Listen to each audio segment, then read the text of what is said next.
Good afternoon. This is the Joint Fiscal Committee on Thursday, July 31st. This is our first meeting of the off session.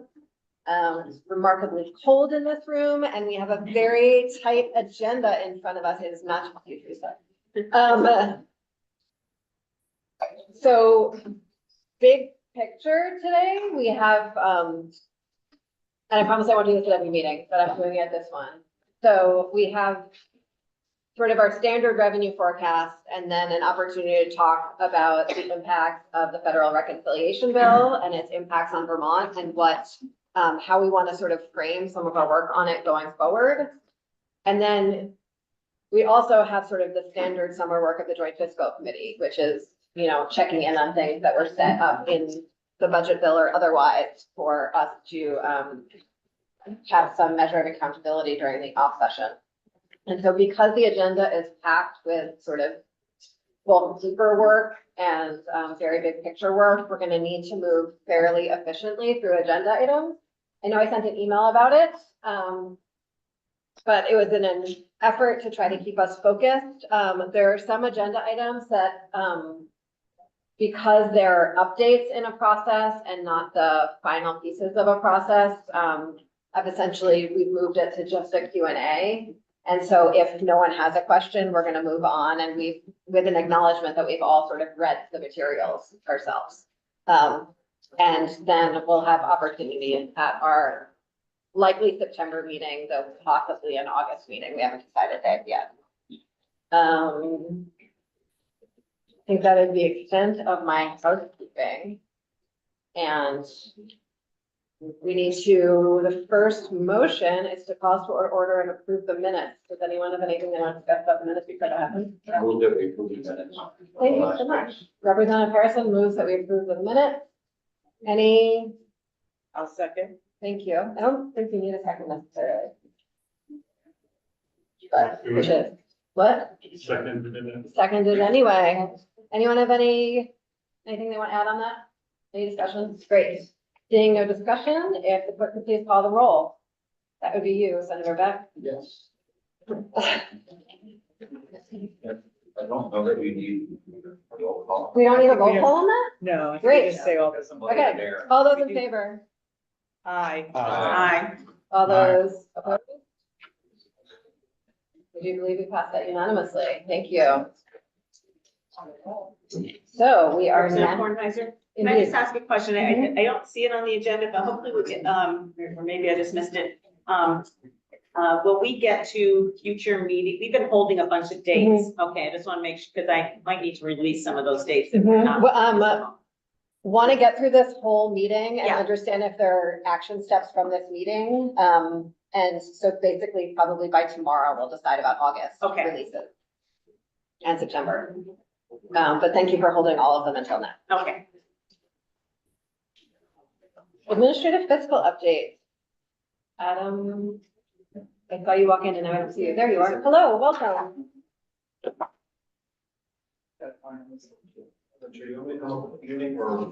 Whatever feels more comfortable for you.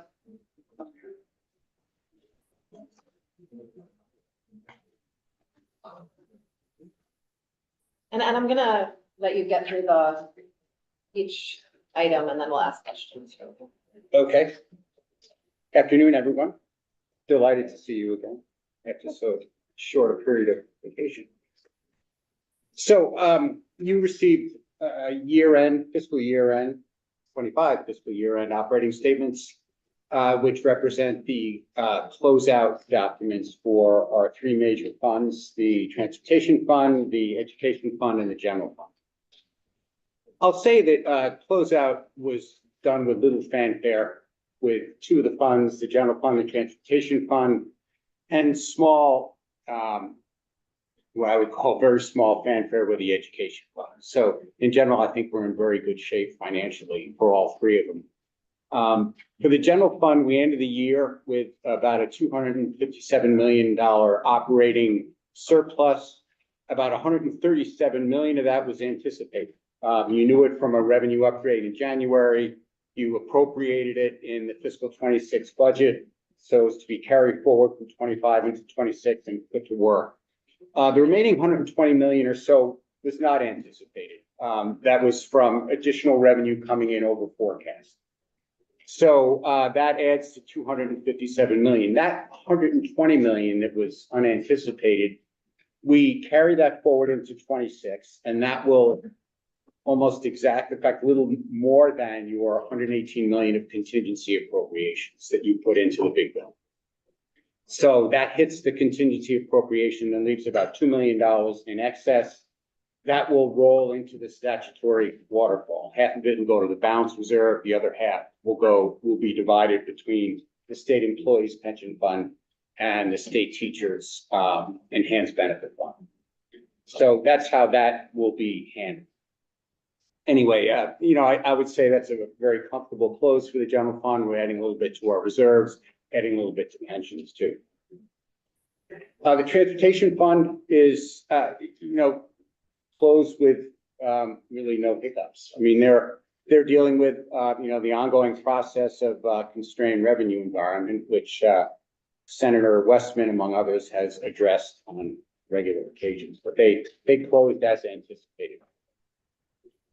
And finally, with the education fund, we just had two minor issues. The first one I look at as a terrific dose of humanity, and that is that in the end of fiscal 24, they set up a temporary reserve, a tax offset reserve of $13 million, and it was using some surplus money to help offset taxes, not immediately, but in the following fiscal year.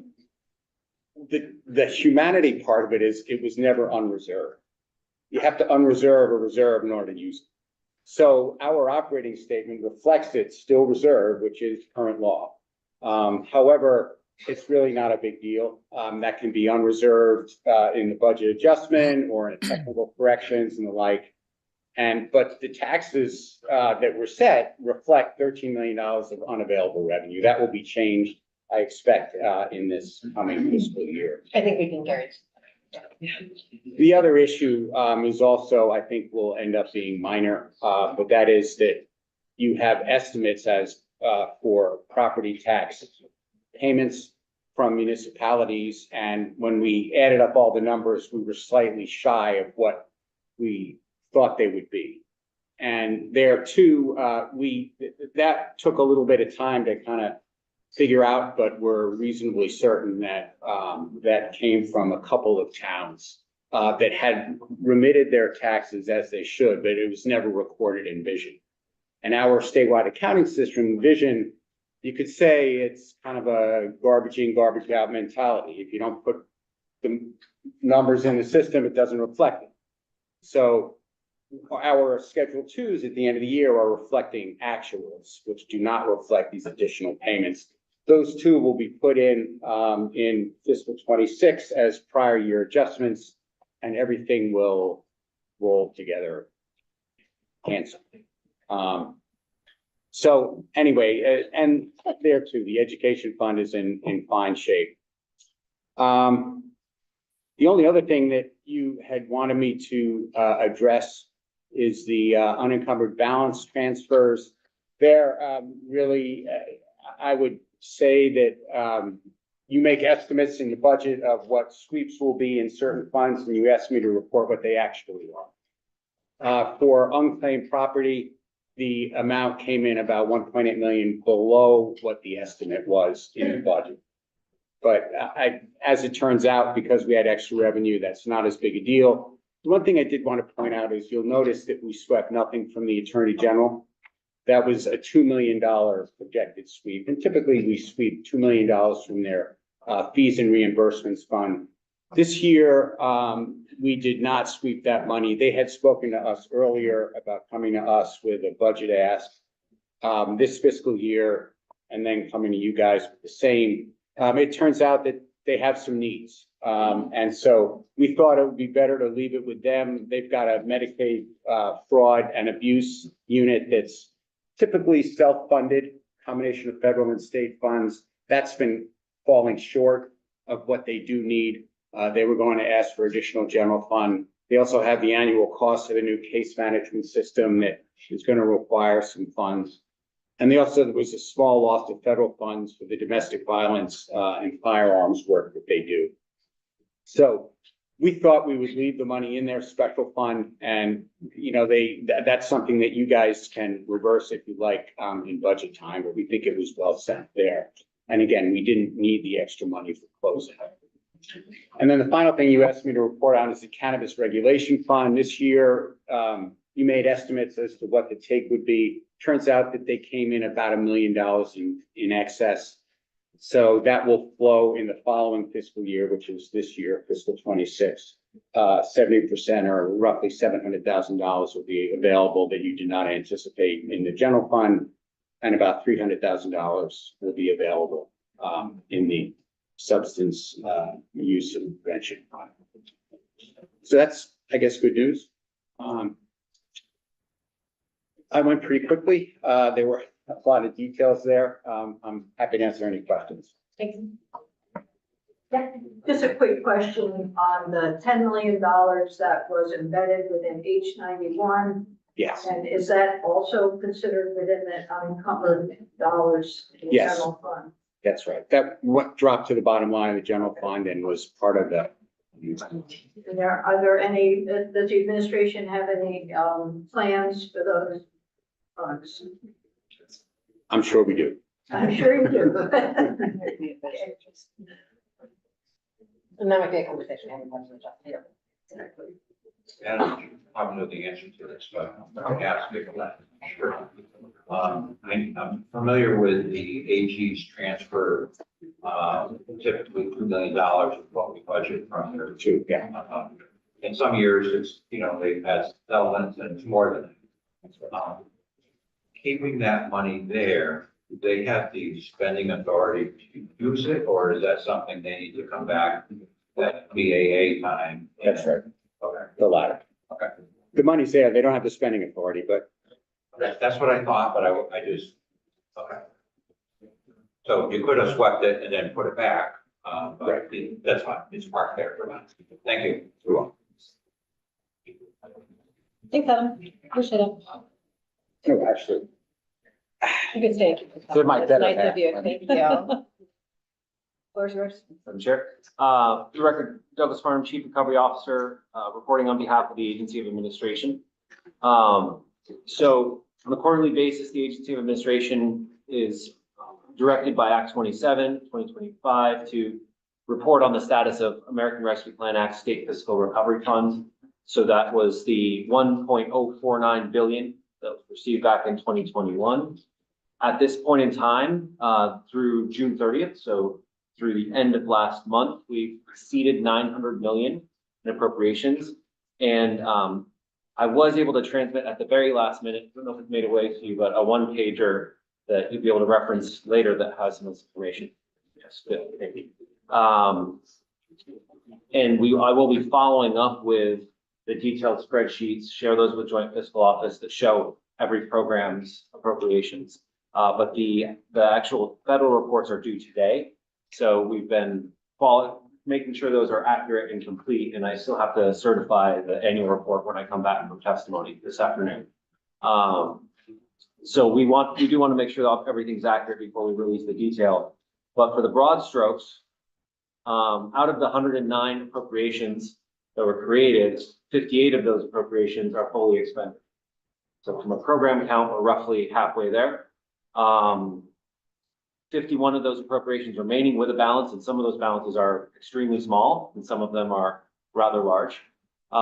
There's 148.5 million remaining. So we have 18 months left to expend $148.5 million. The burn rate in the last quarter was a little over 14 million. So if that at a macro level continued in a linear way, we would fully expend, but it's of course nowhere near that simple.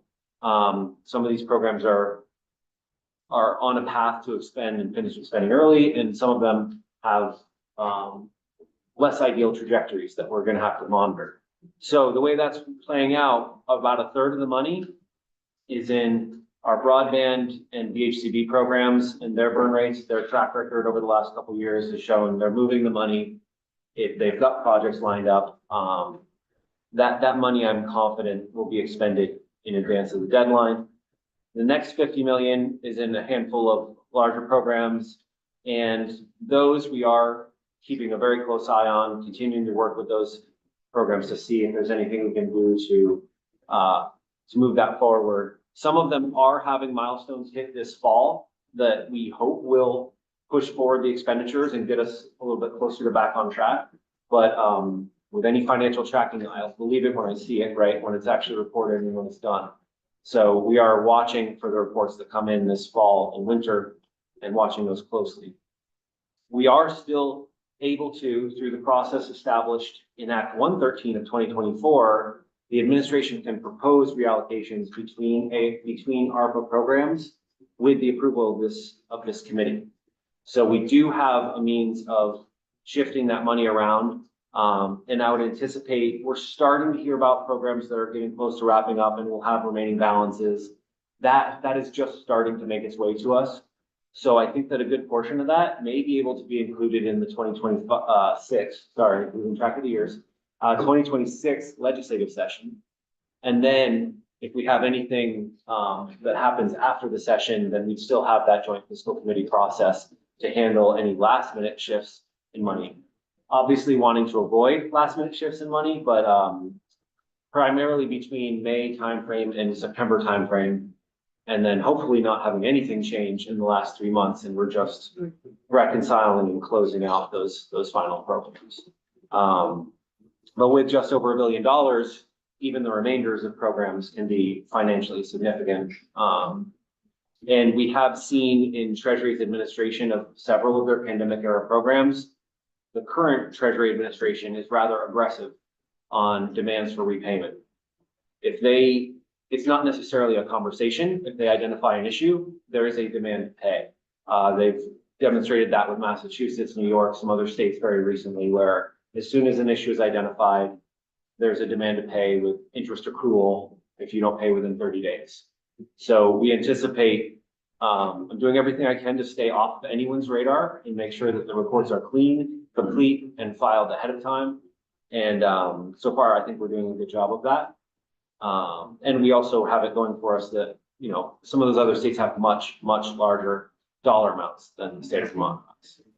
So, and then the last roughly third of the money, and just coincidence that it roughly breaks out this way, is kind of distributed around in roughly 40 programs, smaller balances.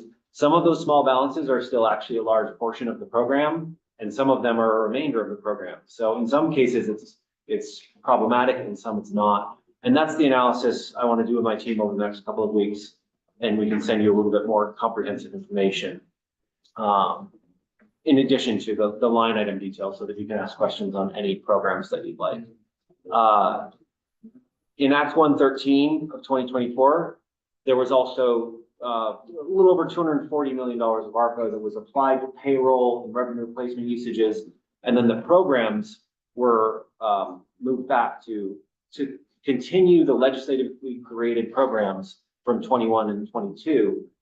And that we have expected with the current federal pressures and with the priority still being on spend your ARPA state fiscal recovery first. We are seeing a slower burn rate in that area with $12 million out of that expended in the quarter and just over 207 million remaining to be expended. So there's still quite a bit of money there, but obviously it's general fund. And there is a reversion deadline on that of 12/31/2027. But I would also say that it is general fund now, and legislative decisions don't have the same constraints or ramifications that they do when you're talking about just changing a federal program, right? Those are primarily general fund programs now. So overall, we're still going at a pretty good pace. Some of the things I've been worried about over the last year, and I've shared with the committee, haven't gone away at this point. They haven't gotten worse. And as we get closer to that 100 million and less than 100 million, I think it'll be easier to cure the remaining issues that we may have within the portfolio through the reallocation process. And so I think we are on trajectory to be in a very solvable place well in advance of the December 31st timeline. And that's what I had prepared for today, Madam Chair. Happy to Thank field you. any questions.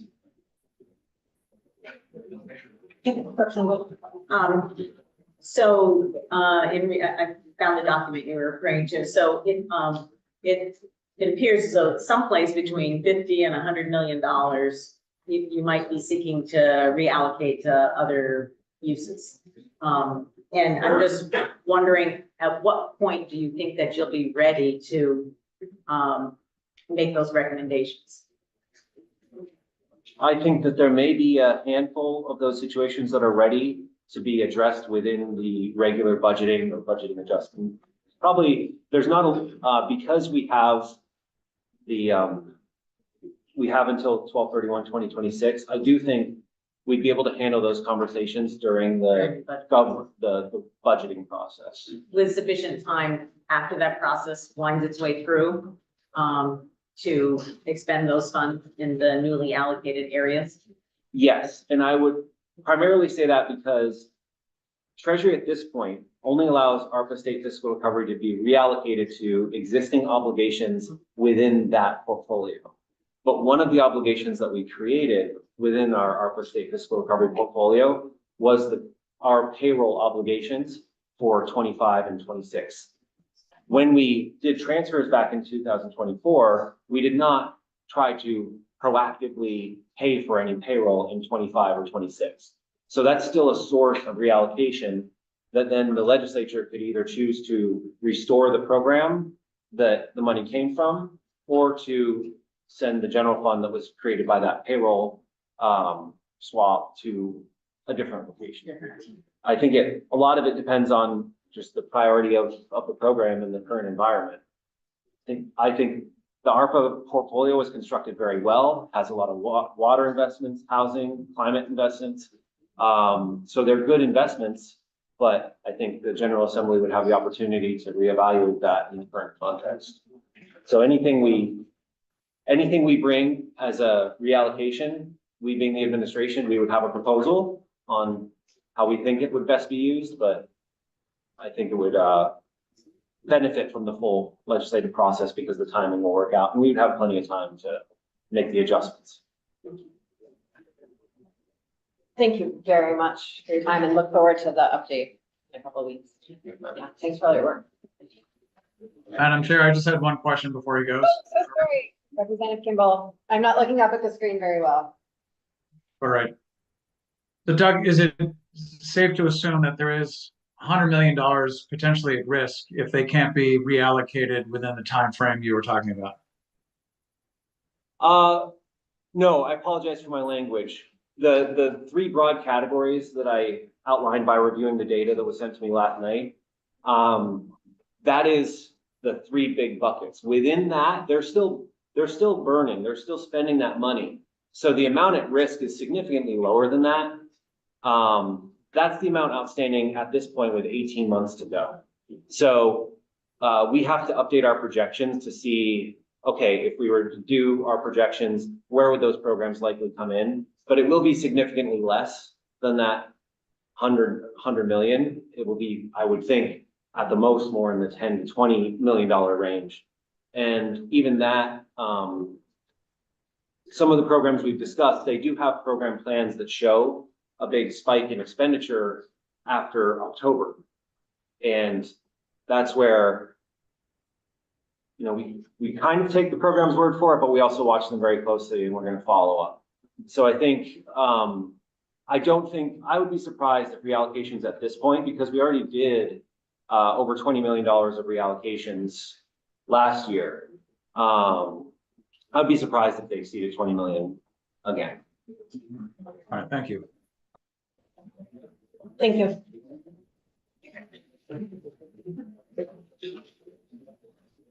Next. Thank you. Oh, there you are, Nolan. I can't.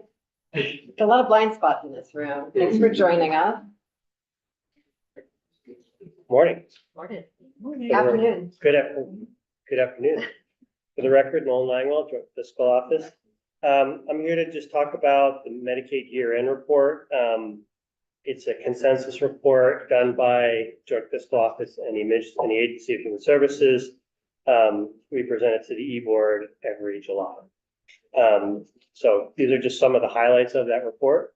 So total Medicaid and Medicaid-related expenditures for fiscal year 25, total 2.45 billion. That's a 5.4% increase over fiscal year 24.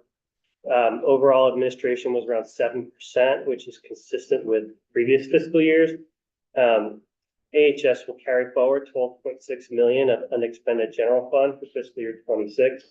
At E-Board earlier, Senator Kirchlich had asked me if this was consistent with previous years, and at the time I didn't have the answer. I do now. I checked in with him after the meeting, but I wanted to say it for the record.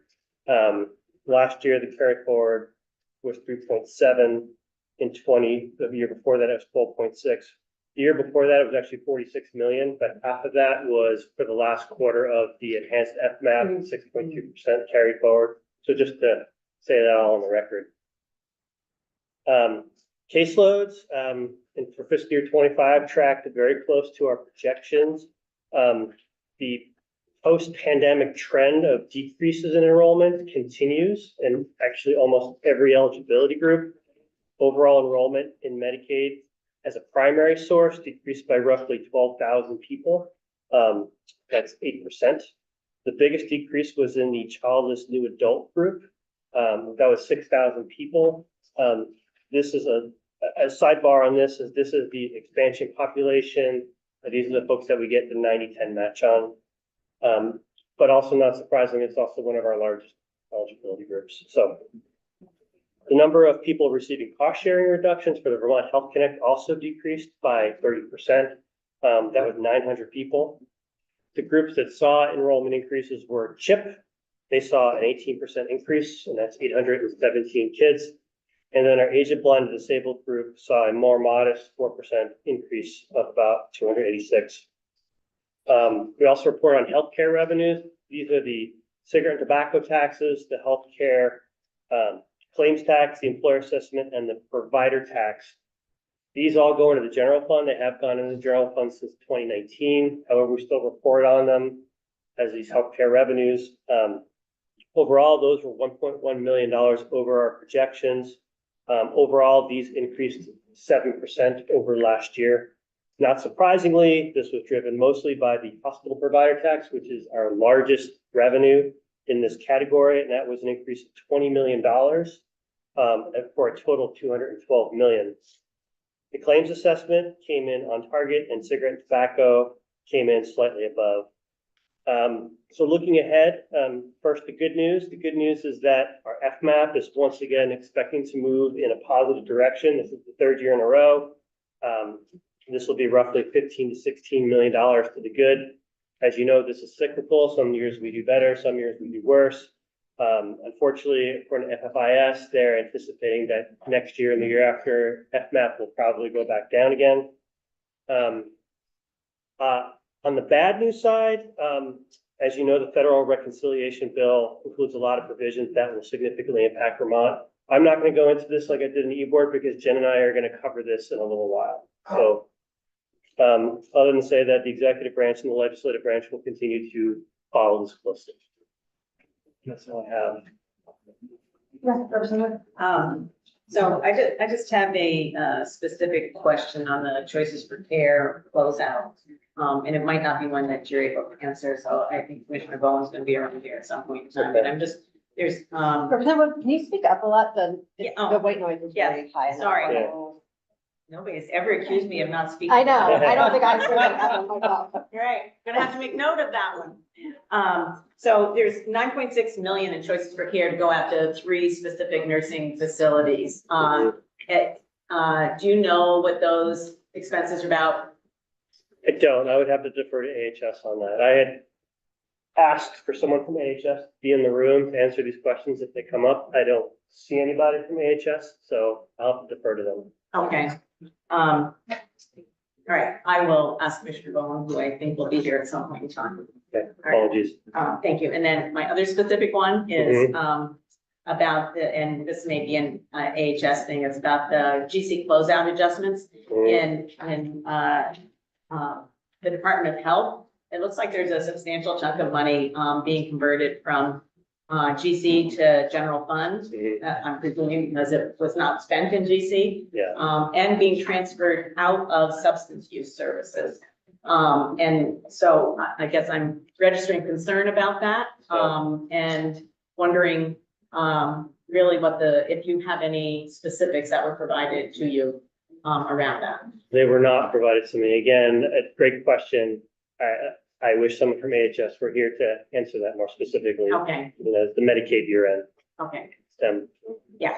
I figured that. Thought I'd Apologies, I wish I had the answer. want to have it on the record as something that is a concern for sure. Thank you. Thank you, Nolan.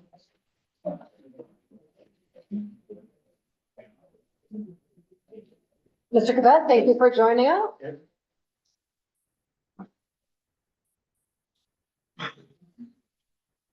Thank you. Good to see you all. Good to see you. I know some of you have been through this at least once. So I'll do Yeah, if we something could very just do brief, like a maybe. very And high then, level, yeah. Do Q&A and things like that would be best, yeah. So this revenue update is relatively minor in magnitude and scale. And that's perhaps somewhat surprising, given the wild gyrations in markets and the economy and lots of things over the last 6 months. But there's a great deal that we don't know right now about some of the areas of change, particularly tariffs. I'm reading in the paper between the time the emergency board and now, there's a drastic change to the copper tariff, where virtually all the copper that's actually traded is no longer subject to the 50% tax. So people are making and losing millions of dollars, 1 hour to the next based on tweet. Whoever's the last person in the room with the president gets maybe what they want, and then that cascades across the economy, across the world. But there's not a lot of clarity all the way around. And so we're running models and updating things, but there's a lot of uncertainty. And rather than jumping all over the place, we're waiting until we can see where things settle before we say, here's what we think is going to happen. On the tariff front, the most important thing for Vermont is Canada. And that's really one of the ones that's still up in the air.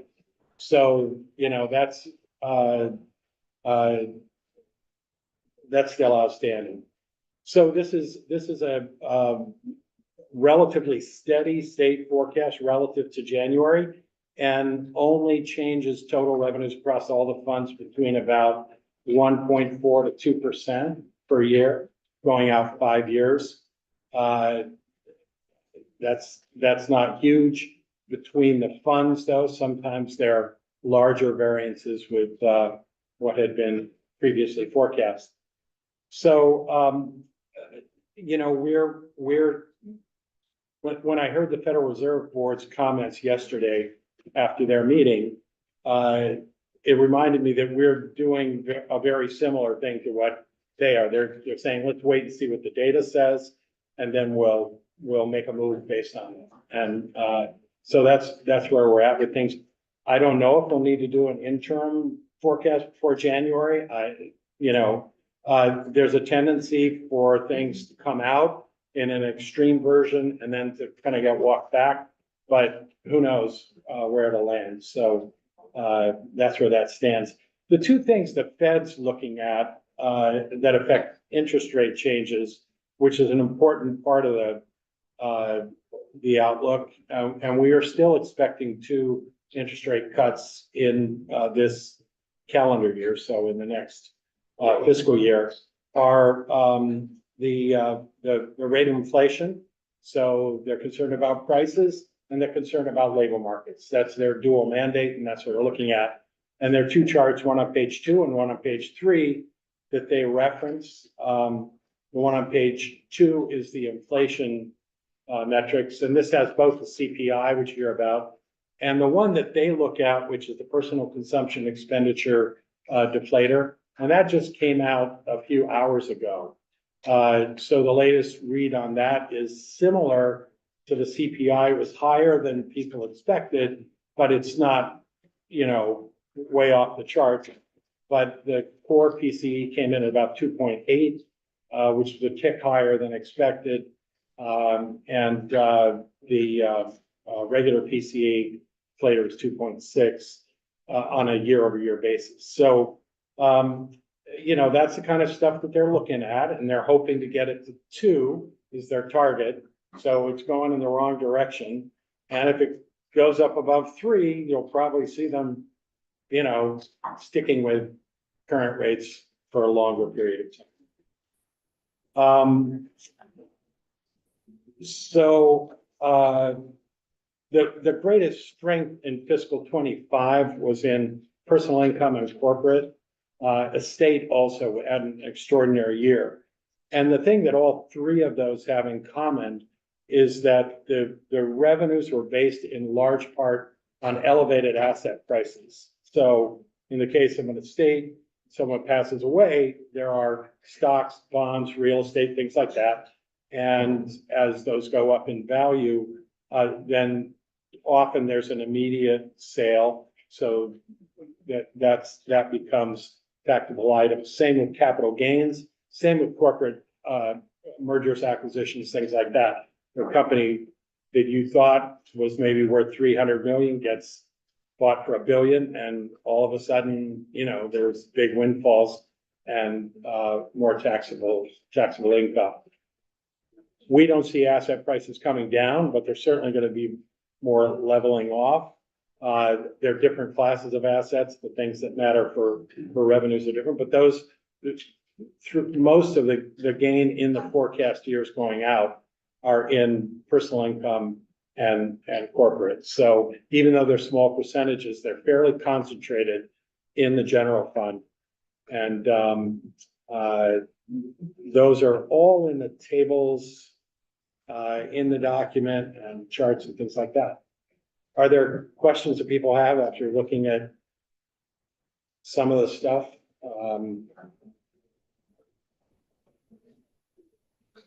I said something earlier to someone that it's sort of like there are a lot of shoes floating above our heads. We're just like waiting for the other shoe to drop, and we don't even know what the shoe will be.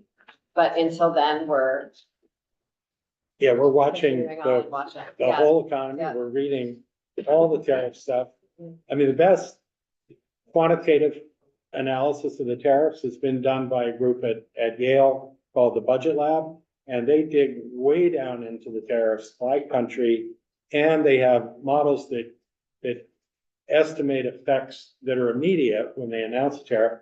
But then there's a lot of substitution that occurs. So what other countries make that same thing that might have a lower tariff, and where are the substitutions? And then they figure an effective tariff and they calculate the impacts from that and timing from those impacts.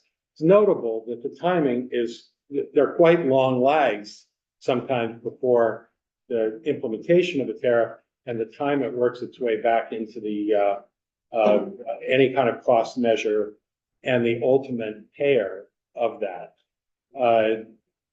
So for example, the car manufacturers are announcing now that they're having losses or huge write-downs on profits because they've been paying the tariffs. A lot of times they're paying for parts that are going into finished vehicles that are being assembled in the United States.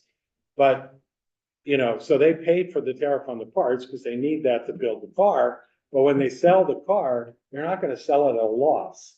So that's when it would show up as a new car price. And, maybe it's a 2026 model, whatever, that could take months. And then it ripples into other things. New car prices affect used car prices. Total vehicle prices affect insurance rates, auto repair costs, and auto parts. So all these things kind of ripple through, and it's not always obvious or immediate. So those that are saying, oh, well, there's been no effect. So in fact, I think it's emboldened some in the administration to say we can go higher because look, it's not It's not creating any problems yet. There's a lot that's to come, but it's not clear, just how severe it will ultimately be. This is a different world from the 1930s, when was the last time we saw tariffs at these levels. And the technology and communication that exists today and the experience during the pandemic was significant for companies to figure out how to do workarounds and how to move production and quickly reroute stuff. And that'll be happening. Yes, Ginny. Yeah, no, as you're going through this, and I'm looking at your slide on page 25 with the personal income increasing 2.8% in 2027, and thinking about the effect of tariff on consumer products generally, will you be looking at, and maybe it's individual sectors, I think particularly the medical sector, of the effect of the relationship between income and expenditure in the state? Are you going to be looking at that in any way? I mean, it's a little bit scary to think we're going to be seeing tariff increases that will have an effect on consumer products of between 15 or 20%, and seeing income increases of 2.8% as personal income, but never, it's just that relationship. How are you looking at that? Yeah, so that of course is personal income tax revenue, which is a little bit This is different. only tax revenue. That's, Okay. that's what this is, yeah. Yep. Yeah, so, and it's, in 2026, 2.9% and 2.8%. And, that represents a lot of different aspects of that, of course. Payroll taxes, estimated taxes, pay tax, the whole thing. Whenever the price of something goes up, if it's an essential item, Affects this. it's going to affect that, and there's less disposable income for anything else. So the tariffs are built into this, Yeah. projection? Okay. Well, tariffs, Okay. So what does that Loosely- mean in terms of, just the juxtaposition I'm looking for Yeah. is personal income increase as compared with the tax rate, what's going to happen to the personal income overall? personal income revenues. Yeah, no, They'll- yeah, Yeah, okay, so we had assumed, based on, what had been promised during the election in January, that there would be slower growth and higher inflation in the future. This is basically the same and a little bit more, because what we've seen has been more extreme, both on the immigration front, in terms of that affects output because the labor force is basically dead in the water. It's not, you took away a lot of the growth in that. And the tariffs have been higher than expected, although that's still an open question, because who knows where they're really going to settle. So we're staying open to that, but we haven't done anything draconian, which I think is the right thing to do when there's uncertainty. You need to think about it, you need to anticipate it, and when we have solid information, then we'll run that through models and see, okay, what's the magnitude, what does it mean, and all the details around it. The tariffs are really complicated things. When you say, oh, I'm gonna tax maple syrup, and then next thing you know, it's, oh, but not that grade, and yes, that grade, and it's the rules and laws and things like that are complex. So that would take a while to sort all the way out. thank you. Yeah. And it's not just tariffs, right? It's all the other federal actions, the change in the tax law, it's the change in the Medicaid law, all that. Yeah. And things Curious like withholding funds from states and stuff Yeah. like that. Those Yeah. massive potential budgetary impacts from that sort of thing. Yeah. And, Maine is experiencing that in a big way based on one little mishap, and, then there's all this repercussion. The general fund revenue projections, how are those keeping pace with inflation Uh, in terms of like real dollars that we'll be having to spend?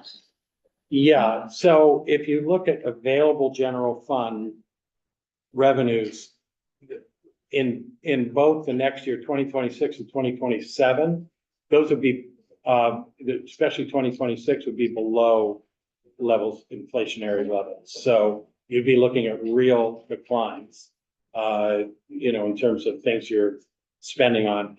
In 2027, it would be close to zero. So it would be. Thank you. Yeah. Any other questions for anyone? Yeah.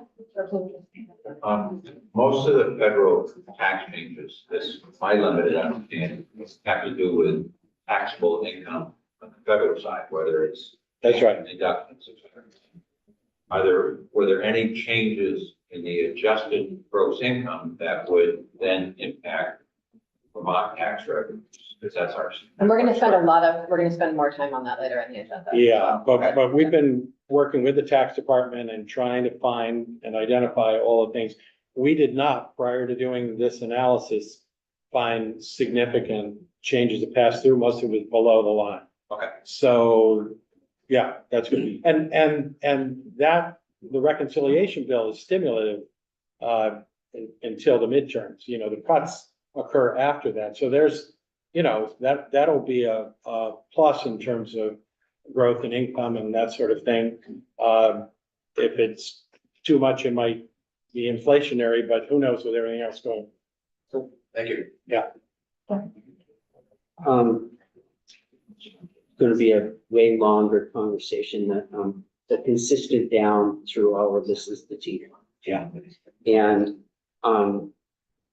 I understand the, discussion about purchase and use and with tariffs and everything else, and there was some drop off in purchase and use. Richie, can you speak on that? What underlying, because we see through all of this going out as far as you go into the future, we see negative 7 million and it carries all the way through. So it's not a blip with for the purchase and use in education. Can you talk a little bit about that?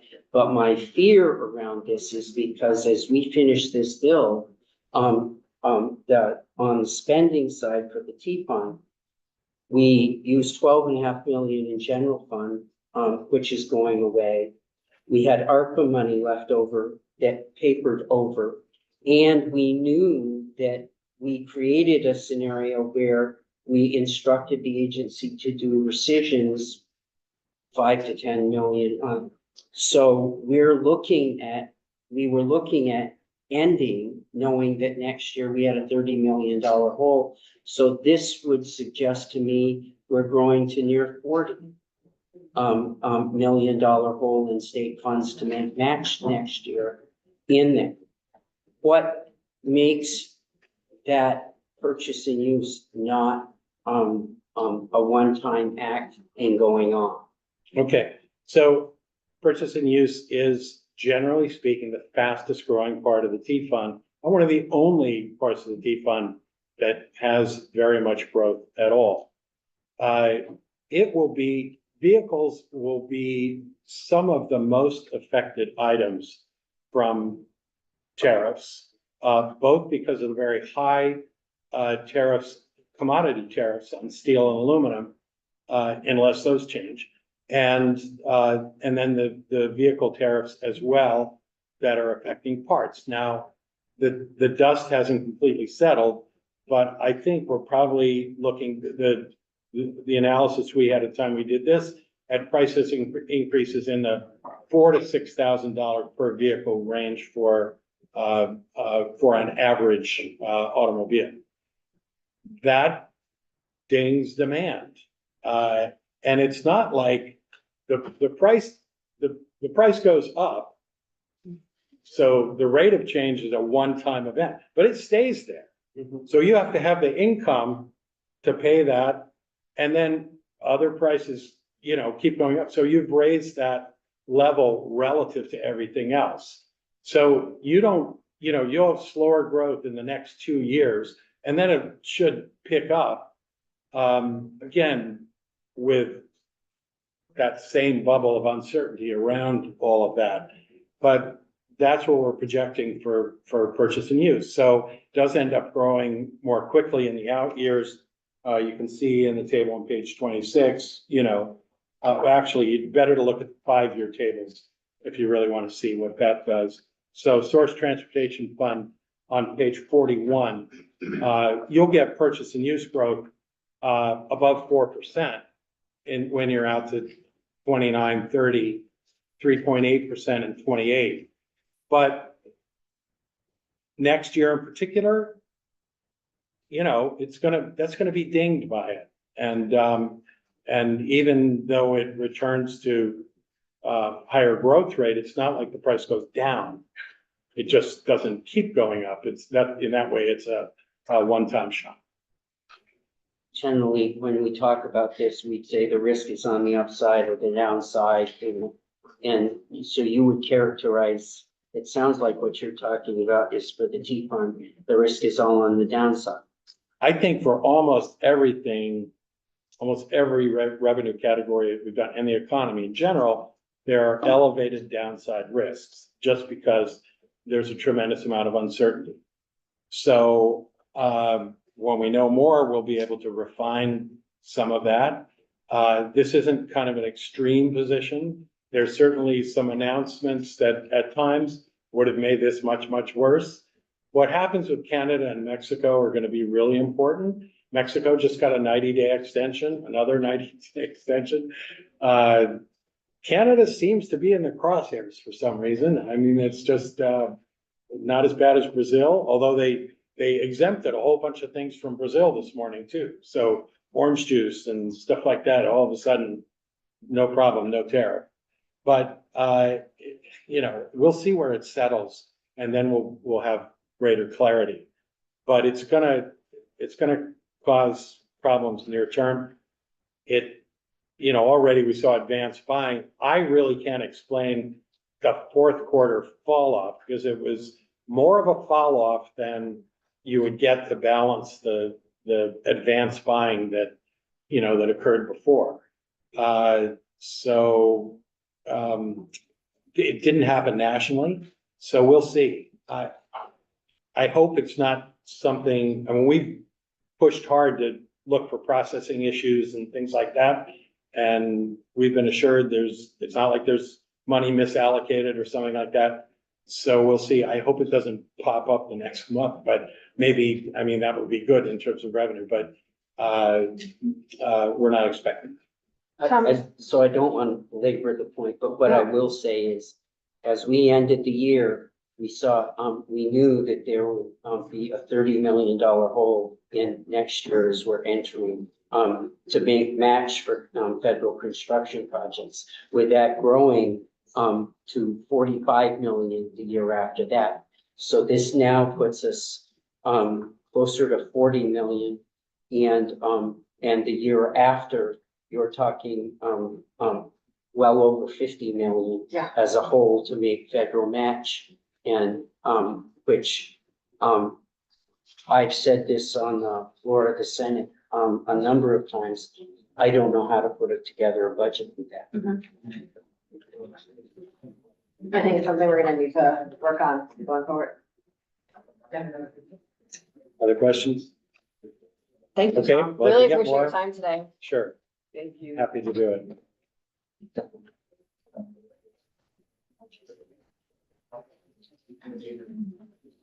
So we are going to shift over to talking about federal funds. Some of this is going to be sort of an overview of process, and some of it's going to be more specific in the weeds of the budget bill. Emily, please there. So sorry to do that.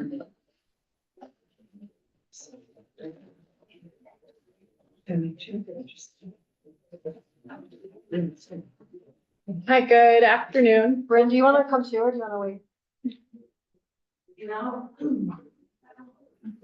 I'm gonna let Emily handle this part. Great. Also, we've got our subject matter experts in the room that are much better equipped to answer specific questions about AI. So I'm here for questions about the revision language, but next time's a great.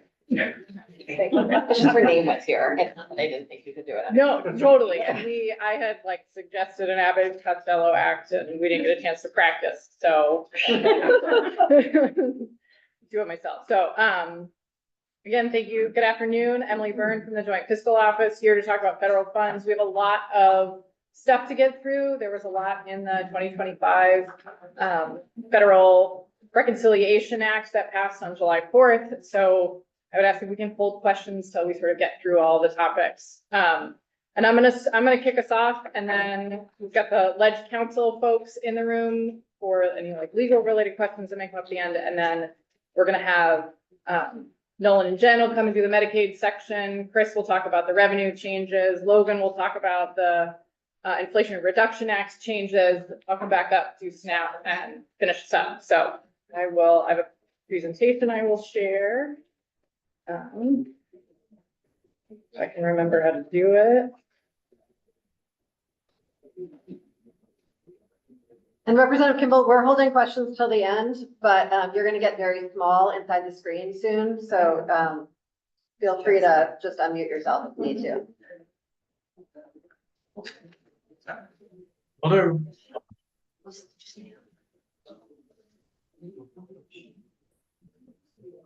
Okay, so just sort of out of the gate, just to, a reminder that we've gotten our presentations about who JFO is, and this is meant to be a presentation to provide information, not policy recommendations specifically. So at a high level, we're gonna do just a review of the rescission language that you adopted in the FY 2026 budget. I'll get into it a little bit more, but the short answer is there's no action to be taken by anybody at this point based on federal legislation. There has been no changes to federal funding as has been appropriated by the General Assembly at this point. Anything that was in the new federal legislation is sort of future budget issues and will be dealt with in future budget processes. And there are a lot of, there are still a lot of unknowns. I should say that there, with any major piece of federal legislation, the Affordable Care Act, the Inflation Reduction Act, sort of all of these major pieces of federal legislation take time to implement, right? Just like laws that you pass, Congress passes laws, the executive branch then has to sort of take those laws, interpret them, issue guidance, do rulemaking, all of those things, and that's part of this process. So we are sort of in that interim. The law has been passed by Congress, the executive branch is working through it and working with states to implement those laws and to issue guidance. So we are sort of in that middle space. There's work to be done by the executive branch at the federal level and to come to this, to trickle down to state government in terms of implementation. So this is sort of what we know today, a lot more to come throughout the fall and in the budget process.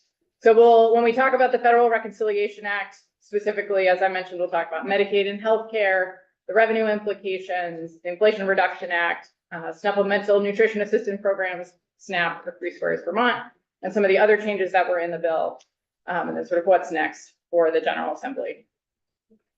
The federal funds rescission language, and again, as I mentioned, there's no action to take right now, either by the governor or by the Joint Fiscal Committee or the General Assembly related to changes in federal funding to the state. But we thought it would be good to just put it out there in case there is still sort of federal legislation that may happen this fall. And we'll talk a little bit more about that in detail, but we thought it would be good to just go through what this language is so that it's sort of on your radar in case we come back in September or in future joint fiscal meetings, just to be aware of what it is. So the federal rescission language allows both the administration and the Joint Fiscal Committee to act if and when needed. There are federal funds that are eliminated or reduced while the General Assembly is out of session. The way that we structure this, we try to sort of mirror what a rescission would look like in the general fund or other funds. And the way that it's structured related to federal funds is that we took the unduplicated funds function total by government. And I have a little chart that explains it better. I think seeing it in numbers helps. But the idea being is that we look at each function total in state government. Those function totals are outlined in the bill. So that's general government, protection, human services, natural resources, et cetera. Take those unduplicated function totals. So that includes the funds that are sort of appropriated twice, interdepartmental transfers, the global commitment funds, and sort of calculates the percentage of federal funding as a percentage of those unduplicated funds by function total is sort of your, how you make, where the decision points would come in. So how that plays out is in the Appropriations Act, if the federal revenue for a specific function of government is reduced by less than 0.5% or $2 million, whichever is greater, the Secretary of Administration can adopt a plan and will notify JFC accordingly. That's similar to the general fund. If there was a reduction in the general fund consensus revenue forecast, if it's small enough, the Secretary of Administration and the executive branch can act without approval. They just have to notify. So this is if there is a sort of small reduction, then the administration can act with just notification to JFC. However, if there's sort of a larger reduction in federal revenue, we had to create these bands by function total. So either greater than 0.5% or $2 million, but less than 25% or 50 million, whichever is lower. The Secretary of Administration prepares a report and submits it to JFC for consideration and approval. And then what's not explicitly stated in the act, but if the federal revenue were to decrease by sort of more than that upper bound, that would require the General Assembly to come back and take action. So this is the table I was speaking to. This is what gives you those bounds. And all the way on the right gives you that window for JFC action. So if federal funds by those function totals are changed, remember it was 0.5% or $2 million is the lower bound, whichever is lower, or 50 million or 25%, whichever is higher is the upper bound is when you would act. So for example, with natural resources, if the federal reduction was over $2 million, but under 50 million, then JFC would take action. Those are those windows. Again, there is nothing to do today related to these because the bill that just passed Congress doesn't change any of the funds as appropriated in the FY26 state budget related to federal. So the federal legislation, the Federal Reconciliation Act, sort of a high level overview of what it is and what it isn't. Like I said before, any major piece of legislation takes time to implement. And it's not the only piece of federal legislation that may come out this fall. And this is just sort of another disclaimer. JFO-led council, we're working with the executive branch to more fully understand as more guidance comes out on these. Presentation is not meant to be exhaustive. It was a big bill. There's a lot going on. And there are sort of other provisions that will impact the state that are not explicitly outlined in here, but these are sort of the big items that we thought were important to bring to your attention and to discuss today. So the 2025 Federal Reconciliation Act, some people refer to the OBBBBB, was signed on July 4th by President Trump. It includes changes to the way that several federal programs are implemented by the states, how they're structured, how they're funded. Some of the programs that are impacted, Medicaid and other healthcare programs and the Supplemental Nutrition Assistance Program or SNAP. It includes modifications to the federal tax code, some of which may have some impacts on Vermont's personal and corporate income taxes. And there were also rescissions of funds and terminations of tax credits relating to the Inflation Reduction Act. This is not the only, as I've said a couple times, I suppose, this is potentially not the only bill that Congress may pass that may have impacts on the FY26 budget. There is the federal 2025 rescission bill that is in Congress right now, as well as the federal fiscal year 2026 appropriations bills. I believe it's typically 12 bills. There are some folks from the congressional delegation that are here that will speak to you later that can speak in more detail about sort of what's going on in Congress. But the big takeaway is the 2025 Reconciliation Act did not include reductions to grants or programs that we talked a lot about in the spring. I know the House Appropriations Committee took testimony from a lot of agencies and departments on what federal funds they receive. Some of those grant programs that were talked about in the spring as being subject to reductions by the federal government were not part of this bill, changes to those bills. That's still up for debate. The Reconciliation Act made changes to the mandatory programs. Medicaid is one of the big mandatory programs that we hear a lot about. The budget itself will consider the changes to the discretionary programs. Federal rulemaking. Right, the bill has lots of changes, as there is with any large piece of federal legislation. It needs to be interpreted and go through that rulemaking and guidance process before sort of what the implications are going to be for state government. Right, the Internal Revenue Service is going to have to update the tax forms and issue guidance around the changes that they've made. CMS, the Centers for Medicare, Medicaid Services, needs to implement grant programs and issue guidance for the states around changes to Medicaid. Same with Health and Human Services. So with that, that's a sort of high level overview. I will turn it over to Nolan and Jen to talk about Medicaid specifically. Thanks. And as they work their way up, I just want to name, this is a 4-hour meeting that doesn't have breaks built in. So please take your own breaks. No one will think that you're storming out of the room. What if we want to storm out of the room? Then slam the door. Or you could toss your computer before you walk out. That's how we'll know. Take a seat. Thanks for asking.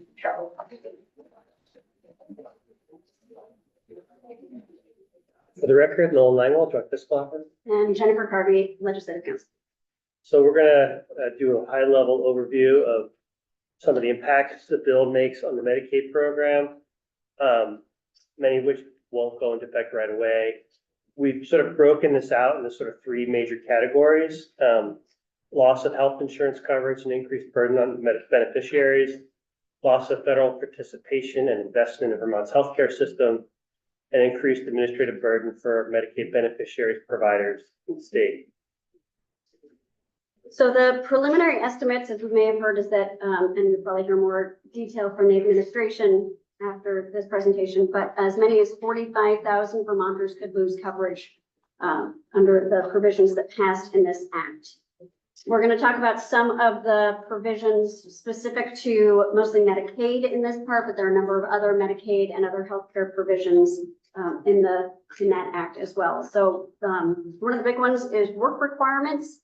Under this Federal Reconciliation Act, states have to establish community engagement requirements for the expansion population, Medicaid expansion population, as a condition of eligibility for able-bodied adults ages 19 to 64. And community engagement, as used in the act, means at least 80 hours per month of work, community service, or participation in a work program, or being enrolled at least half-time in an educational program, or some combination of these. There are a number of exemptions in the federal provision. They include parents, guardians, and caretakers of dependent children up to 13 years of age, and there are a number of other sort of narrow exemptions. This provision is effective not later than January 1st of 2027, but states can implement earlier. And there's the potential for initial exemptions until January 1st of 2029 if states can demonstrate that they're making a good faith effort to comply. So it takes states a bit to roll this out in our opinion.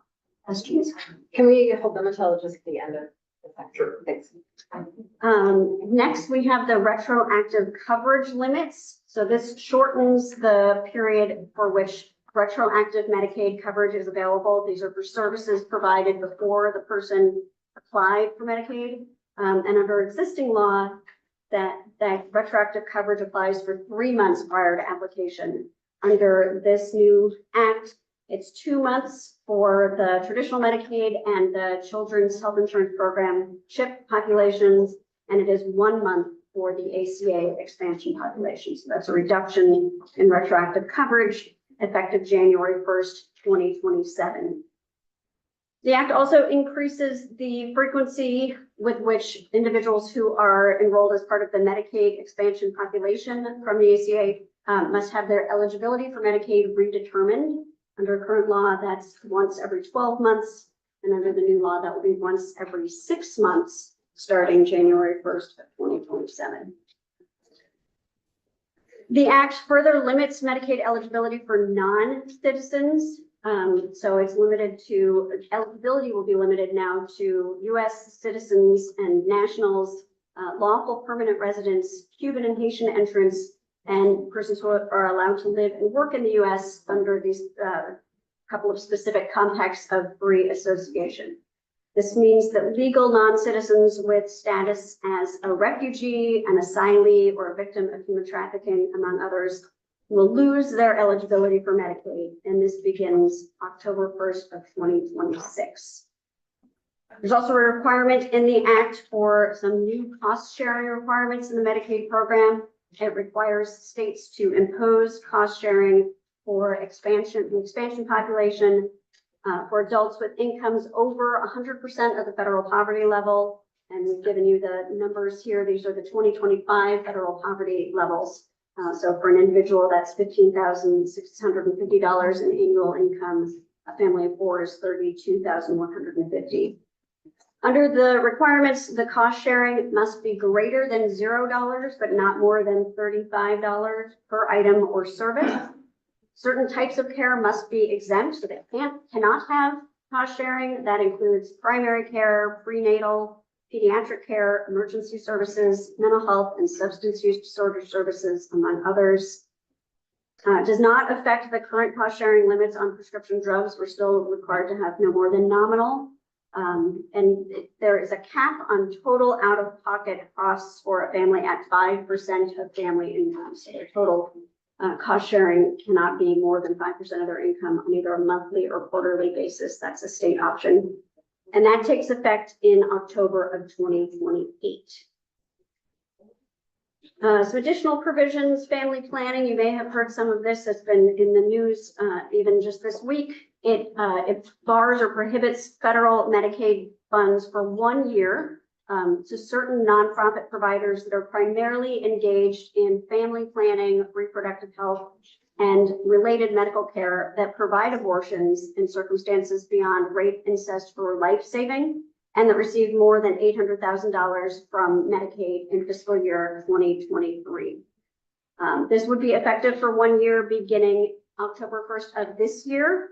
There is, as of Monday, an injunction, a nationwide injunction as applied to Planned Parenthood, which is the predominant party that is affected by this provision. And a U.S. District Court judge granted their request for a preliminary injunction. As I said, that has nationwide applications. So this is at least temporarily on pause. In general, these provisions and others that are in the act but have not been covered here are expected to reduce the number of covered lives in Vermont. That will result in more uncompensated care. People are still receiving services, and they will still be receiving services even if they don't have coverage under Medicaid or the exchange. We expect more uncompensated care, and significant fiscal impacts are likely, but we don't know what those look like yet. And no one's going to talk to you about the money coming in. Then there's provider tax. This is a phase down provider tax rates that expansion states can charge. It starts in 2027, October 1, 2027, which is fiscal year 2028. And it goes through, it takes by 0.5% down, or down by 0.5% per year till 2032. So it would be 6%, and then it would be 5.5, and then it would be 5, et cetera, et cetera. This would only impact the hospital provider tax.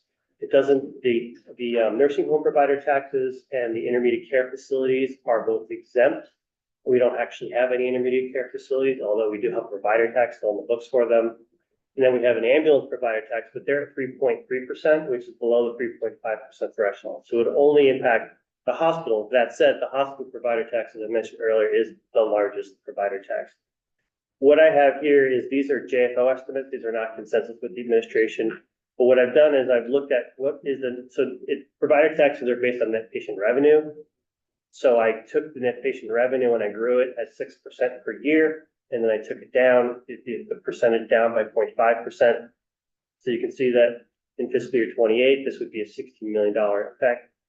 And it compounds in fiscal year 29, it's 39 million. Then in 30, it's 65 million until we hit 2032, where we estimate it could be as much as 133 million. Now, these are preliminary estimates. These estimates change as we get more information, but these are JFO preliminary estimates.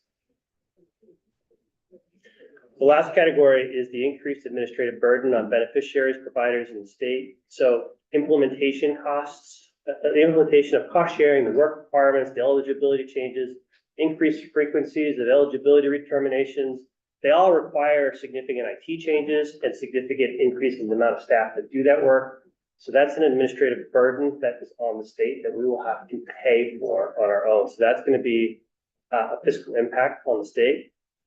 It will also likely impact our future global commitment 1115 waiver negotiations, which would happen, I forget, 2027 or 2028. For multiple reasons. One is because this will impact our enrollment, but also we have a cap. And the cap traditionally has been a negotiated amount between CMS and AHS. However, now they've included that the CMS actuary has to get involved, and that takes away potentially takes away some of the flexibility that we've had in negotiating a rate. So that will impact our Medicaid, our global commitment waiver.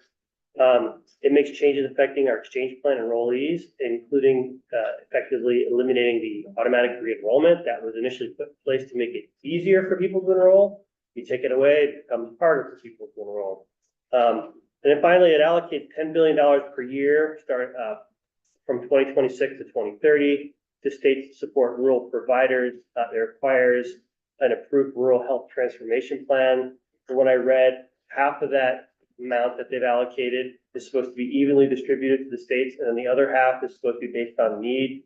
That said, it'd be determined about whether we apply and what that looks like and what would be forward, all remains to be determined. And I think that's all we have on the Medicaid. Emily, you mentioned the 45,000 reduction in participants on Medicaid or senior coverage, and I've heard that number before.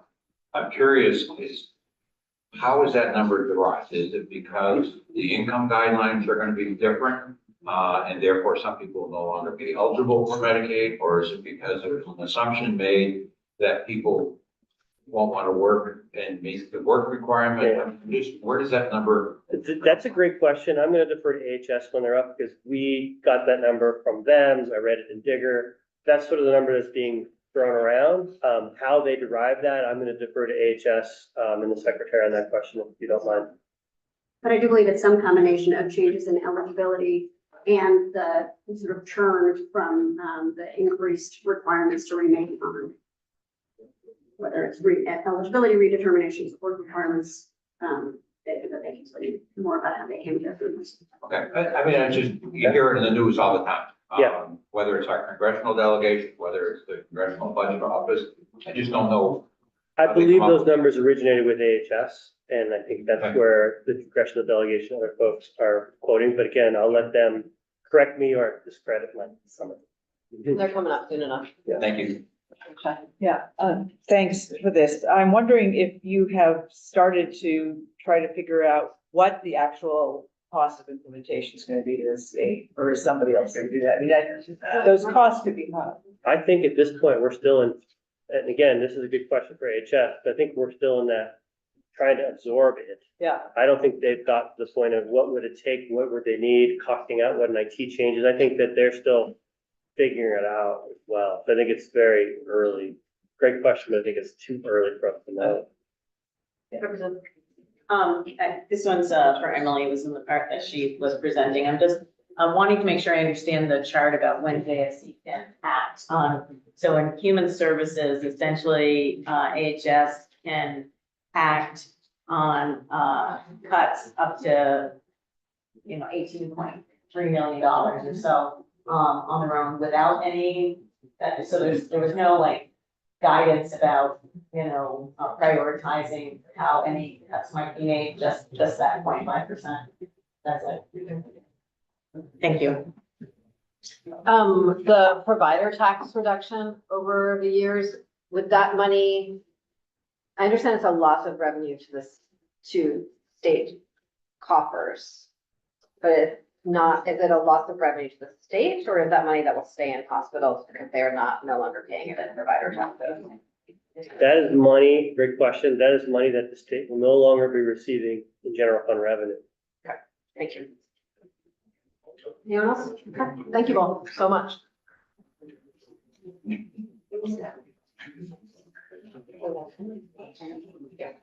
All right. Hello, everyone. Chris Roop, Joint Fiscal. I could go on and have a 50-slide presentation just on the tax provisions. But you will not. But I am not, because I have 7 minutes to go through 8 slides. So I'm going to keep this very high level.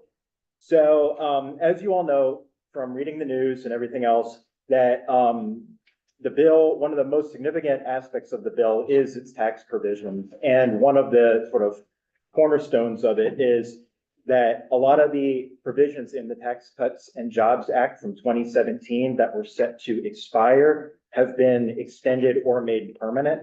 And there are also some new provisions that are put in.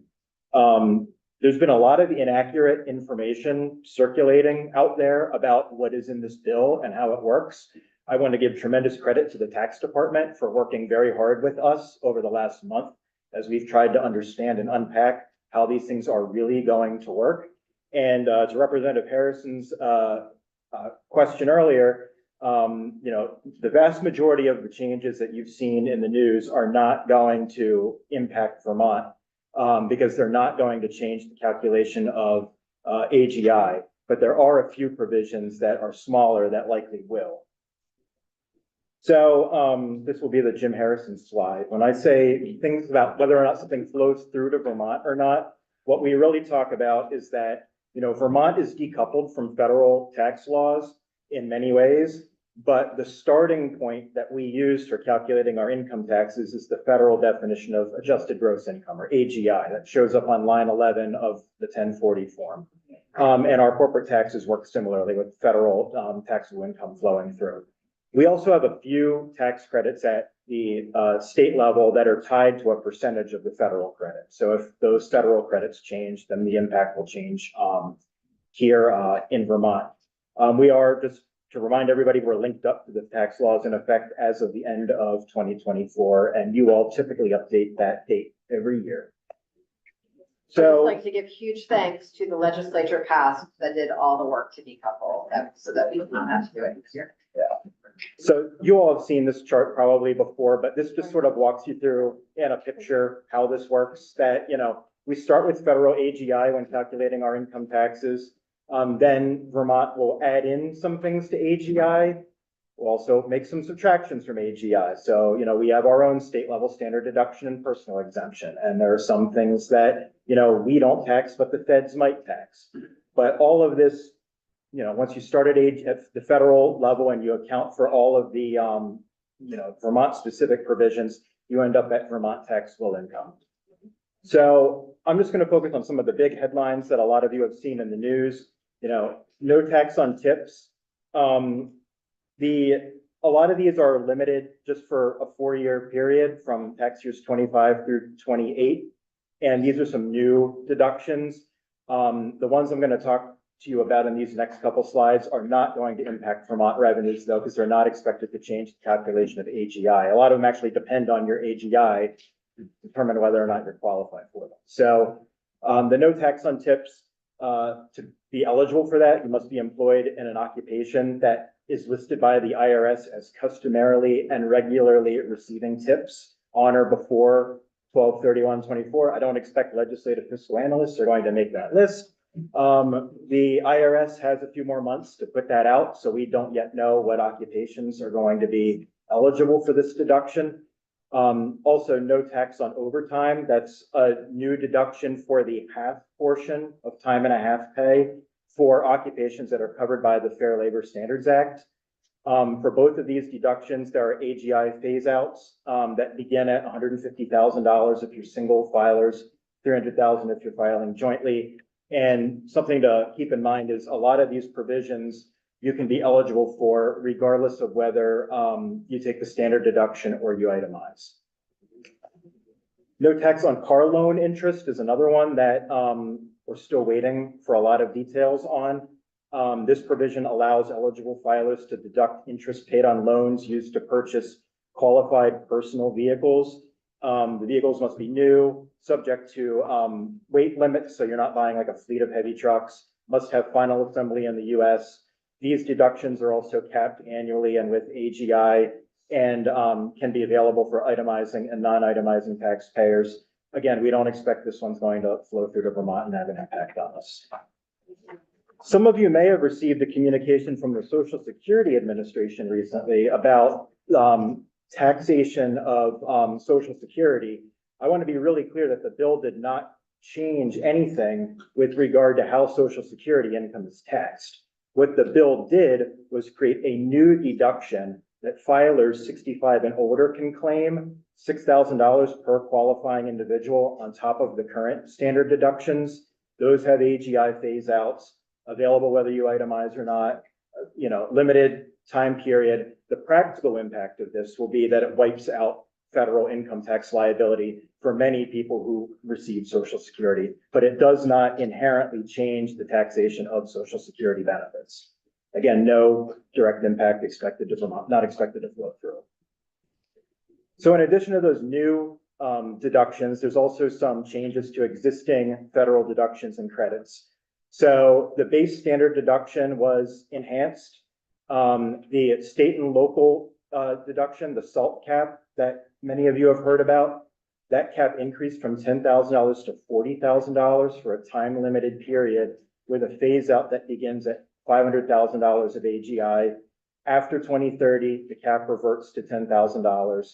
And this has not changed, but the SALT deduction is only available if you itemize. The child tax credit was increased per qualifying child with an inflation adjustment afterwards.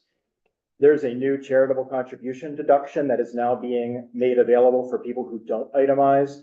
Those of you who have been around a few years in this world might remember that one of the more controversial aspects of the 2017 law was that since the standard deduction was increased so much, most people wouldn't itemize their deductions and get any benefit from making charitable contributions. So now there is a limited ability to deduct charitable contributions for people who don't itemize and take the standard deduction. The estate and gift tax exemption was increased pretty significantly from $5 million to $15 million. And again, these provisions are not expected to have a direct impact to flow through to Vermont. There are a few changes that will have impacts to Vermont, but we don't expect these changes to be huge. We are continuing to work with the administration to try to get our heads around what we might expect to see with these. We don't expect, though, that in the grand scheme of our revenues, that any of these provisions are going to have a seismic impact on our collections. Some of the more notable things are that the child and dependent care tax credit that exists in federal law is being increased a little bit, and the phase out is being elongated, the ramp down. And why that would impact Vermont is that our state level child and dependent care credit is tied to 72% of the federal credit. The dependent care assistance program in the bill provides for a tax-free, basically an income exclusion of your wages for child care flexible spending account. So the extent to which you put money into the dependent care assistance program will reduce the amount of taxable income that would flow through to Vermont. Again, these are not huge changes. The R&D credit allows for, the bill now allows for immediate expensing of certain R&D expenditures, which could lead to some impacts in the near term. If we have filers claiming carry forwards from prior years all in one tax year, and Vermont has its own R&D credit that is tied to 27% of the federal credit. So again, this is not a huge credit in the grand scheme of our revenues, but these impacts could flow through.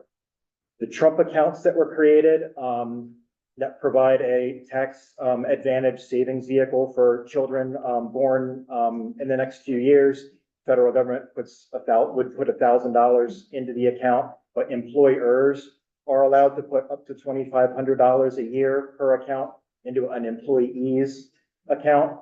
And the extent to which employers are doing that for their employees could reduce the amount of income that flows through for taxation.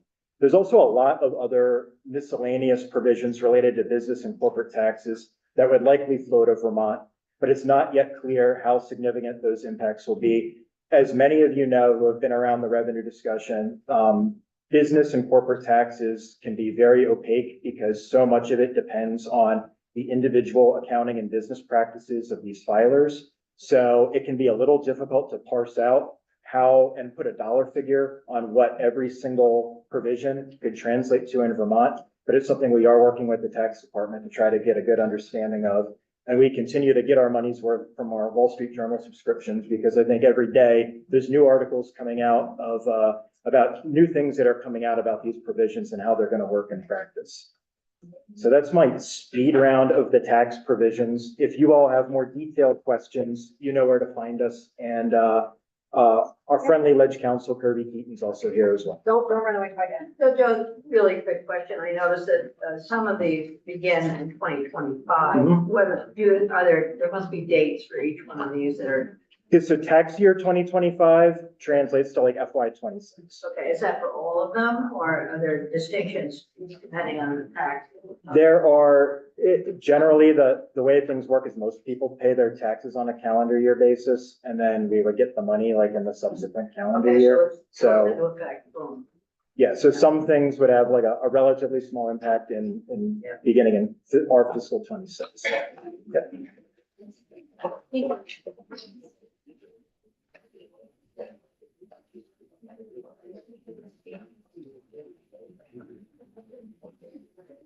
So well orchestrated, thank you. For the record, Logan Newberry with the Joint Fiscal Office. I'm going to do a lightning round through the Inflation Reduction Act rescission. So as you'll probably all remember, this is a bill that was passed in 2022. Had a number of provisions pertaining to the domestic energy production and clean energy production, stuff like that. So changes that were made in this bill. This bill either phases out, rescinds or repeals a large number of these programs. You can see there that phases out or rescinds the energy program, the clean energy tax credits, some infrastructure and lending programs, as well as the greenhouse gas mitigation grants, some transportation grants, which we'll touch on in a second. A lot of these, like the other areas, don't have a direct impact on the state or the budget of the state, but they do have sort of more reciprocal or impacts on green energy and our carbon reduction goals and things like that. So getting to some of the specifics, this bill will repeal several energy-related tax credits, primarily aimed at individuals, such as the energy efficient home credits or the new energy efficient home credits, stuff like that. It also eliminates the production and investment tax credits for wind and solar projects. It maintains credits that are out there for technologies other than wind and solar, but it does add some additional supply chain requirements, so where they source the stuff for those programs. And then it rescinds the unobligated balances from a number of different programs, such as the EPA climate pollution grant, reduction grants, and other grants like that. Moving on to the transportation. Similar to the other ones, these ones are more related to transportation. Most of these don't have a direct impact, except for the first one on this list, the Low Carbon Transportation Materials Program. So Vermont was awarded $14.5 million from this grant program. This is a relatively new program, so the funds that Vermont was awarded have not been sort of allocated to projects in the state. So the rescission doesn't impact any of our current transportation projects, but it does sort of represent a reduction in future funding that we could have drawn from for projects. The other ones on here don't have a direct impact, but I added them here because they will sort of affect this ecosystem of climate and energy goals that the state has worked towards. And then lastly, I wanted to make note of a couple other changes. The termination of the clean vehicle tax credit. This is for the EVs, pre-owned and new EVs, and also commercial vehicles. These will be terminated as of September 30th of this year. And then on June 30th of next year, the termination of this property tax credit for individuals or businesses that install some sort of property that is used to dispense clean burning fuels or to recharge electric vehicles. And then lastly is this bill set the civil penalty for violations of the CAF standards or the corporate average fuel economy for $0, essentially eliminating any any cost for violating the CAF standard, which essentially sets the fuel efficiency rate of new vehicles. Those are my slides. Yeah, that's nice. Just a quick question. So you talked about the things that where we did have some, where we were going to be receiving, rescissions. in the unobligated balances for the energy climate emission reduction, do we have unobligated balances for any of those? So for the only grant that we have received awarded money for was the low carbon transportation material mentioned. The rest Vermont did not receive grant money from. Okay, all right, so that's it. Okay. Yes. Thank you. Thank you very much. Of course. Don't forget your water.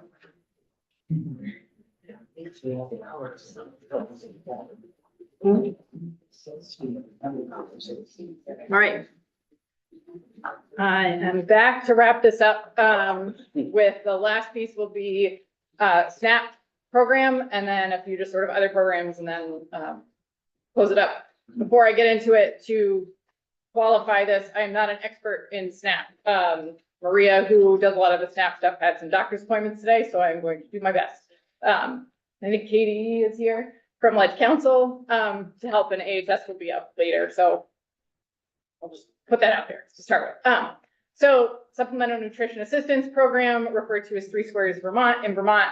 Wanted to just lay the sort of what the current program looks like, because that's important context to have in terms of understanding what the changes are to the program. So right now, the benefits are funded 100% with federal dollars, and the administrative costs are shared 50-50 between states and the federal government. In FY24, that was about $16.8 million.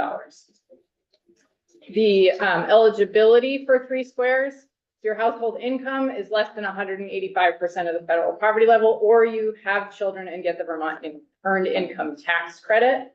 Households can still qualify if there is someone 60 or older or someone with a disability, depending on income. And under current, we're sort of before the 2025 Reconciliation Act, those between 16 and 59 needed to meet the work requirements unless they qualified as exempt or were excused.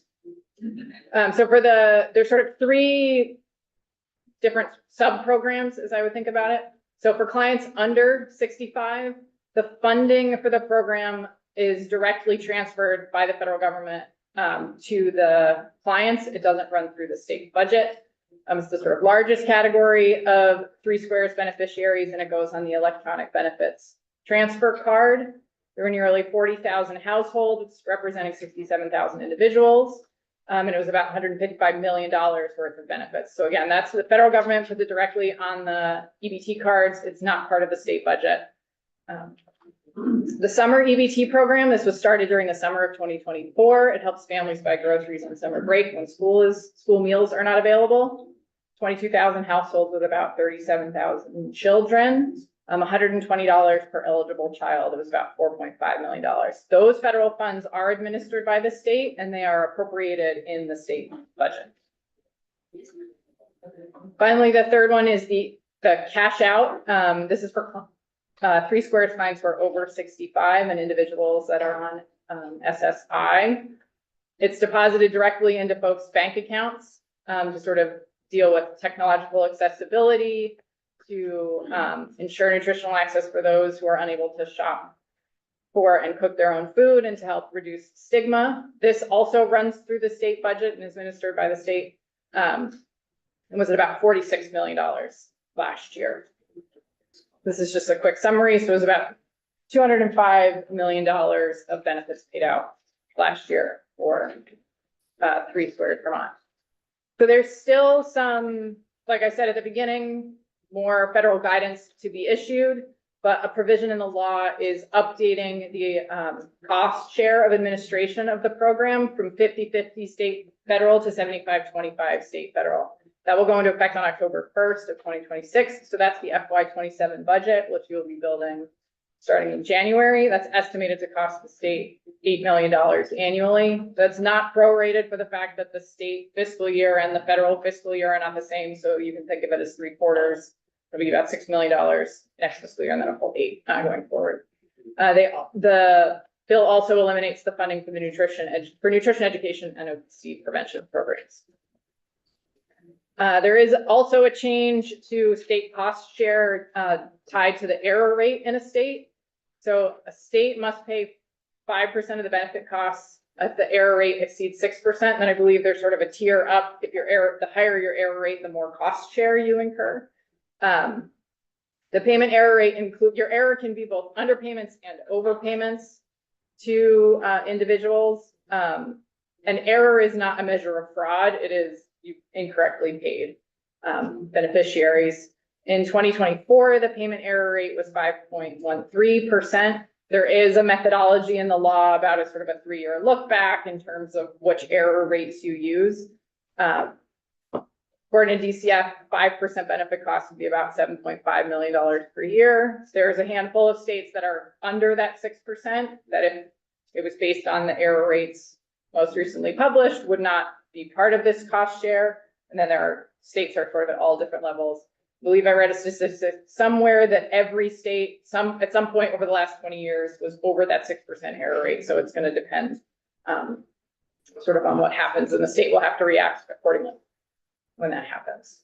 There were some changes to eligibility, similar to in Medicaid. Eligibility was limited to citizens, lawful permanent residents, Cuban and Haitian entrants, and persons allowed to live in the U.S. under the compacts of free association. Non-citizens, including refugees and asylum seekers, no longer qualify. The work requirement age cohort was previously 18 to 59. That's been increased to 18 to 64, unless you're eligible for a work requirement exemption. There's a 3-month window to come into compliance. They've eliminated some of the exemptions for work requirements, including for people experiencing homelessness, veterans, and individuals in foster care. And It's only 8 people. that's our from the this is the data that we pulled down. And it limits the exemptions for households with children from those with children who are 18 and under to those with children who are 14 and under. Yeah, none of those numbers seem right, to be honest with you. We can. No, I'm not. Yeah. I'm just saying, I see those. And finally, the other change is in terms of the calculation of the benefit. It used to use this thrifty food plan table to calculate benefits based on household size. That is going to change, where they're sort of locking in the benefit now, and then there'll be a COLA applied, but the way that the benefit is calculated will change going forward. That's the high level overview of SNAP changes. There are also some other general changes that don't really impact the state budget, but the state budget may have sort of tertiary impacts. There's the tax credit for donation to scholarship granting organizations. And these are sort of will be policy conversations that you will likely have to have as a result of this legislation. The new tax credits for the scholarship granting organizations, if the state opts in to allow people to sort of set up this granting organization, if the state opts into it, then people can take tax credits for it. There were changes to higher education and Pell Grants. No direct impact on the state budget, but will likely impact higher education institutions, student loans, the economy, the workforce, et cetera, that may impact the state budget eventually. And then there were also the Trump accounts that were established. So children born between 2025 and 2028 will receive the one-time $1,000 from the federal government. Additionally, there was additional funding for the Department of Homeland Security and Justice, the Department of Agriculture, the Department of Transportation, to the extent there are competitive grant programs that are established, or any of those funds flow through to the state, those will flow through. The low-income housing tax credits were enhanced. They're administered through VHFA, could be beneficial for qualifying housing developments. And the new market tax credits have been made permanent for investments in real estate in certain disadvantaged census tracts. So that's a high level overview. Before I get into next steps, I need to modify a statement earlier. The 2025 rescission, or the federal rescission bill was signed on the 24th of July. I didn't miss it, but it didn't register. Probably because the impacts of that bill were the elimination of the appropriations to the Corporation for Public Broadcasting and reductions in federal appropriations to the U.S. Department of the State. Those don't hit the Vermont state budget, so probably why it didn't cross my own personal radar, but wanted to just make sure that was clear that that bill has passed. Congress has been signed by the president there is still the federal FY 26 appropriations bills have, yes, be done, but I want to clarify that. So next steps, as I said before, there's no significant, but there will be significant budgetary challenges dealing with changes to the provider tax, Medicaid, SNAP, et cetera. They'll have to work through the next legislative session. You know, the administrative cost share for 3 Squares Vermont will be sort of immediate, and figuring out the Medicaid changes and investments that are going to be necessary in order to come into compliance with the new federal rules. But given the sort of timeline, this will follow the sort of same process that any major piece of federal legislation currently follows, whereby the governor will present a budget in January. You'll be able to react to it. And so knowing that there will be some challenges, having an idea of what your priorities are going to be as a body, moving forward to manage them. I think that's it. I didn't see anything about staff changes. It seems like some of these things, like when staff changes would affect personnel. I guess that's a question for AHS.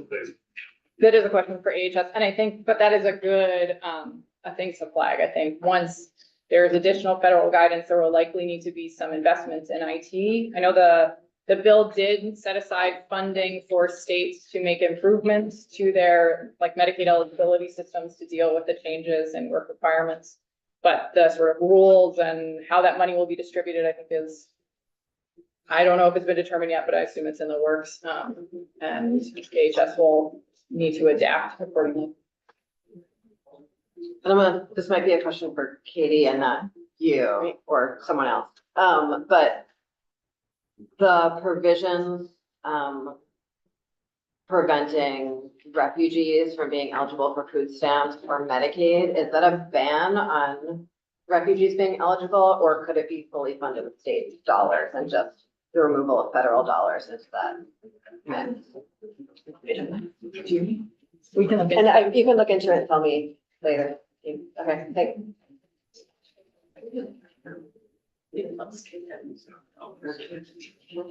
Anyone else?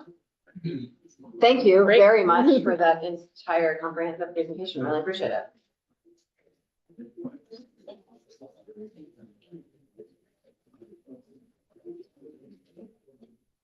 Next up, we are going to talk about the status of federal funds to the state from the administration. And I saw Sarah Clark walk. There you are. Hi. Come on up. Here. Backpack on. I don't know if all 3 of you, like, however you want to orchestrate this, it's up to you. So, you guys want to come up? So, if you want to come up together when you're done.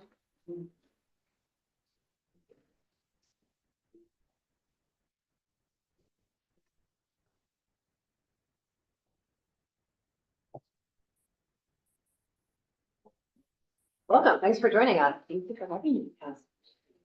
So good afternoon. For the record, I'm Sarah Clark. I'm the Secretary of Administration, and I'm joined by my colleagues.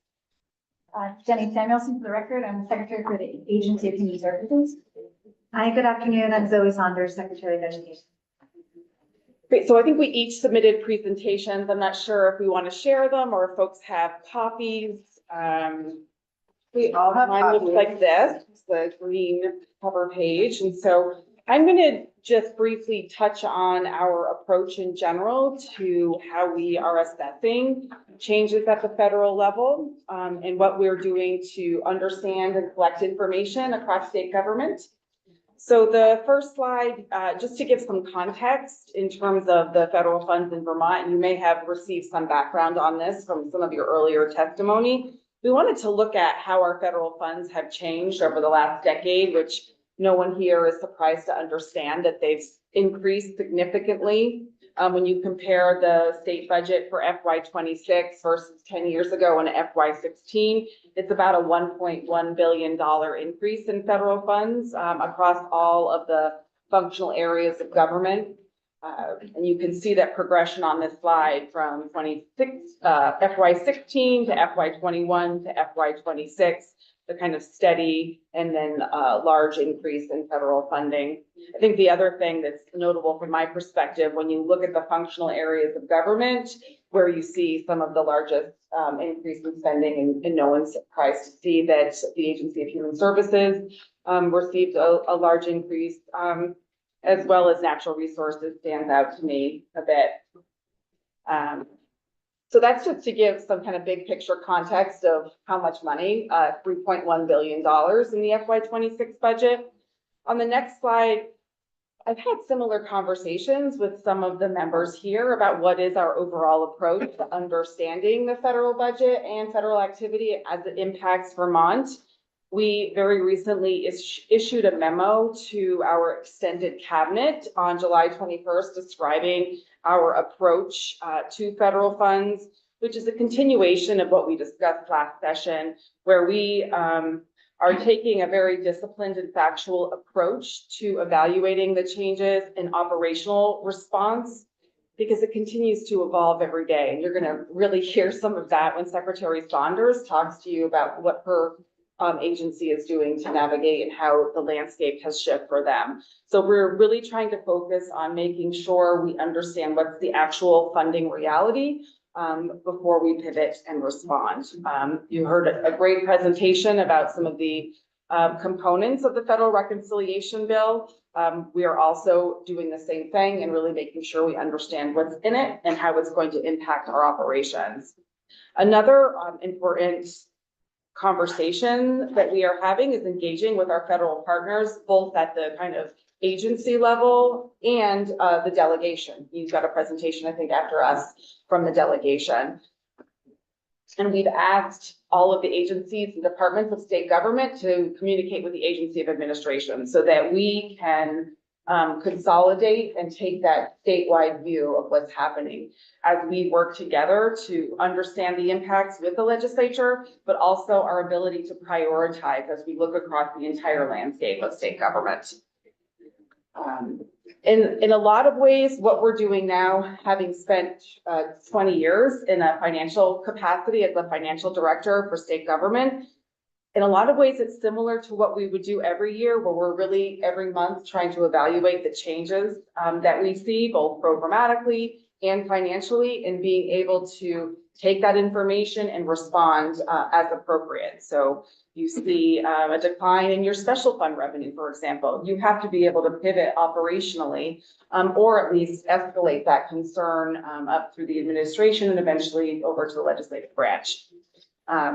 And one of the things that we did really as soon as the administration changed at the federal level is that we implemented a kind of our standard operating procedure, if you will, for when we are anticipating a federal shutdown, which is that we ask for departments and agencies to please draw in all of the federal cash that you're able to, in compliance with all of our policies, but just making sure we have maximized the amount of cash on hand that we can, as well as just continuing to monitor our access to our federal reimbursement systems.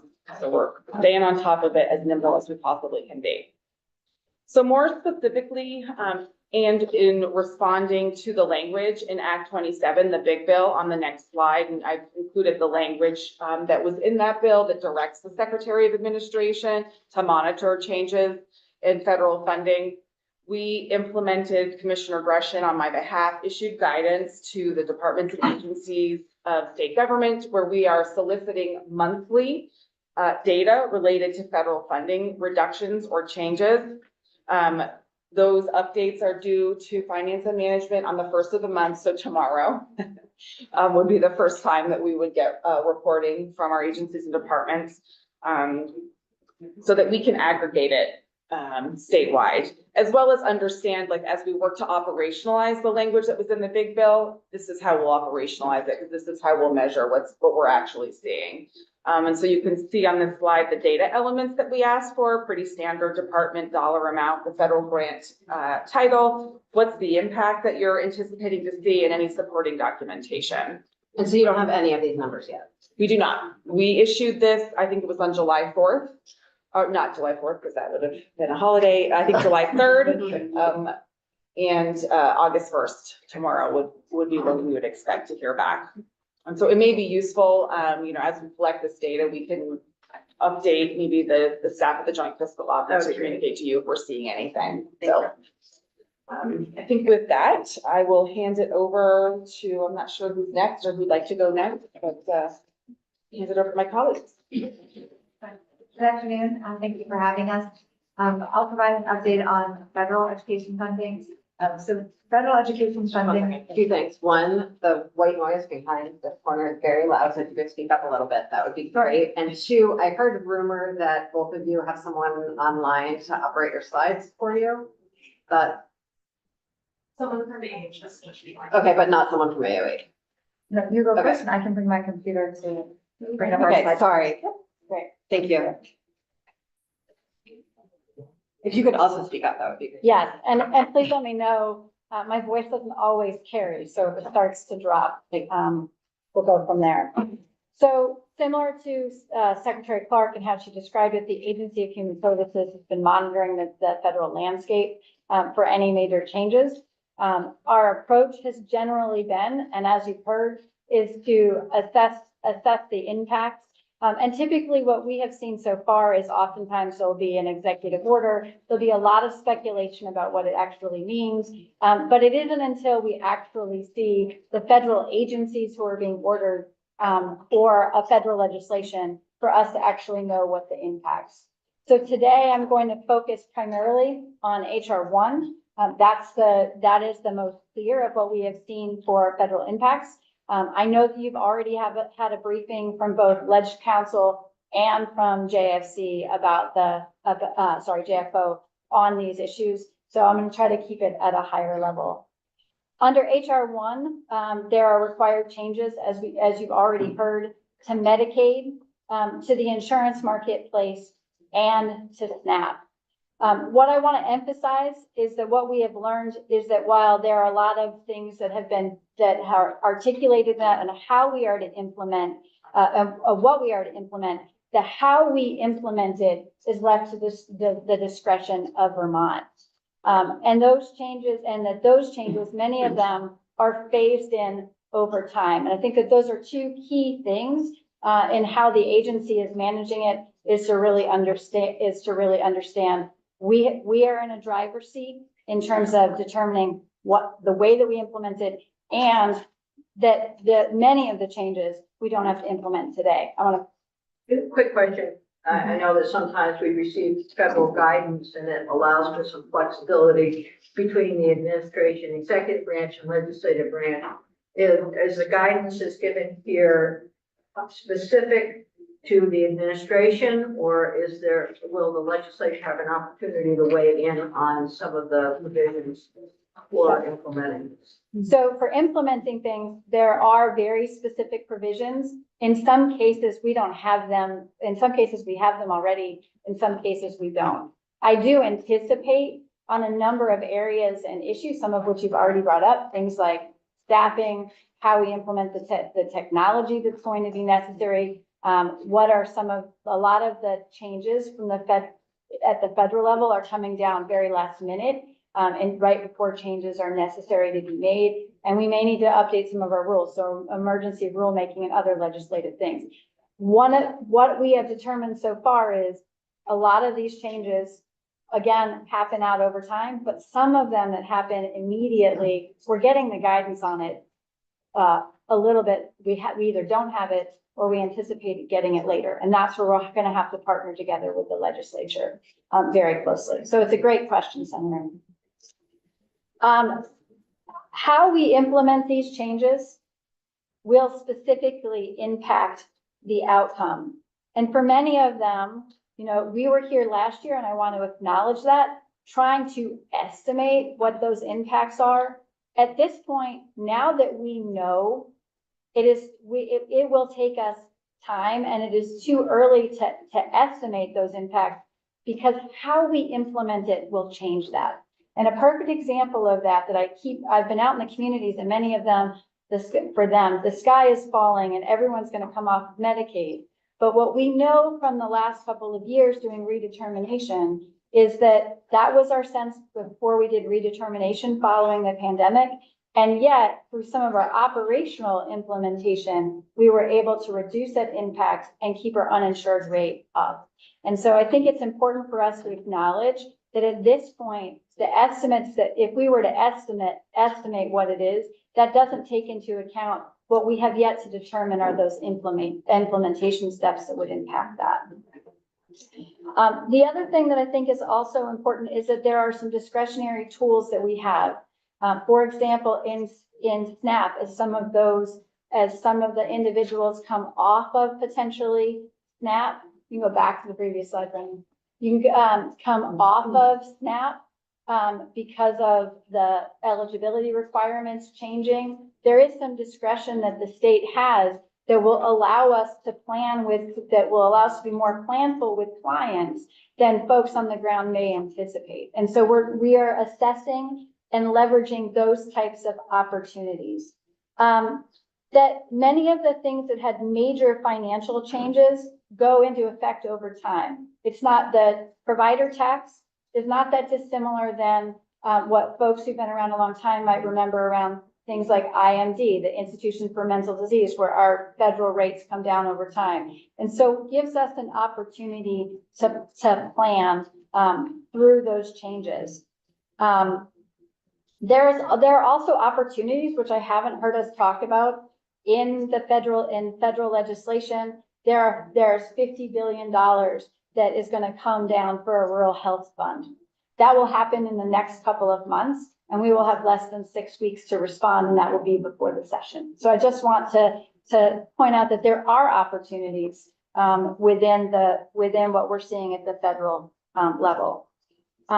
Through the efforts that the state's going to make, us and providers are really going to work to ensure that those who are eligible for Medicaid continue to be eligible for Medicaid as we do that design work. There are some elements that I want to point out we don't have discretion on. And as we go through them, I'm going to identify those clearly. Run the next slide. So as you heard in the Medicaid program, there was a change immediately on July 4th that went into effect that Vermont would have a reduction for about $1.13 million for Planned Parenthood. That's a 1-year ban on Medicaid funds being able to go to our Planned Parenthood partners. I want folks to know that there is currently a federal injunction related to that, giving us more time. But that's one of the things that the agency will be submitting. And it's a good flow with the agency of administration so that we can problem solve around that. There's, as was previously brought up, the restrictions on Medicaid for non-citizens, a reduction in provider taxes. We're gonna wait. Okay. We can wait here. Yep. Reduction in provider taxes that begin on 10/1. Again, I think this demonstrates that many of these changes happen not now, but over time. Related to the health insurance marketplace, what we see as a reduction in premium assistance and caps on the total amount that individuals can receive in the premium assistance program. And then there are major changes in individuals who can enroll in our program, restricting it for immigrant healthcare. The major financial changes, though, really are restricted to the federal Medicaid funding for Planned Parenthood, and that's immediate. The federal provider taxes and the elimination. Thanks, Calvin. And they'll be highlighted, and the major opportunity to participate in the Rural Health Funds program. Related to SNAP, you went through with Ledge Council the SNAP changes, so I'm going to pause there on those SNAP changes, and we can go through them. But the major changes this fiscal year that we have identified so far include the Medicaid program for Planned Parenthood, the elimination of the SNAP education funding, and then the opportunity for rural healthcare funds. Monitoring the fiscal elements for the future, its reductions in and these are just estimates. And again, these go into place over time, allowing us to plan. We have the reductions in provider tax, the reductions for premium assistance, the SNAP administrative cost sharing, and the and Vermont is in a good place when it comes to the cost sharing requirements for the benefits for SNAP. So there'll be zero cost sharing there. I know we have limited time, so I'm gonna pause. Thank you. I think we have a couple of questions for you. I'm just, I'll be quick. It's hard to tell. Do you know how many, recipients in terms of the, immigrant and refugee population will be impacted by the Medicaid changes and the SNAP changes? I do, at least for the Medicaid changes. For the 10-1 shift, there are between 500 and 600 enrollees who are refugees and asylum seekers who will no longer be eligible. For the restrictions on premium assistance for non-legal citizens that are less than 5 years in the country, which goes into effect on January 1 of 2026, it is approximately 100 current enrollees. And then for the restrictions on premium assistance for legal premium assistance restrictions, there are about 400 to 500 enrollees who are currently refugees, asylum seekers, and other non-legal citizens. So we have not been able to complete that analysis for SNAP at this point, but that gives you at least the Medicaid estimates, and we can follow up on the SNAP. Thank you. Can you send us those numbers? Because I don't write as fast as Teresa does. Yeah. Thank you. Right, whether or not, Representative Wood asked my question, but just the concern about having a safety net for these folks, I think going forward. There were funds in H91 and now are in the unencumbered world of general fund for bridges to help, which will also help in this area. So I won't ask that question. I will ask about the rural health piece.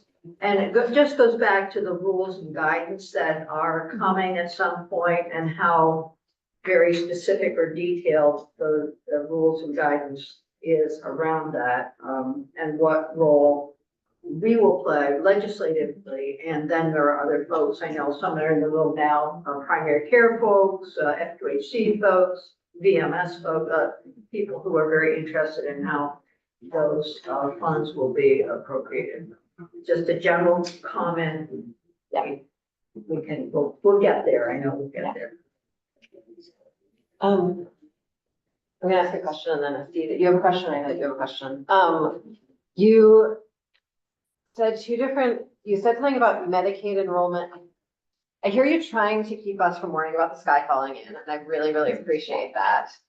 And what you said about how during previous times of redetermination, we have not seen that many people leave Medicaid rolls. And then you also talked about sort of softening the landing for folks coming off SNAP. And I like, that just doesn't reflect the reality I live in. And so I don't, so we saw a big drop when redetermination happened, the way I read the numbers. And I guess I don't know what softening of losing SNAP. Yeah, so let me take them one at a time. Yeah. When we looked at the uninsured rate this year, following redetermination for those who are uninsured, there's been little to no change. Okay. And so that's what I'm going on there. And what we can credit some of that work, what I would credit some of that work to, is that within the Department for Vermont Health Access, they run both eligibility determination for Medicaid and everyone knows this, and the exchange. And so they were able to work very closely with households to move them from Medicaid if they didn't have another insurance, to assess whether they had another insurance option, and to move them from Medicaid to the exchange. And I think that denotes success. I did go very quickly because I will be honest, I didn't want to repeat what you've heard already and from JFO, and that's somewhat what we had planned was a repeat. In the SNAP program, what you heard from JFO is that the work requirements will change and that there are individuals who would have had an exemption previously who were no longer eligible for SNAP benefits. Vermont has a number of discretionary eligible, like waivers that they can provide to individuals. And we will be able to use those discretionary waivers for a period of time to help people move, to help people make the transition from being SNAP eligible to being SNAP ineligible. My reasoning for putting both of those things out there is that what we know is that there are tools that we have that we can use to mitigate the impacts. And part of the reason for doing that is, one, to level set with everyone here, but you all are in your communities. And, you know, just this week I was in Bennington and sitting with providers, and many of the providers there are who we need to engage in these solutions, do not have all of the facts. And so they're going from inflated facts, and based on that are almost at the point of despair that it's going to be difficult to move people forward in assisting in the tasks that we have in front of us to mitigate the impact.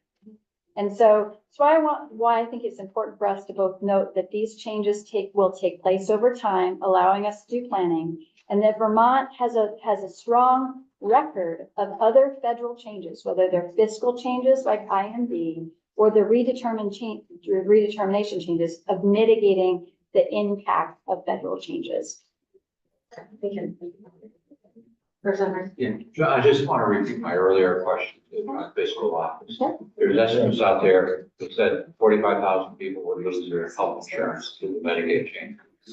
They pointed to you, that came from your shop.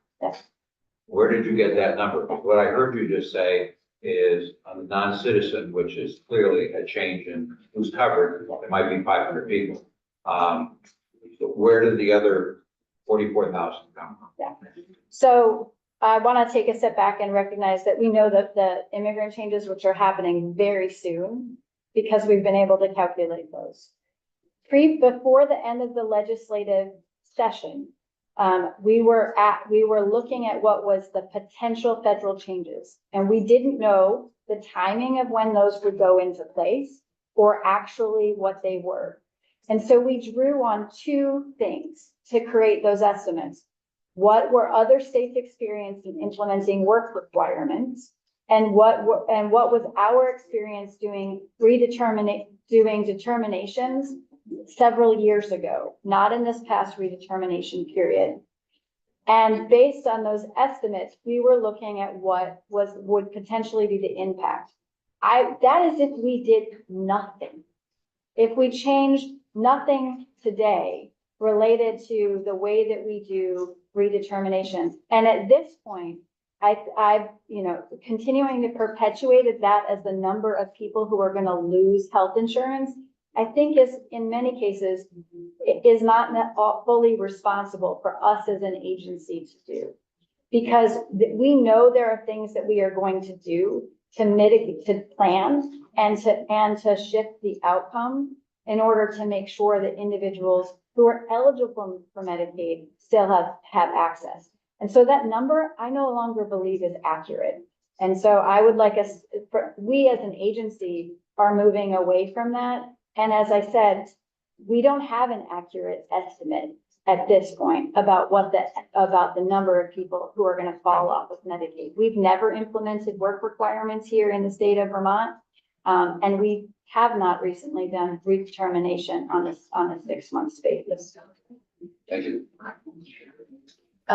When you send over those numbers that you're reading to us, can you do an age breakdown if possible? We'll see what we can do. Okay, thank you. And then this is a little bit out of left field, and we have a statutory obligation to hear an update from you on the federal matching funds for the Maple Mountain Family Medicine Medical Residency Program. So if you could just Yeah, that while you're sitting I there, know that you all have some time limitations today, so I'm also happy to send something over in writing if you would. That would be lovely. If you would Thank you. prefer. If you could give a few sentences and then send something over, Yeah. that would be great. We do not anticipate CMS approval or CMS extending the Medicaid funds for workforce development at this point in time. And so I think it's probably best for us to leave it there, and I can provide you a much more detailed outline of the reasons why. Thank you, and we can dive into it in September. We can dive into it, yep. Thank you very much. Do you two want to trade? Yeah. Here, do you, thank you for running your slides, I'm sorry about that. I didn't do my slide. To the mirror, sorry. Okay. Right, good afternoon, Zoe Saunders, Secretary of Education. Federal funding in education has been very uncertain over the last several months. There have been several programs in question over the span of about 4 months. I think what's really unique about the education context is those funds were resourcing projects that were underway or were being planned for the 25-26 school year.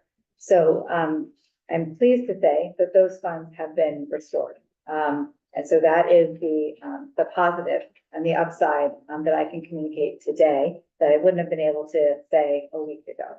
So what I'm going to walk through is just the timeline of what's occurred over the last year as it relates to funding impacts more immediately on the education sector, and then preview for you what we are anticipating and monitoring as we move into fiscal year 26 and beyond. So first, I'll start with the federal title programs. We had expected to have flat funding for all title programs as we, because of the Continuing Resolution Act that was passed by Congress and approved by the President. I will share that this overall cycle has been really unprecedented in terms of the number of delays to the process. This usually goes forward as a well-oiled machine of when we can expect to receive the preliminary allocations and then getting those grant awards on June 30th. So the delays in this process, certainly raised alarm bells for us and something we were really monitoring very closely. We received the preliminary allocations late, and when we did that, there were certain programs that we did not receive preliminary allocations for. So it certainly created questions around whether those funds would come through. And then on June 30th, we did receive notification that some of the programs would be withheld. What was surprising is that for one of those programs, Title 4A, we had actually received preliminary allocations. So that did come as a surprise. I will note that our team has been really proactive in messaging to the field. So when we received those delays related to those specific programs in terms of the initial allocation, we provided guidance early to our districts in terms of how they could bring down the dollars for those that were more confident would come through on July 1st. So we were one of the first states actually to provide that guidance to the field and being able to adjust their applications to draw down those funds. So I'll share in a moment on the next slide the particular program funds that were withheld. Again, these were dollars that had already been approved by Congress and signed into law by the President. And so there was work that we did in terms of our partnership with our delegation. Vermont also joined a multi-state lawsuit around this particular withholding of funds.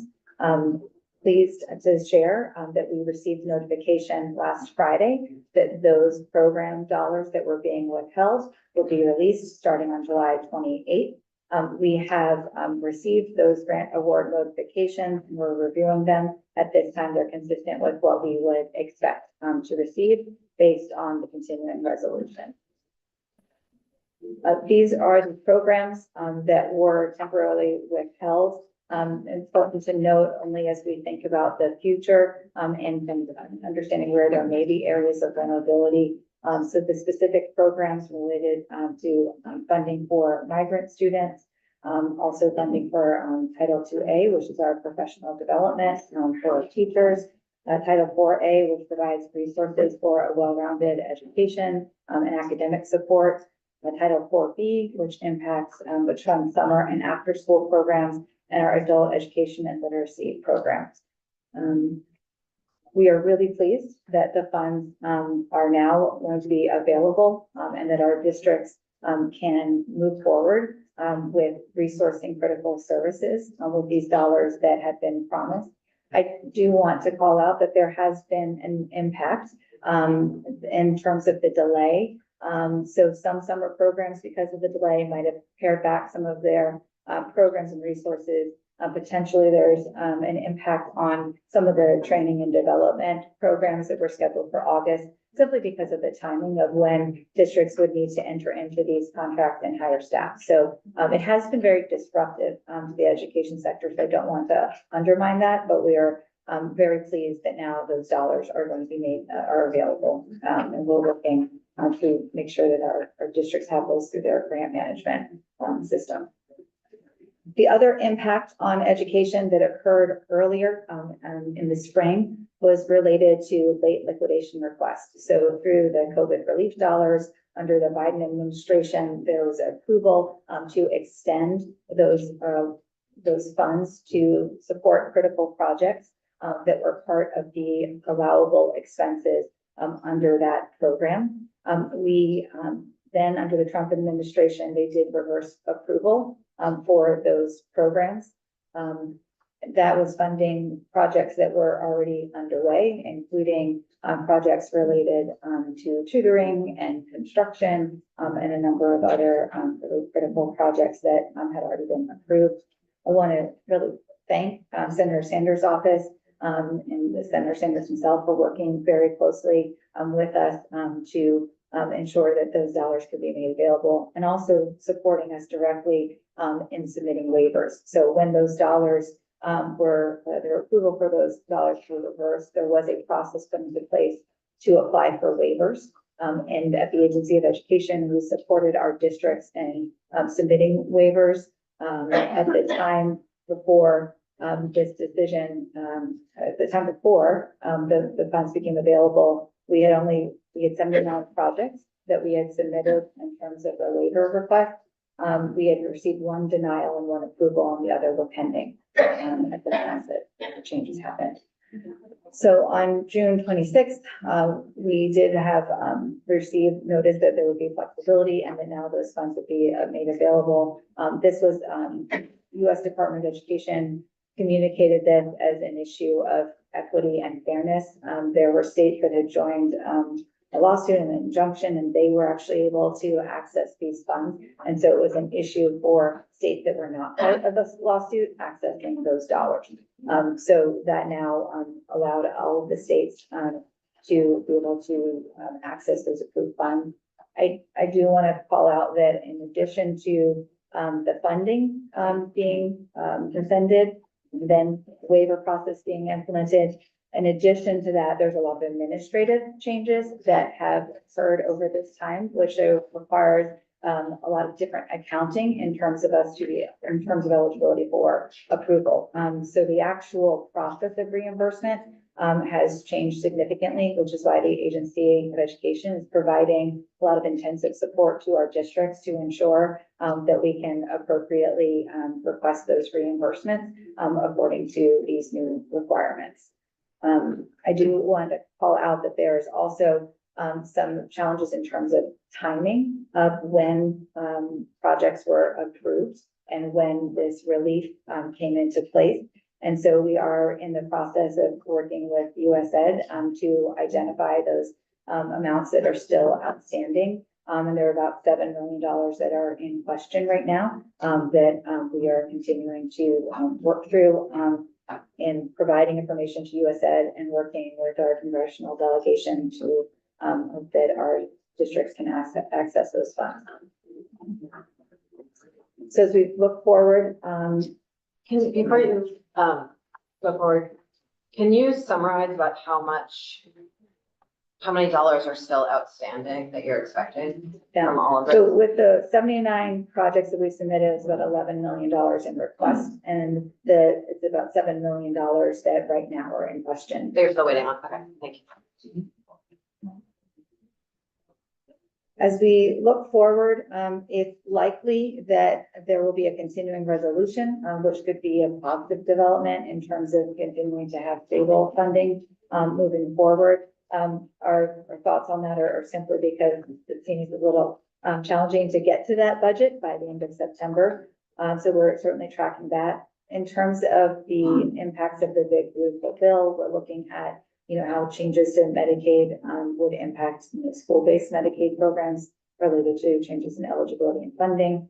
Also an impact on the nutrition assistance program. That's really related to the eligibility criteria is changing and what that means for funding. I do think it's important, to note here that those changes would have a potential downstream effect, meaning a delayed impact, that would look like in education, on potentially, incurring more costs for the universal school meals program. The earliest we are anticipating that could play out would be fiscal year 28. In terms of the president's fiscal year 26 budget proposal, there are some programs that are vulnerable or could potentially experience cuts. And those include the Title I-C micro program, Title II-A for education professional development, Title III-E for English learners. So that's something we're continuing to monitor and track as we move forward. I think through this process, the agency has been really clear-eyed around the potential impacts on our district and been very proactive in communicating to the field and providing support to our districts. We are continuing to host weekly office hours with districts to support them with the reimbursement process for the late liquidation dollars, as I mentioned. There's some of a cumbersome process now in place with the additional accounting requirements. So we do receive regular participation from anywhere from about 7 to 10 districts participating on those calls on a weekly basis. Just this month, those are the numbers. Additionally, our team is providing one-on-one technical assistance to districts to really maximize the federal dollars that are available to them.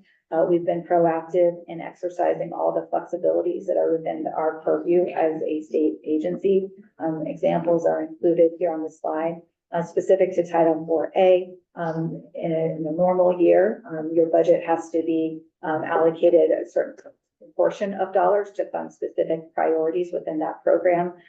Given the withholding of the fund, we were able to actually exercise flexibility to allow districts to spend wherever they deem to be most important for the needs of their students.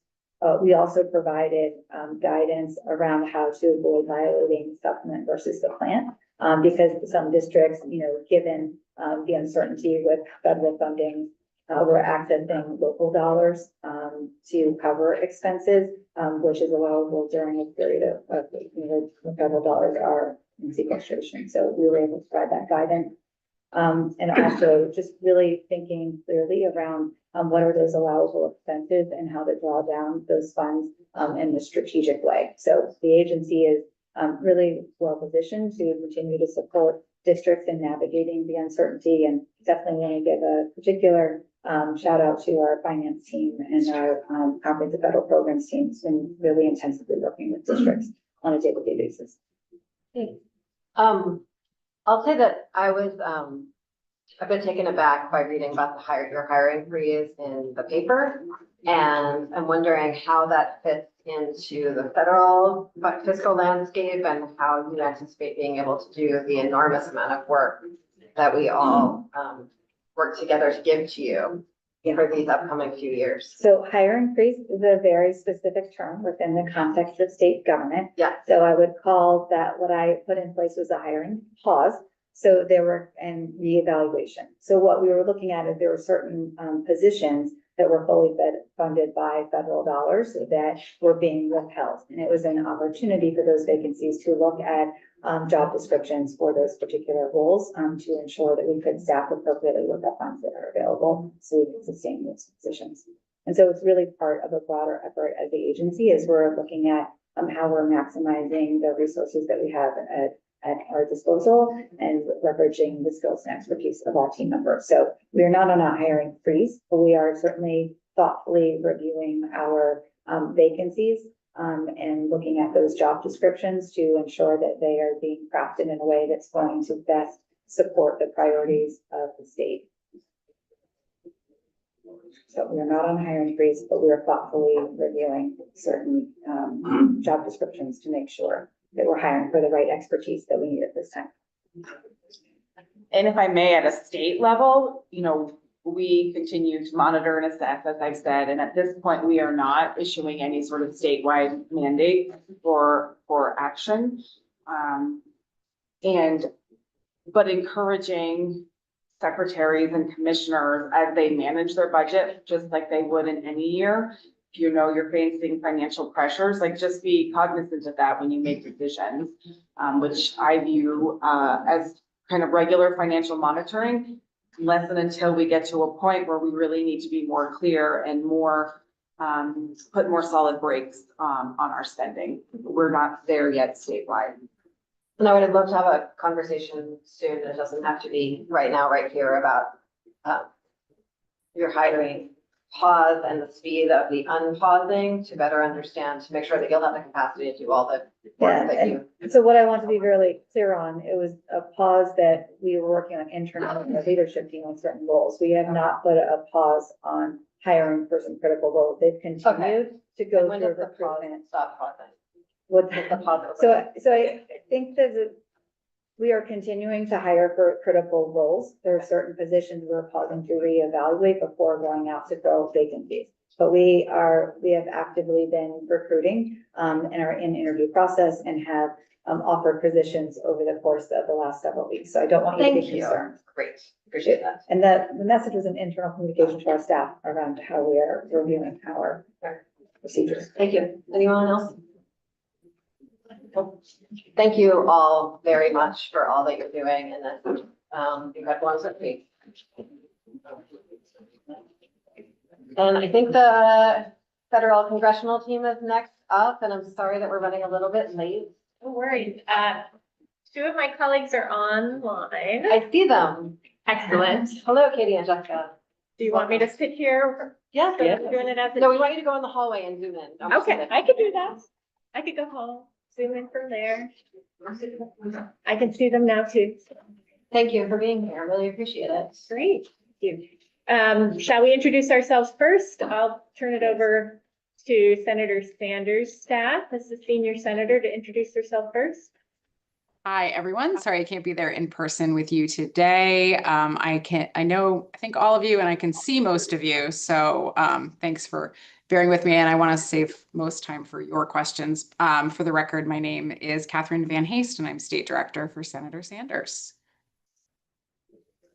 And I'll go next. Robin Lunge. Many of you knew me under my old hat, where I most recently came from the Green Mountain Care Board, but I've joined Senator Welch's team in the Vermont office, and I cover healthcare and immigration, but I'm here representing the office today. Turn it over to Jess. Good afternoon. For the record, I'm Jessica Nordhaus, Director of Community Outreach for Congresswoman Ballin. Okay, I feel like I need to moderate because I'm in the room. That's great. I would love for you to do that because I think you three have a plan and I don't want to interfere with it. That's great. So Katie, do you want to start? Sure. Yeah. And again, like I said in my intro, I want to leave as much time as possible for any questions you have, as opposed to guessing what you might be interested in. So I'll just sort of speak high level as to where we are now and some thoughts on moving forward. I've been able to listen to some of your testimony here today. I will say that I appreciate Secretary Samuelson's optimism, but I can't say that I share it. I frankly think that the committee is probably concerned that the sky is falling. Things aren't good, and I would be doing you a disservice in suggesting that they are or that they will be okay. I really think it's important that we acknowledge that. I think that the situation that Secretary Saunders just described with the education funds are a good example of how uncertain our current landscape is and how it continues to shift under our feet. Senator Sanders, as ranking member of the Health, Education, Labor, and Pensions Committee, was very glad to be able to work directly with Secretary Saunders, work directly with Secretary McMahon at USED to get those funds unfrozen, to get Vermont the fundings that it deserved and should have had to begin with. That was a win. I don't want to pretend it wasn't a win, but it never should have happened in the first place. So we're in this position of having to fight for things that we already are owed, let alone now this new set of cuts that we are hurtling towards. I really would encourage this committee and your colleagues throughout the Senate and the Vermont House to recognize that this is not time for business as usual. It's not time for partisan politics at the state level, to be quite honest.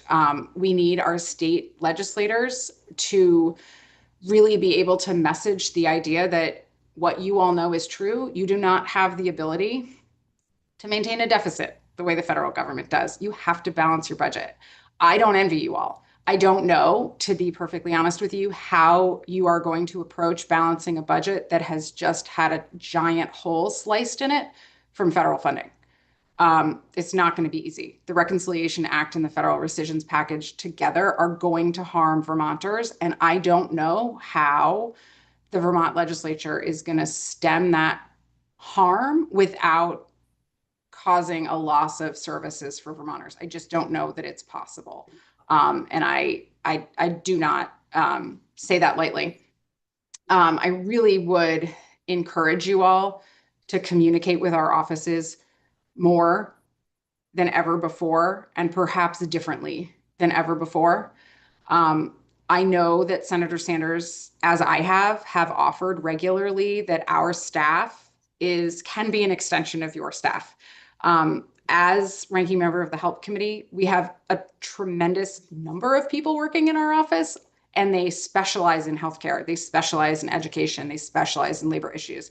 I am biased, but I will tell you these are some of the smartest people I have ever met, and they can be a resource to all of you who do not have staff and to the people of Vermont. And we really mean that. Bernie means that when he says that. He said it to some of you. We truly, in this space, work for you, with you, and we want to be a partner. If you need data, if you need information, if you need research done, let us know. We will help you. But please hear me when I say you have to tell us what you need. The one thing we do not have is the resources to follow the work of the legislature. We need to know what you're working on to be able to help you. We're just not in a position where we're monitoring the ins and outs, the day-to-day of the legislature's work. I wish we were. But if you tell us you need us, we are there. In return, I would just conclude by saying that we also need you in this fight. And I don't say that in a partisan way. I think that state legislatures have a unique position here to be able to speak to the harm that is going to be caused on the ground with human beings. That harm is not going to care if you voted for a Republican or you voted for a Democrat, whether you've done so for your whole life or the first time.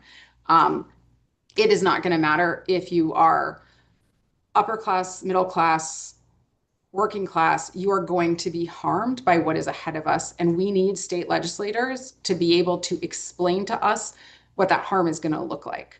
I will say that when we were looking at the reconciliation legislation moving forward, I did not hear from Vermont legislators about what your concerns were. We heard about one provision from members of the legislature. It was a provision related to AI. Other state legislators across the country also spoke to their concerns about that provision. I don't think that was a partisan concern. It was a state autonomy concern. That concern was shared with members of Congress across the aisle, and an amendment was drafted to address that concern, and that provision of the bill was stripped.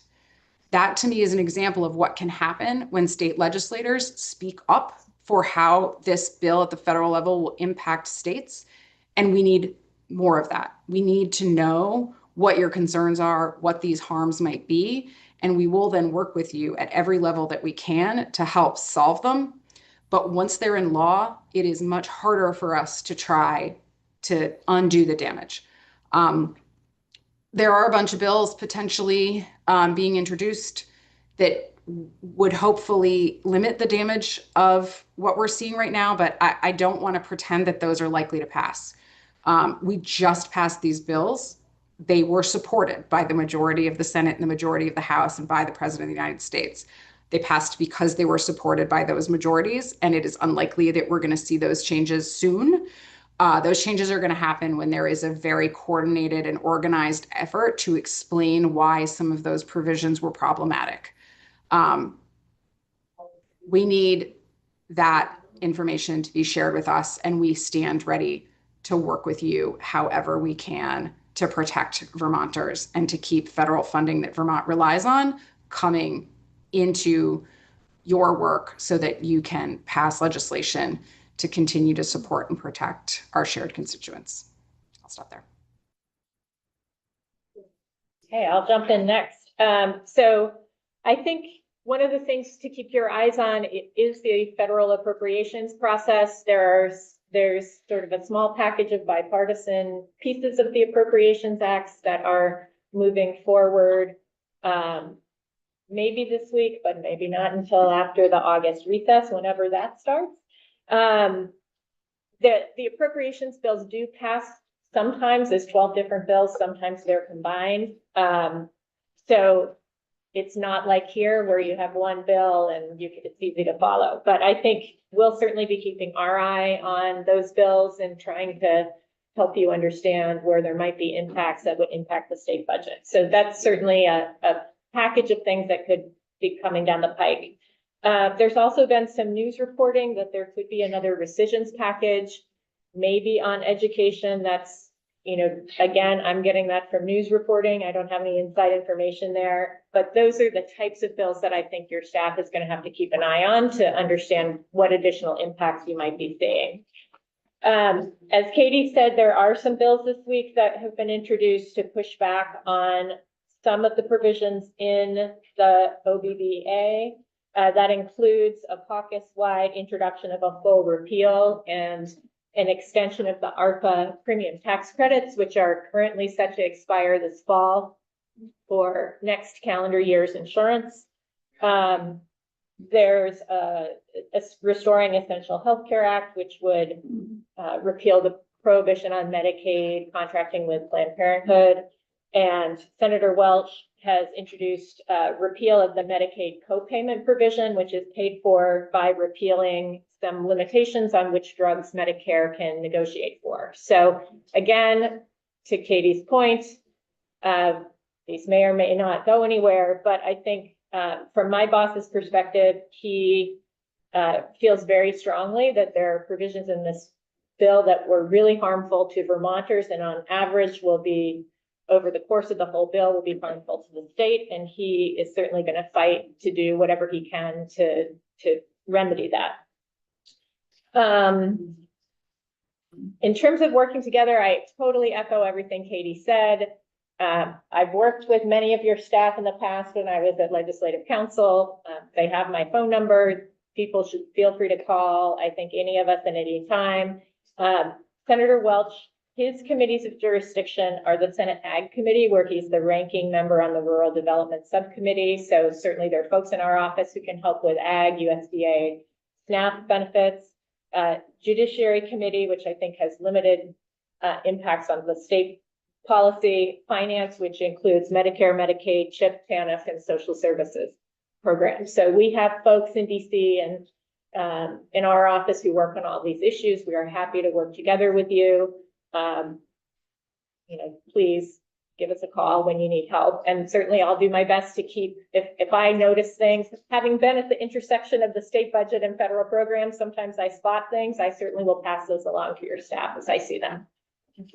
I want to make sure Jessica has a little bit of time to talk as well. And then we want to make sure you have questions answered. Thanks to both of my colleagues from the senator's offices. On the House side, things are looking a little different. We have heard, again, I'll echo Robin, and this may not come as a surprise to you, but we are not receiving information from the administration or the Republican leadership. And so we often hear about what's coming down through our partners at the state or through our constituents or by reading the news. So that is really important to us that we stay in close touch around that. But one of the things that has been signaled is that there may be one or two more reconciliation bills coming in the 119th. Mike Johnson has indicated that the first or the OBB Part 2, if it happens, would be for FY26, and that they would try to work on that this fall, and then that there may be another stab at it in 26. The goal is to really replace the provisions that were stripped out of the big bill when it went through the bird bath. And so there would be an effort to modify the language to try and push those through. And that might include examples are prohibiting Medicaid coverage of gender affirming surgeries or banning non-citizens from Medicaid programs in its entirety. As Robin also indicated, the appropriations project is ongoing and way behind with the way it is usually scheduled. So the House has only approved 2 of the 12 bills, and they have precious little time in September to get through the rest of those bills. So there's a strong possibility of another continuing resolution if we're going to keep the government funded. And then there are key programs that would need to be extended or not extended, including TANF authorization, Medicare, Medicaid, Medicare, including extension of community health center funding, GME programs, Medicare payments to low volume hospitals, national flood insurance, and SNAP, rural development, and other ag research and conservation programs. Congresswoman Balint serves on the Budget and Judiciary Committees. She's actively working to try to restore federal health insurance programs, knowing that cuts to one program impacts the cost of everybody's premiums and access to health care. And on the Judiciary Committee, she is pushing back on Republicans' mass deportation and agenda and illegal detentions. That is a role that we play in the state that is impacting lots of our residents and citizens. She continues to focus on policy that supports housing and mental health care. And I think I'd like to say going forward, we so value our partnerships with state agencies. Really important for us to understand how shifts in policy impact Vermonters and also how federal policy can be improved to help Vermonters. And then we're grateful to state employees who are always gracious about accepting a warm handoff when a constituent needs help with a federal agency. So that's another role that our offices continue to play. We are not quite as well staffed as the good Senator Sanders, but we are always willing to help and happy to coordinate those services. Thank you. Thank you. Any questions from anyone? Yeah. So this is in light of the, tell you what we need. There's, HUD funding packages being worked on right now, and Vermont's, potentially facing around 1,100 households losing their support by the end of this year.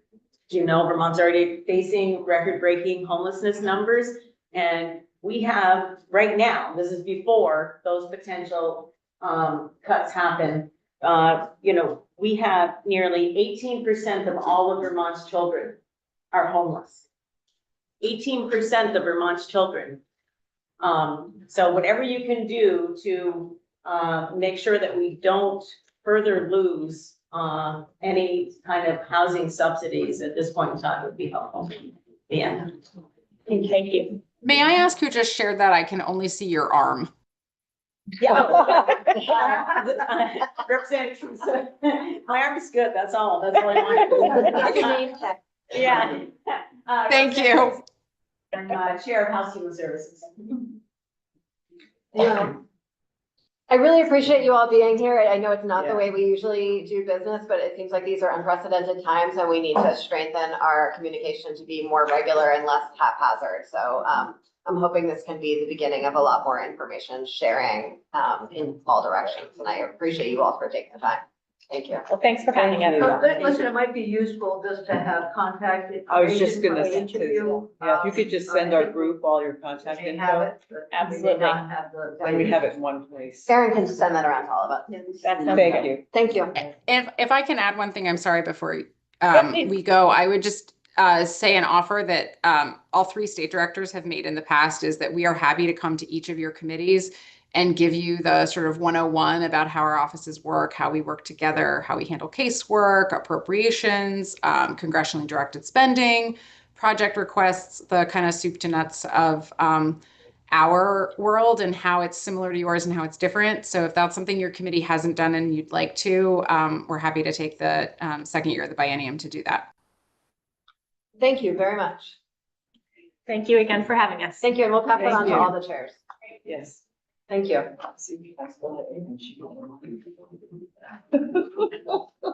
Okay, next up, and right on the heels of Representative Wood's comments, we have Miranda Gray joining us. Good afternoon. Thank you for having me. For the record, Miranda Gray, I'm the Deputy Commissioner of Economic Services Division, standing in for Commissioner Winters, who is on a much-deserved leave right now, enjoying some vacation time. I also have with me in case— Miranda, you're very garbly. I don't know if you could be closer to something. Like a microphone. Is this better? It is, thank you. You're welcome. No, thank you for letting me know. I will start over. For the record, Miranda Gray, I'm the Deputy Commissioner for the Economic Services Division, standing in for Commissioner Winters, who's on vacation this week. I also have with me Lily Sojourner, the Director of the Office of Economic Opportunity, in case there are any questions that she might better answer for you all. So I was asked to respond to 3 questions. So unless there is any change, I will just jump into those and then happy to take questions. Okay. Thank you. I know that you're behind, so I will try to be expedient, but not too fast. So first, I was asked for the status of individuals that have exited the GA program.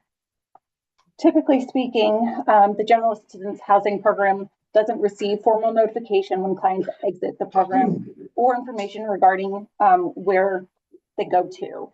In most cases, clients simply discontinue submitting applications for assistance. However, for a subset of clients who engage with case managers or service providers from the Department of Aging and Independent Living, Department of Mental Health, the REACHER program that is housed in Economic Services, and the Vermont Chronic Care Initiative nurses, during the executive order, we were able to gather additional insights into their housing plans and the barriers they face. So I'm going to share that with you all today. Am I okay? Am I garbly again? Okay. Sorry. You're a little garbly. A little garbly. It could also be me. The Adult Services Division for Dale serves 70 individuals over state fiscal year 25. 48 of these individuals transitioned out of the program as of June 30th. I wanted to give you a little sense of the top 4 places that people went. People secured an apartment. People moved into a facility, including nursing facility, residential care home, or assisted living. And we also had a population who was determined to no longer be eligible for choices for care. And then the other top place that people did is they private paid to be able to stay in the hotel where they were. The REACHER program within Economic Services also worked closely with REACHER participants in the General Assistance Program, and then other families that were not eligible for REACHER, who were not already connected to a case manager. So this is not a typical body of work, but we wanted to help provide some additional support. The REACHER program worked with 282 families under the executive order. 119 of those families were on REACH-UP, and 163 were not eligible for REACH-UP. The housing plan for families for July 1st ranged from moving into an apartment, which was true for 44 families, living with family, staying with friends, renting rooms, and several families choosing to also self-pay at hotels. To try to better understand plans that were made versus where the families really ended up, ESD has asked case managers to provide a 30-day update, which we will be gathering soon.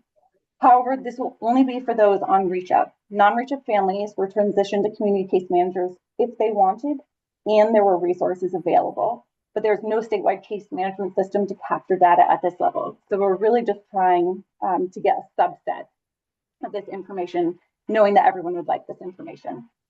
The Agency of Human Services collaborated with the Area Agencies on Aging and the Vermont Chronic Care Initiative nurses to provide outreach and care coordinations to 191 individuals who met the medically vulnerable criteria. While many of these individuals were successfully connected to services and providers, the available services were not specifically focused on helping people secure housing. 24 individuals were not reachable and 51 declined our assistance. We also had a group across all of the various groups who, despite multiple outreach attempts, including phone calls and in-person visits to the hotel rooms, that individuals just did not respond. It should also be noted that the level of engagement from households did vary from actively engaged to little to no engagement. Many individuals wanted housing assistance but did not want to address other social needs during their housing crisis. Many individuals had arranged plans for the end of their hotel stay, which commonly included returning to live with friends or family. Some were secured placements in nursing facilities, while others opted to self-pay. We do not have a clear understanding of how many individuals ultimately became unsheltered.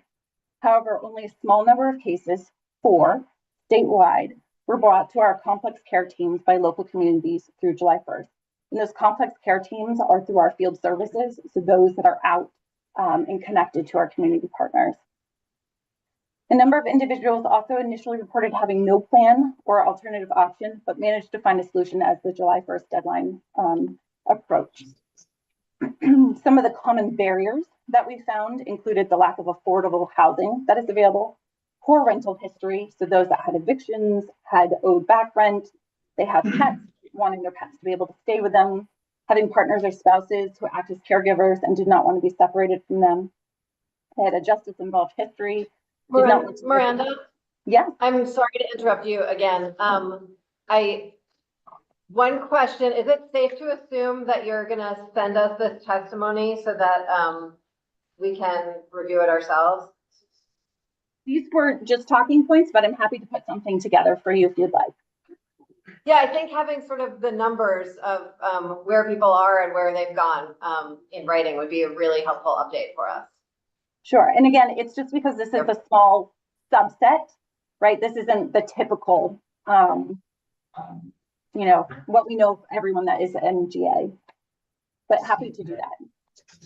I was really sort of just imagining this would match a lot of the updates that we've heard in the past regarding sort of GA housing and where people are going. Yeah. Yeah.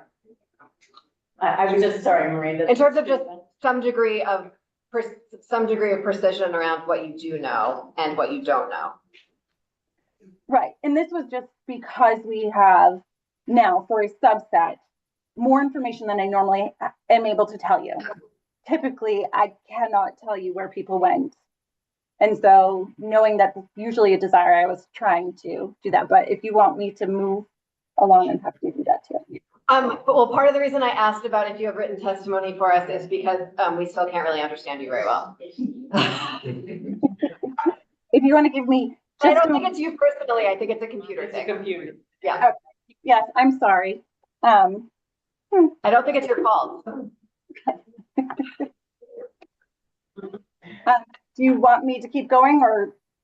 I don't know if it's worth trying. It's hard, it's very Yeah, okay. understand you. I think we shouldn't. So if you could send us something written up in response to the questions, that would be helpful. And then maybe we could attempt 1 or 2 questions for you and see how that goes.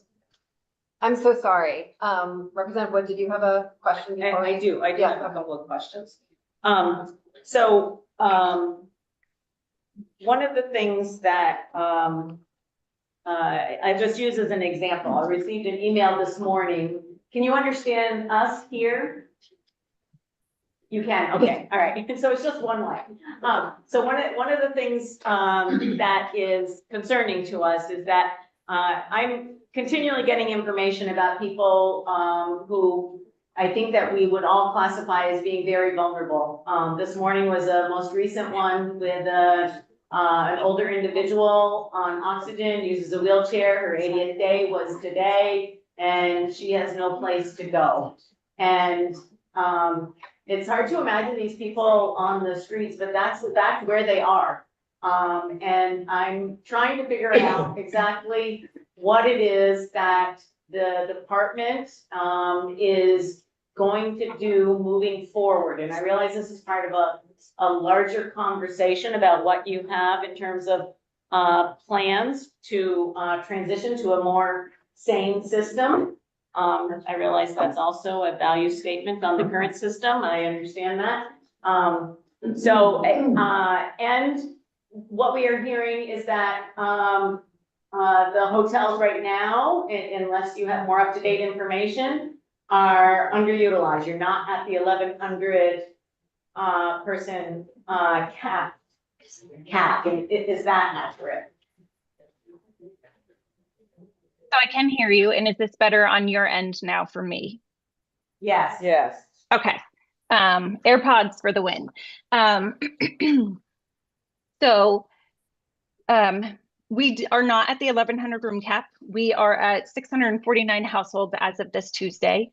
We are seeing about 50 new households per week just in this month, to give you a sense. And you were correct, Rep. Wood. We are trying. I think that was the third question that I was asked, is like transitioning from the GA motel hotel program. Like, what are we trying to do? And we continue to engage with the community partners to establish new shelter beds. We have expanded projects to generate an additional 73 households, so 73 more households that will be able to go by the end of this calendar year.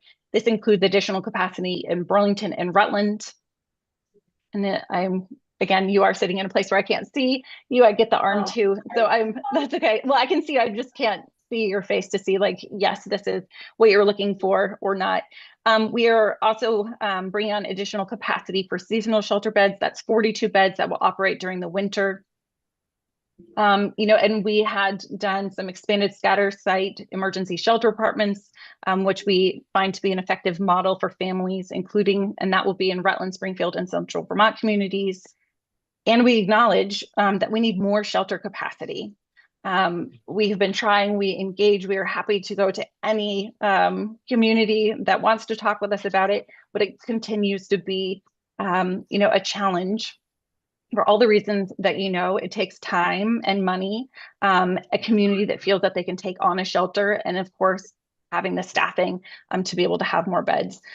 We also have the department and VHCB are making investments now that will also bring on additional capacity in state fiscal year 27, and that's in St. Johnsbury, Rutland, Hartford, and Brattleboro.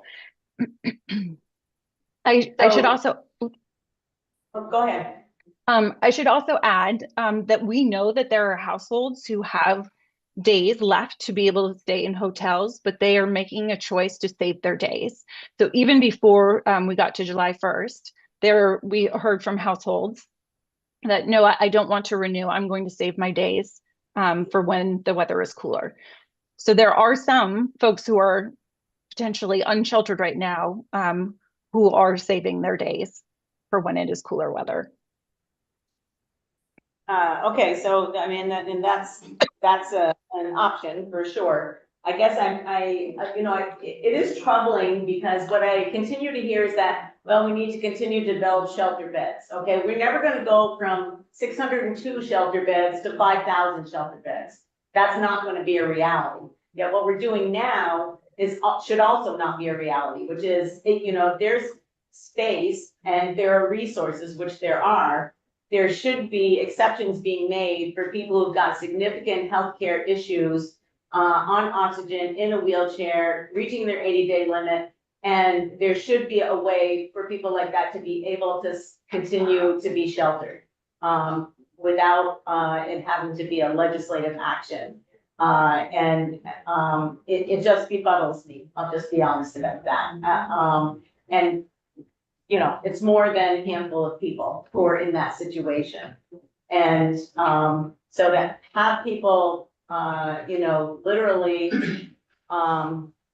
living on the streets, and you talk about communities being willing, we have heard over and over again from communities the impact of the number of people who are homeless in their various communities. And so Of course, we would do anything that we can to assist in, helping the community to be, welcoming of, any kind of expansion that you're talking about. But, I just find it unconscionable that we have resources that we're not spending, and we have people with very significant needs that are being exited from hotels. Understood. Go ahead. Go ahead.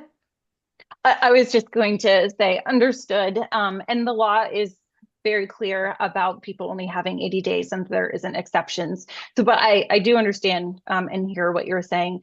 I'm not sure if Director Sojourner wants to add anything about, the other sheltering options in conversations issues, certainly in even more of those conversations than I am.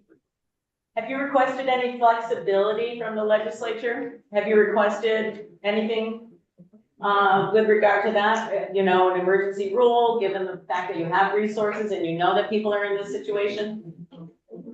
We have not today requested anything of the legislature. Right.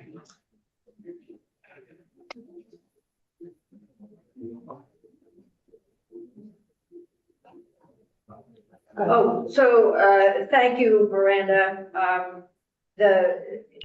It will be helpful to see your responses in writing, so that we can fully understand where you are. I want to echo some of the comments, from almost all the comments from Representative Wood, in terms of the transition from the motel hotel program. And I understand, of course, that the budget presentation will be significant in that. But what role are you playing, you along with others at DCF, in making recommendations about improving outcomes for folks who are unhoused? And I include in that, how are the field directors going to be utilized to identify what the needs are for folks who are currently unhoused or in, I know you say once they're unhoused, you lose track, but how are you taking care of folks? I guess it's probably impossible for you to answer the question right now, but I think it's going to be absolutely critical that when the budget comes around, that we see some improvement in recommendations. Understanding that comes from the 5th floor, but it comes with recommendations from DCF, including economic services. So this has become an extremely frustrating place for all of us. I think we all feel uncomfortable. It's gone on too long, but I do think, please understand that this needs to be resolved. We thought that we had a good start with H91. That didn't happen. You weren't the one who didn't sign the bill. But I do think the message here is please stay engaged and involved in moving that transition as quickly as possible. Thank you, Senator. I hear you. And yes, we are certainly engaged. And as you noted, not able to speak about it, but we are having a lot of conversations. And I would say in the interim, you're right, our field service directors are a resource. If you are hearing from constituents, right, that is, we can work with people. We do have the complex care case coordination. So understanding it and trying to make sure that we're getting people connected to the appropriate resources and to case management if they don't have case management, so that we can help them find a permanent solution. Thank you. Thank you. And I appreciate some of your generosity about the idea that we wouldn't be able to know where people are, Senator Alliance, but there actually aren't that many people in the whole state. And I know at least in my county, local providers are fairly aware of each individual and how they're living. And so it seems like it should be possible for us to make data-driven decisions based on that data if we could gather it together. So I thank you both for your time and look forward to your written testimony and maybe for a request for some emergency rulemaking. Thank you. Thank you. We are a little bit behind schedule, all going to work out in the end. And we are moving to developmental services payment reform. So folks, there's a full report due for this in September, where we'll spend much more time and have a full presentation. of that in September, and this is sort of an interim check-in. And I thought, given the number of folks who wanted to testify and that we still have that, we're still moving towards the final report, it might be helpful for folks, I asked committee members to review the testimony and really just to go to Q&A. So I'm gonna move us into questions if anyone has one or anything anyone wants to say. Yeah. I just, Madam Chair, are we to direct it to certain people in the audience, or are we to? Or everyone could come up, or folks, I have an idea. I'm wondering if the folks in the front row who are not here to testify on this particular agenda item to a new seat, and folks who do want to testify on this agenda item to move to the front row, and that would at least give us some visual clarity. Thank you. Thank you for asking. So sorry to my legislative colleague.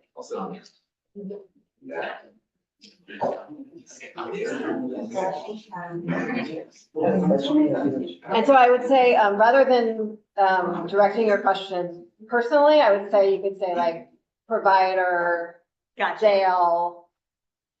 Do you want me to start off? Impacted person, however you want to do it. Yeah, yeah, me too. Yeah, indeed. The floor is yours. All right.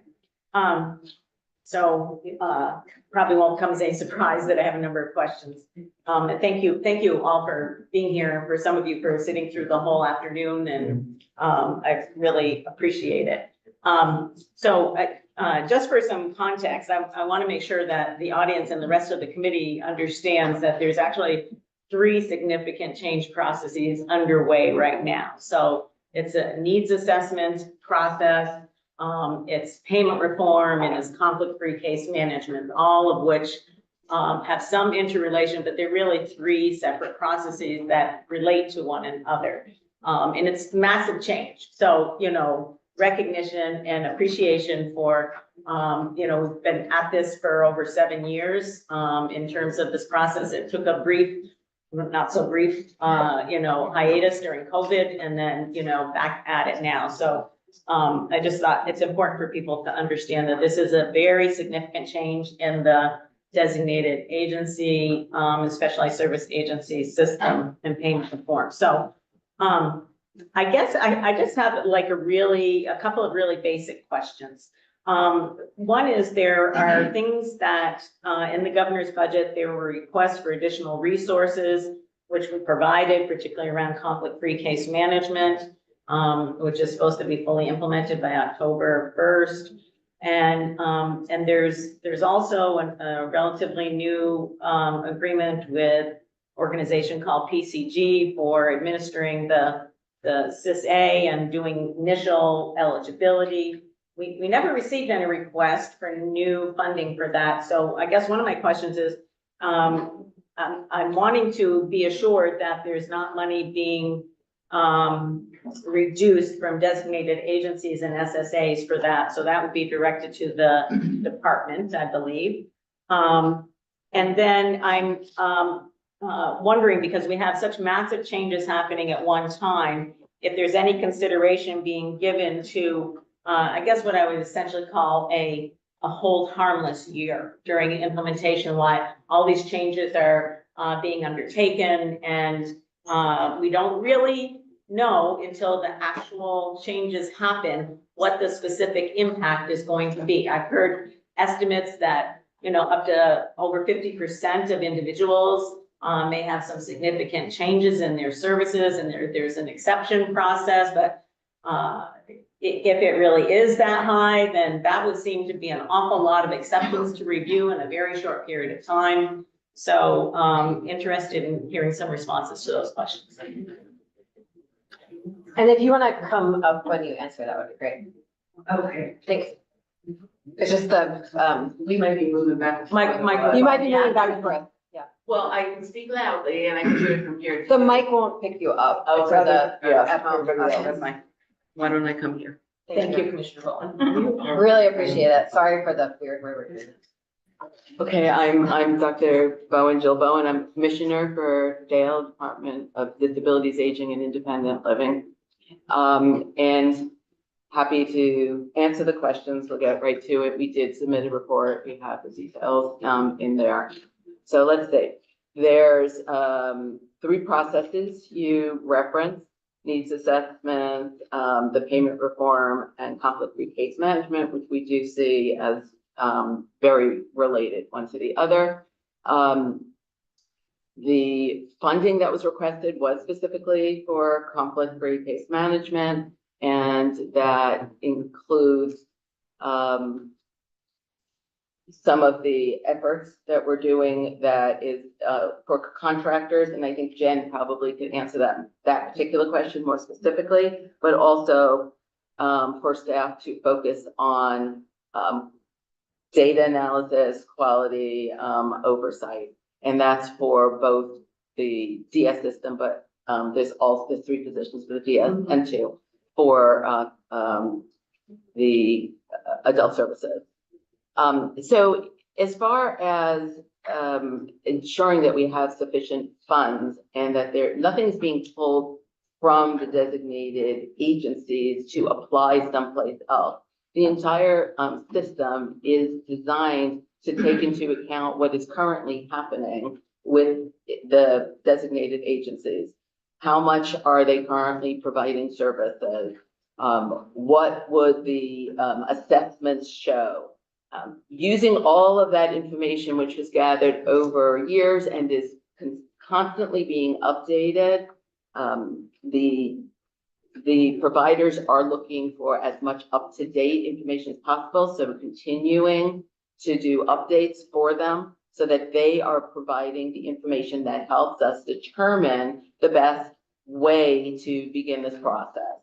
And that's starting because this process requires that people get paid, the providers get paid for services that they provide. So that's the accountability piece behind it, is that they must provide the service. Currently, in the current system, on average, is about 55% of services that people are authorized for that they're getting. It'll be a lot easier for us to be tracking what exactly is happening in terms of the number of services that are provided.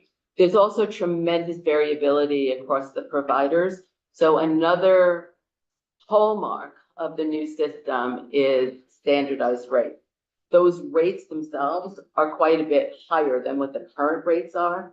The system itself allows the agencies to do the same as they're currently doing. Some will do better than they're currently doing, and a few may do less than they're currently doing. So as far as revenue, the system itself is budget neutral. How people will perform within the system and the ability to continue to expand one's revenue as a provider is dependent on utilization services provided in the new system, which is different from the current system, as you know. So when we look at the breakdown, and a lot of this has been shared with the providers, so each provider agency has seen where their projected revenue is. We see, again, most of the agencies will either receive the same or more than they're currently receiving. And some will receive less, but with an opportunity for them to adjust that by providing more services. There is an exceptions process. I think that you spoke to that. There isn't a hold harmless overall for the system. There is, again, the exceptions process, which is very simply check a box. And that sets off the exceptions review. During the exceptions review process, people receive the same services they're currently receiving. So it's not like anything goes on pause during that process. It's meant to be a very rapid, streamlined process. The teams will meet weekly. And then if there's still some disagreement, then there will be also an appeals and grievance process. But we anticipate that most of those exceptions are going to be accepted, and most people will be getting the services that match the needs that's another hallmark of the system, is that these services match the needs as per an evidence-based assessment process. The idea of the three separate areas that you spoke about, Rep. Woods, is part of conflict-free case management, of which we were out of compliance. Today, we're actually out of compliance. On October 1st, we will not be out of compliance. And that's because will have separate case management, and the assessment process will be independent, and the service, which is where the providers will continue to provide services, will be separated. And that is crucially important. And as I said, we are virtually the last state to come into compliance there. The other piece that's important is that the upfront money that will be provided to the providers as a bundle is based on what they're currently providing. It's based on what their current provision is. And that was built that way because the providers wanted to have some of that upfront money. We will be the only state that does it that way. The other states just do the fee-for-service approach. This has been built over these years, and I can say that it's been built. I wasn't here to build it, so I want to give a thumbs up for a collaborative approach over many years that's very detailed and thoughtful.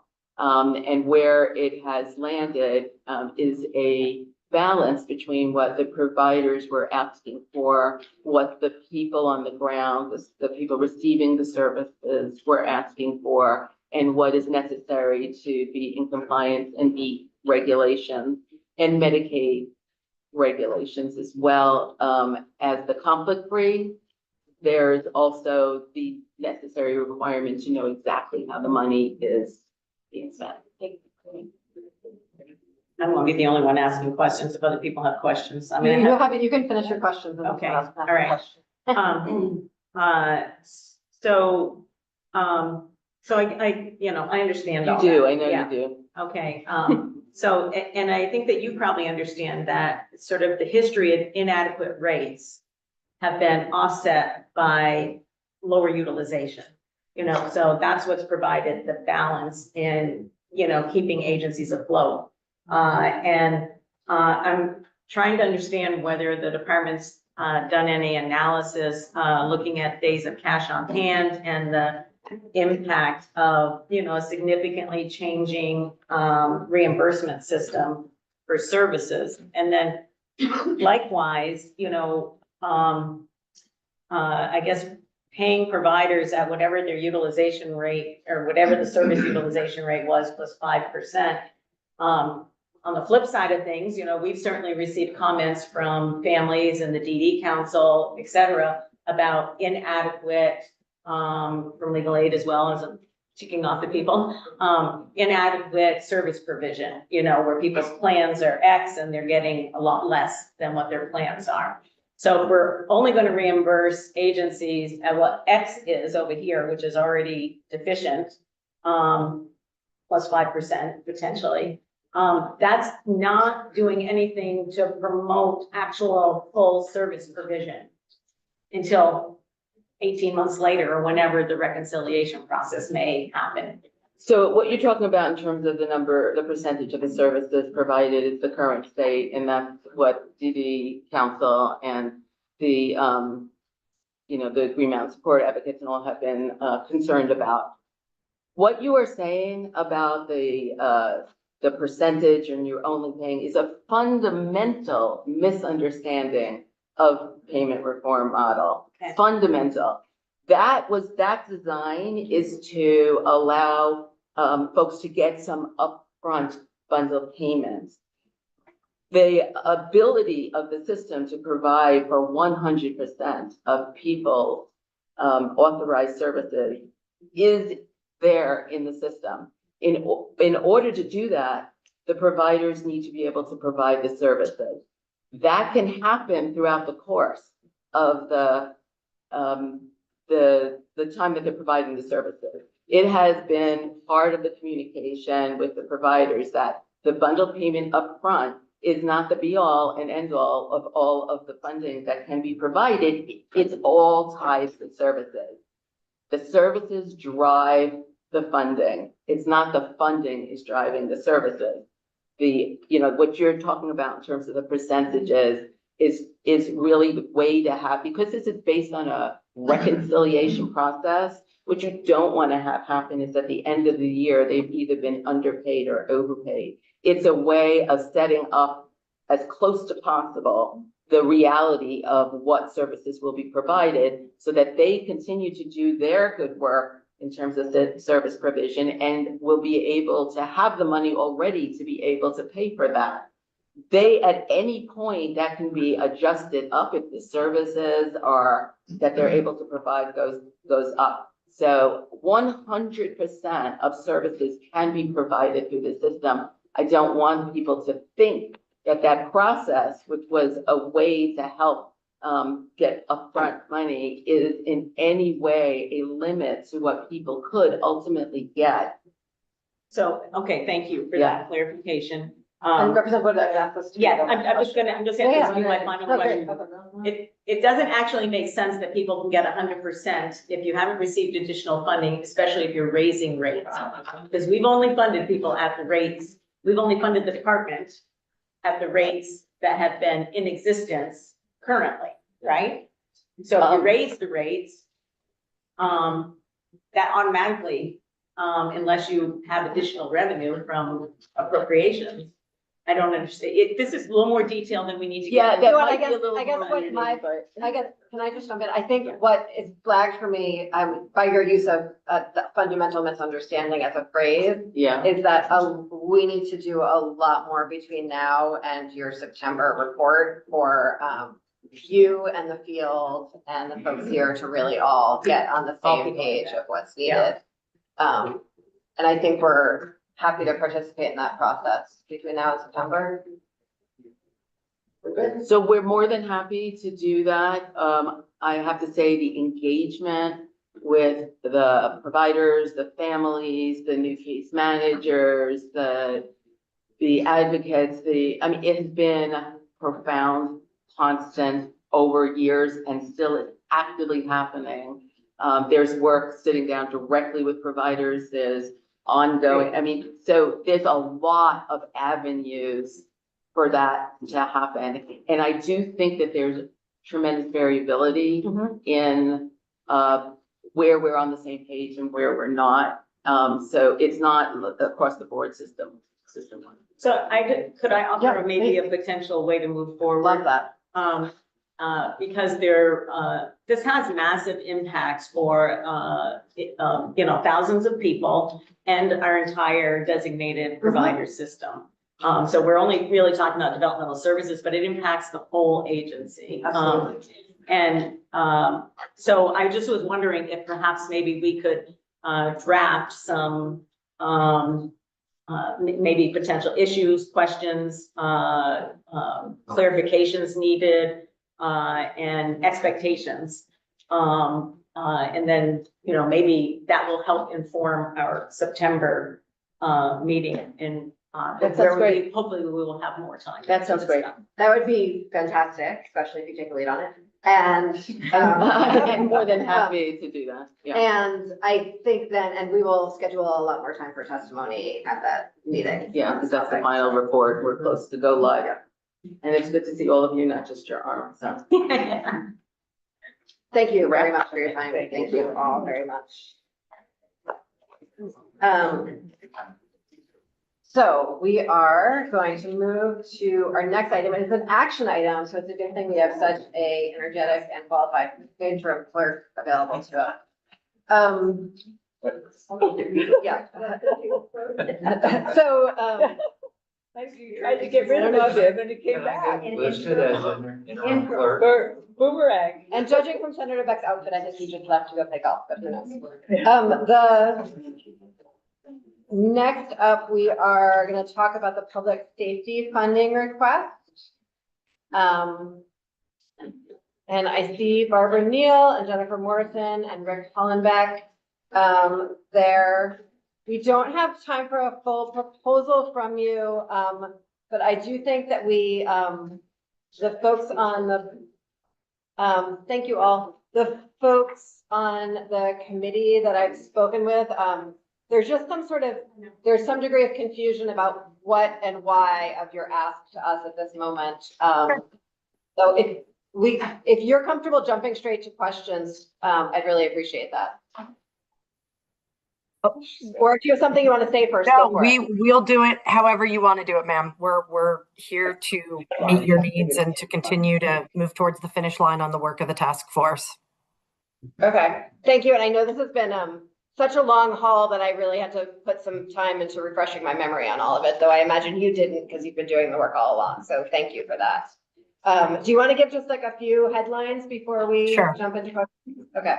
Yes, ma'am. I'm Jennifer Morrison. I'm the Commissioner of Public Safety. I'm joined by Barb Neal, who's the Executive Director of the E911 Board. She and I have served as the co-chairs of the Public Safety Communications Task Force since June of 2023, when Act 78 was passed, the big bill that included a vast scope of work related to public safety communications in Vermont. Deputy Commissioner Batesy has taken over as co-chair of the task force for me within the last couple of months, and Rick Hallenbeck is our Director of Administration and Finance. So we have been at work for 2 years, and in that time, we have taken an extremely deep dive into the existing landscape of emergency communications across the state. We have engaged with 2 contractors. One, Mission Critical Partners, was employed to do the scope of work that was laid out in Act 78, and I'll leave it as a vast and massive scope of work. And then Televate was hired to be the trusted advisor and subject matter experts for the task force. The task force by statute involves 7 people, including myself and Barb, 5 others who all have day jobs, who all have other full-time jobs. So having this trusted partner who is a nationally recognized expert in this field as our go-to, our sounding board and helpers has been enormously helpful. The task force has overseen many public listening sessions. We could go into great detail about the work of the task force, but I think to cut right to the chase of where you might want to jump off on questions, we have produced, when I say we, our hired vendors have produced multiple large reports related to the inventory and assessment of all current assets in play in the emergency communications landscape. They have also created a final report on options and plan recommendations. And they have also created a report called the Vermont Wireless Communications Report. These can all be found on the Department of Public Safety's website under boards and commissions. And then you go to our board and commission, the Public Safety Communications Task Force, and you can see all the work product that has been done. I'm going to throw things to Barb right now to just say exactly where we are in terms of moving towards recommendations for this legislative session. So Barb, take it away. Sure thing, I will do that. So right now, that was a very good introduction to the work that's been done to date. Right now, what is happening is the task force, those 7 members we have broken ourselves out into 6 or 7 working groups of 3 people each. And each of those groups is going through a section of the Mission Critical System Planning Report in a great depth with the support and facilitation really of our partners at Televate. So the various sections of the report include things like organic and inorganic approaches to regionalization, governance, technology, policy and operations regionalization, physical facilities-based regionalization, funding, and timelines. So the governance committee, the technology shared system committee, and the policy and operations working group, I should say working group, not committee, have been meeting and will continue to meet through the month of August. And then the remaining groups will begin their discussions in mid-August or in some cases later in the fall. And the goal of the working groups is to identify some preliminary recommendations to bring back to the task force as a whole so that we can compile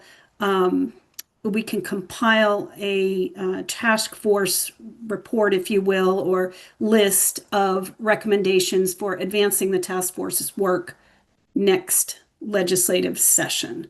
So all of that work will continue through the fall, right up probably until you return in January. That is where we are with the work now. And I don't know if you want to go to questions now, or if you want a summary of why we're here talking to you about additional spending authority. I think I would very specifically love if you could explain the specific numbers and why you need additional spending authority. So Jen or Rick? I'd be happy to jump in on And that. specifically why it's needed now from joint fiscal rather than being included in sort of the standard appropriations process as well. Like budget adjustment. I might have to defer to Rick on that one. I can tell you that the way Act 78 was written, is that we're the releasers, had certain release dates that were back in 2023 and 2024.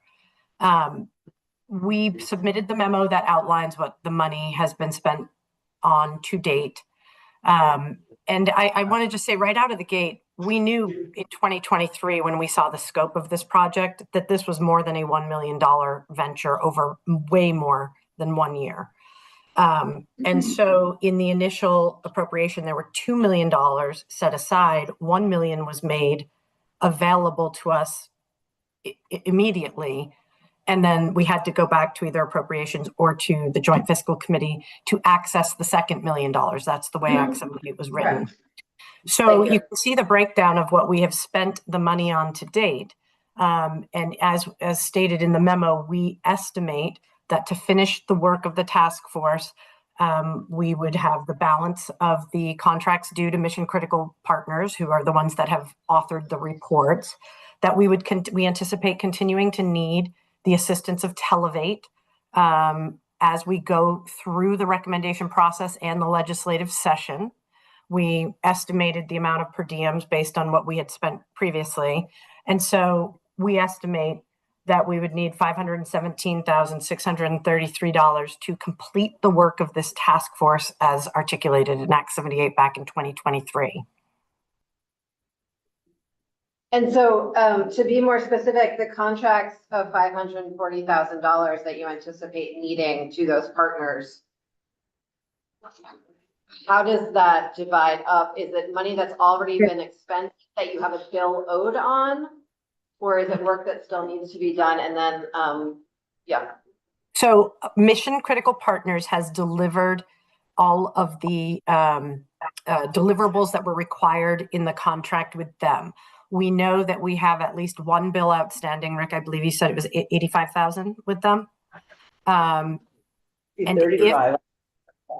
if the balance of the contract that we signed with them, the max amount on that was approximately 840,000. So that is an obligation we would need to be prepared to meet. Televate, we have the ability to cancel their support with 30 days notice, of course, if that was the situation we were in. And they bill us monthly, and they tend to bill at approximately $25,000 a month for the support that they provide to the task force. So that's how we created the estimate for the amount we need to get through the first half of calendar year 2026. Senator Burchett, do you have a question? I do. Go ahead. No, you go ahead first. Hi, Commissioner. This is Senator Perchlik. I don't know, the way the camera is, you might not be able to see me. Hello, sir. Hello.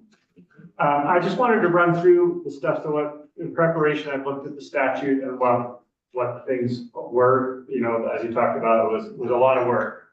But reading through the reports, it was hard to tell which ones kind of boxes were checked. So I wondered if I could just run through them and you could tell me like, those were the ones that were done and which ones still need to be done. Does that make sense? Sure. So starting at the beginning, there was a list of complete inventory and assessment of all aspects of dispatch service currently provided in Vermont. That is done. And then there wasn't,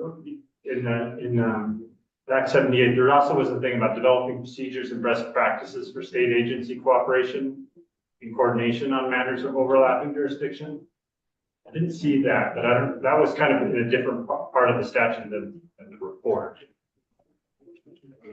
So I don't think we have something very specific, responsive to what you just said. However, the large report on system design and options that Mission Critical produced speaks extensively to the matter of how state, county, and local organizations could or should, in some circumstances, come together to pool resources and to create regional dispatch systems. So I do believe we have the information that's responsive to that, but it's not a standalone deliverable.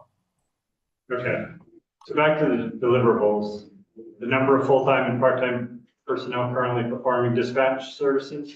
Yep, we have that. The current total spending of dispatch services. Well, we have what we were able to gather, what the contractors were able to gather from the self-reporting of the communities in Vermont. So we have a pretty good idea. I'm not going to say it's exactly perfect. Sure. Okay. This is an important one. The identification of all the communication dead zones in the state for both mobile communications and cellular.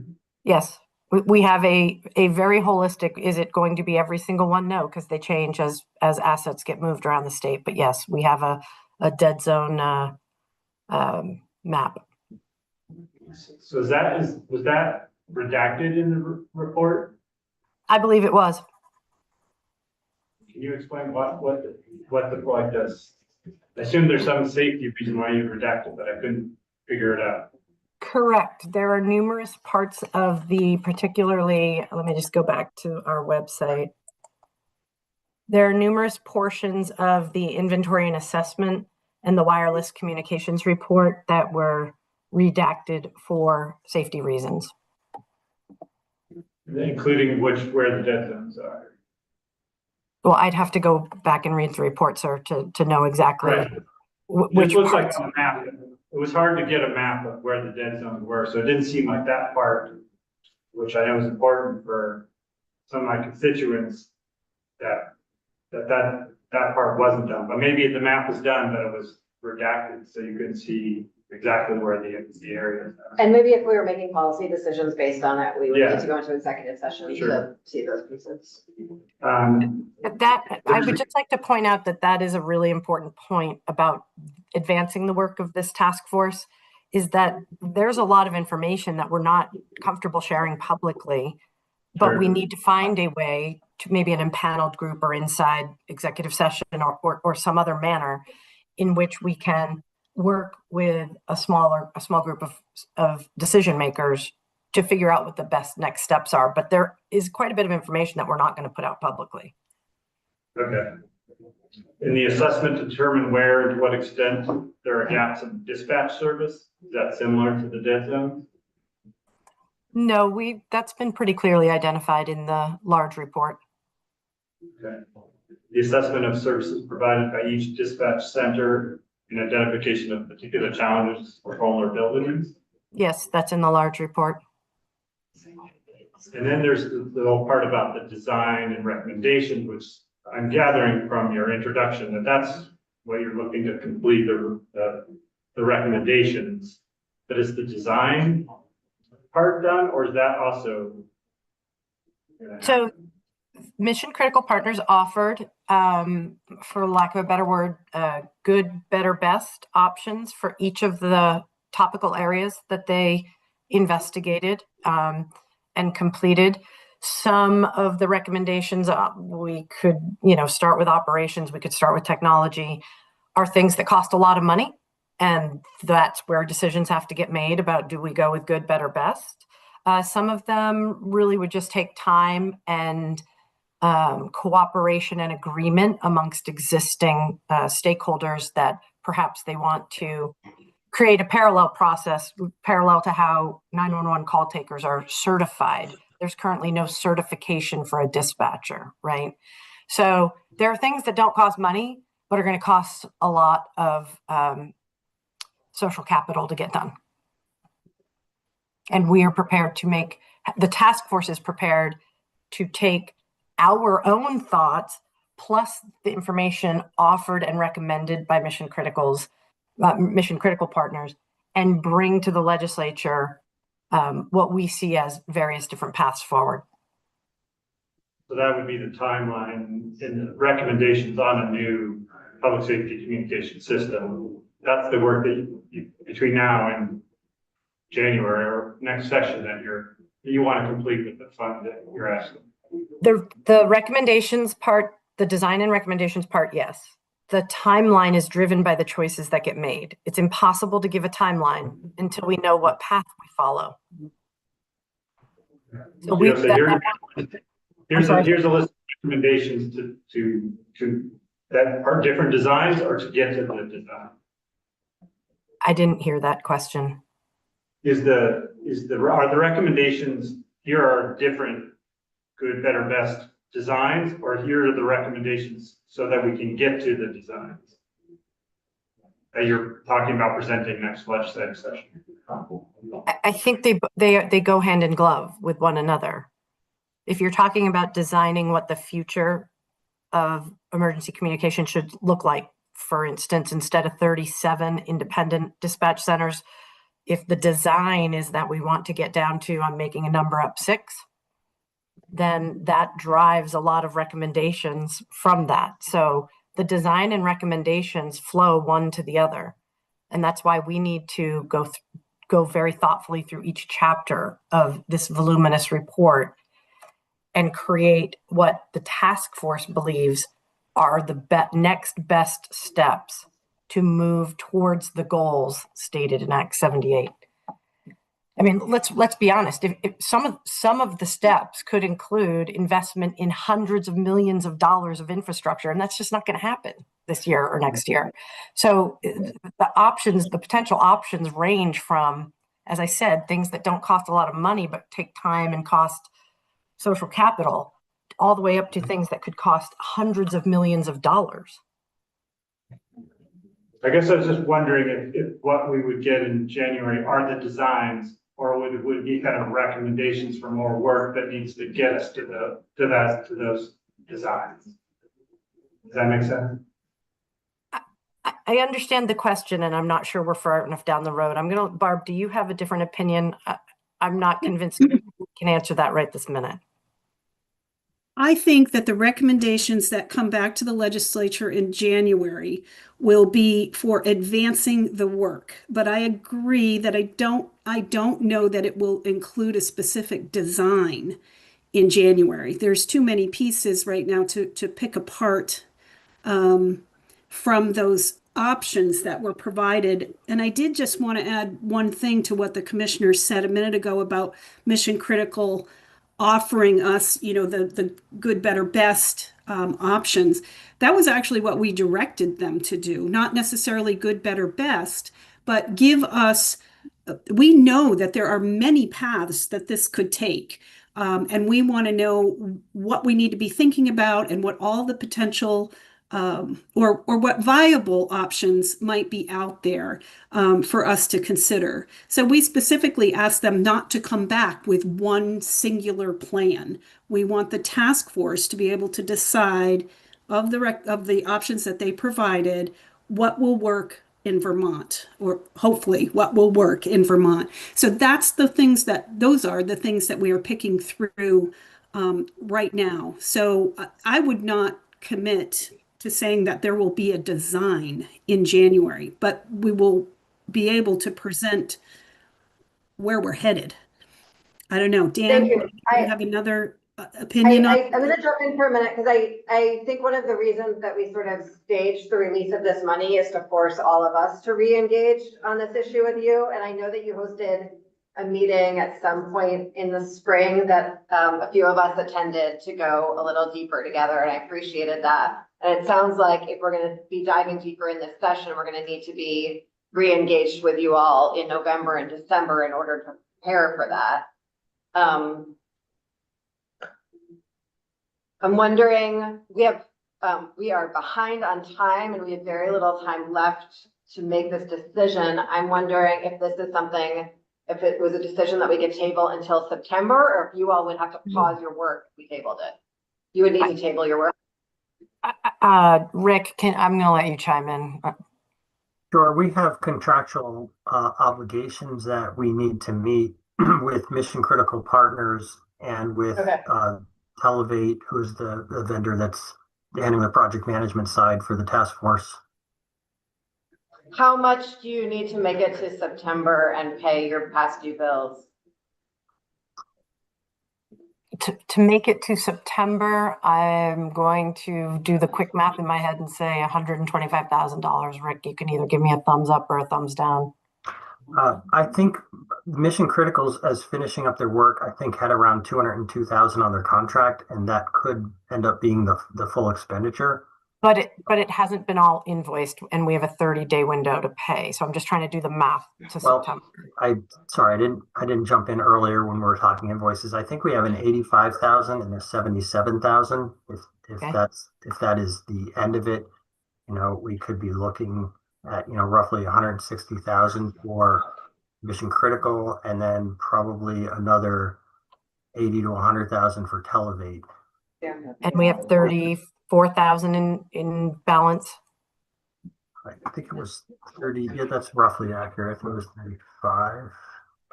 35, 866. Rick, you're including the average of $25,000 a month for Televate, because I think we haven't gotten their invoices for June or July is just ending today. So are those in the mix? Yes, and I'm not sure that we actually were able to pay May before the shutdown and the conversion to VT buys, which is slowing invoices somewhat. Okay. Those are different numbers than in the memo, but I wonder if we released $50,000, table the rest of the discussion until September, if that would be sufficient. It would not be sufficient to meet our contractual obligations to mission critical partners, nor would it be sufficient to meet our contractual obligation to Televate, who we believe we have a May invoice that was slowed for processing because of the conversion to VT buys and the end of the year cutoff. Okay, so we heard a lot of numbers, and I'm wondering if is 150, does that work? I think the number is 275, and that would require us to tell Televate that they should stop their work. Okay, so I don't want to bargain across Zoom at the end of the meeting. That's ridiculous. And what I'm hearing is a hesitancy to release the full amount, and no one having any interest in leaving you with past due balances or to pause your work pending us. And so can I ask my answer is there a number up to that we would allow release? So what I'm gonna ask the committee is that we actually approve the full amount and have another check-in. It's an up to, and that we have another meaningful check-in in September with you all to make sure that subject to reversion, that we have a chance to check in with each other about it all in September when we have more time. Yes. That motion. Oh, thank you, Senator Westman. Move away, please. Well, that's the same motion that we have. Can you make that motion, please? I make the motion that we approve the up to the full amount with a check back. It's that one, okay. I move for the approval and the release in fiscal year 2026 of the funds appropriated in 2022. Act Resolve number 185, section B, 1100 B1, and amended by 2023 Act and Resolve number 78, section C 115, and further amended by 2024 Act and Resolve number 87 and 49 for analysis, planning, and administrative expenses incurred by Public Safety Commission Task Force. And I would add to that we would have a check back. This move is made with a check back in the September meeting. Thank you. Do we have a second? I'll second it, but, I will, you said with a check back In September. September.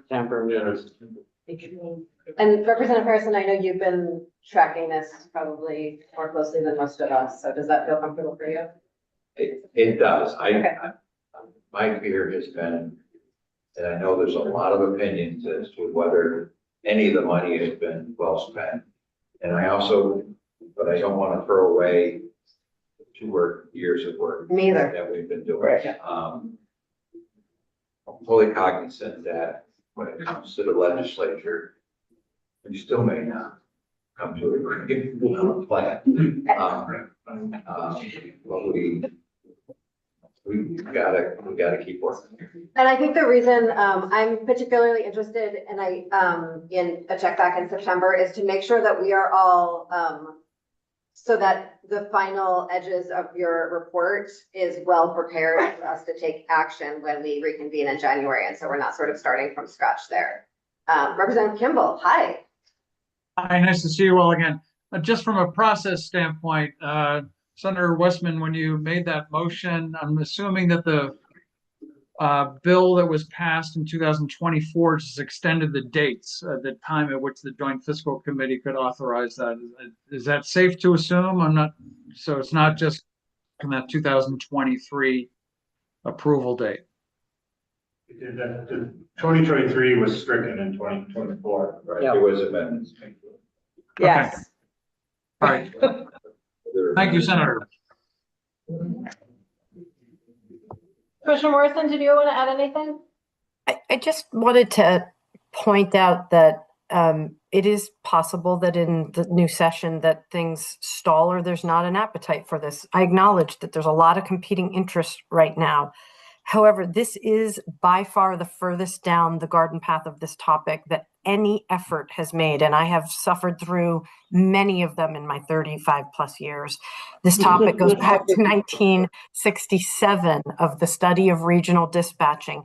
This is by far the most holistic examination on record, and to stop before we complete the record with recommendations and, you know, a yes or a no by a task force of what we believe the future design should look like, to me feels like stopping midstream after investing a lot of years and a lot of money. So I would urge the Joint Fiscal Committee to help fund this work to its completion.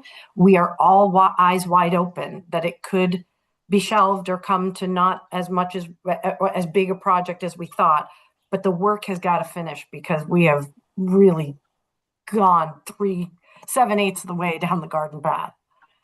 Thank you. And I don't want our conversation on this to in any way take away from the incredible log of work that you all have been doing for these last couple of years on this and how much you have been able to accomplish. And I do look forward to having a much more comprehensive conversation in September. Thank you. So I think we have a motion on the table and a second.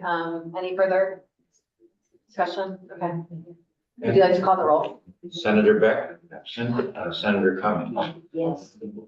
Representative Harrison, yes. Representative Kimball. Yes. Senator Lyons. Yes.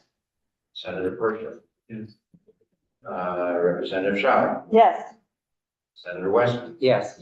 Representative Wood. Yes. Representative Cornhusker. Yes. Vote is 901. Okay. We need a decision Thank you. today. So folks, we're going to go over if that was not already fairly obvious. Thank you all. Thank you very much. Really appreciate all your Thank time. you. Thank you. And so we are on our last, we have a grant. We have a grant to the Agency of Natural Resources, Department of Environmental Conservation, for $63,000. Does anyone have any questions or we just have a motion? I move to Thank you. accept agenda item number 2, approve GFO grant number 3261. To accept the grant of $63,212 from Vermont Agency of Natural Resources, Department of Environmental Conservation from the U.S. Department of the Interior to inventory landslides in 10, Vermont County. A second. I would like some time that somebody could send me what the 10 counties are. Because nowhere could I find it in anything we're in the Okay, packet, great, so thank that's you. my request. Okay, so you will receive an email about that. That's all I Representative want. Scheid. I don't Thank need it you. now. Yep. Okay, great. Any further discussion? Grand Isle's probably not close. Thank you. You never know. You never know. Seeing no further discussion, all those in favor? Oh, sorry, roll call, roll calling. So sorry, roll calling. I've been sitting here for a long time. Senator Beck, absent. Out of practice. Senator Cummings. Yes. Representative Harrison, yes. Representative Kimball. Yes. Senator Lyons. Yes. Senator Purcell. Yes.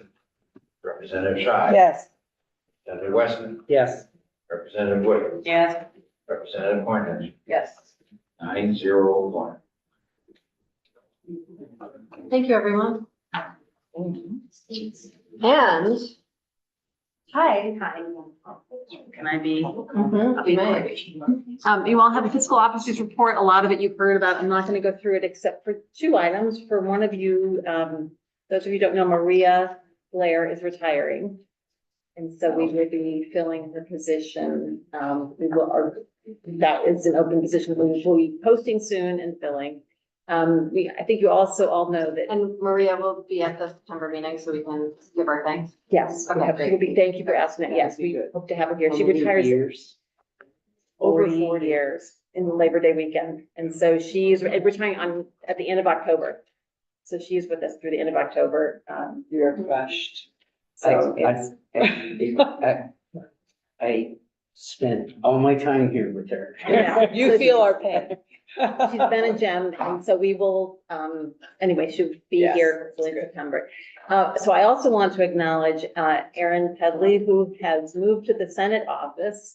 And, we are recruiting for position, and this is, I believe, going to be her last JFC meeting, and she has been, astounding throughout the time, but especially for this meeting, getting it better. And I just want to acknowledge what a pleasure it has been to work with her. And now we're sorry to lose her, but we're happy that we get to keep working with her in the Senate office. We're happy in the Senate.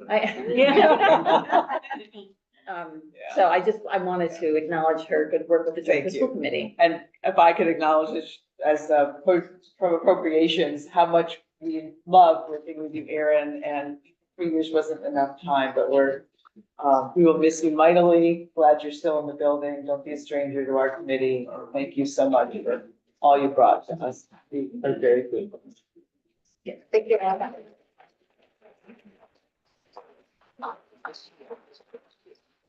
Thank you, Catherine. So the last agenda item we have is a very specific public comment. It's not a wide open public comment. But our process that we set up in the budget, we were not able to find a path to really, or has the administration been able to offer a path to understand the impact of federal funding changes on our community partners, if they are sort of direct to community partners. And so we are at all of our joint fiscal committee meetings, we're going to add a segment so that we can hear from community partners about the direct impact to them of federal funding losses, so that we can be likely, we will not be able to act on them. Very occasionally, something might fall under E4 jurisdiction, and then we would follow up with them afterwards. But for the most part, this is to help us prepare better for January, so we have a sense of the landscape going into that. More data gathering than persuasion, and just sort of want to frame it that way. We only have 2 minutes per person, and Senator Perchlik has kindly agreed to be the timer for this. And I really appreciate everyone's attention to our community partners who are living through some stressful times. So Amy Schollenberger is up first, and then Autumn Moen. Thanks for joining us. Thanks for staying late. This will be a little bit of persuasion. I'm just warning you. I'm Amy Schollenberger. I live in Barrie. Thank you for the opportunity to share some of the impacts and concerns that we are collectively seeing and experiencing already as Vermont confronts the impacts of federal decisions and legislation. We appreciate your leadership in taking the situation seriously. I'm here to urge you to continue to do that and to not wait until more impacts are measurable. My comments are not specific to any one organization or issue, but rather the collective and many layered impacts that we are already starting to see. We are seeing them in our state government, in our community organizations, and in our homes and families. At Action Circles, we work directly with many organizations and collaboratively with several more. We are already seeing changes at both the organizational level and in services to people and families. What I want to request from you is to understand that these impacts are not going to happen at some point in the future. They are already happening, and there will be more and more severe impacts in the future. And some of the decisions being made right here in Vermont, such as the hotel motel exits that have occurred in July, are compounding any federal impacts that are happening or looming. These impacts are layered for individuals, for organizations, and for communities. It is not only one thing for anyone. All over Vermont, people are gathering to try to figure out how to help people through what looks like some very difficult times ahead.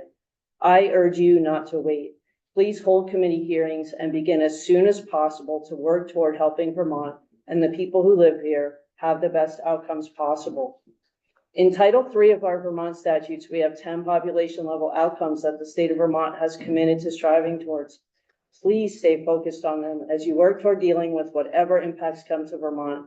I know that the advocacy community is ready to work with you and support your efforts. Thank you again for this time and for your commitment to Vermont and the people who live there. Thank you.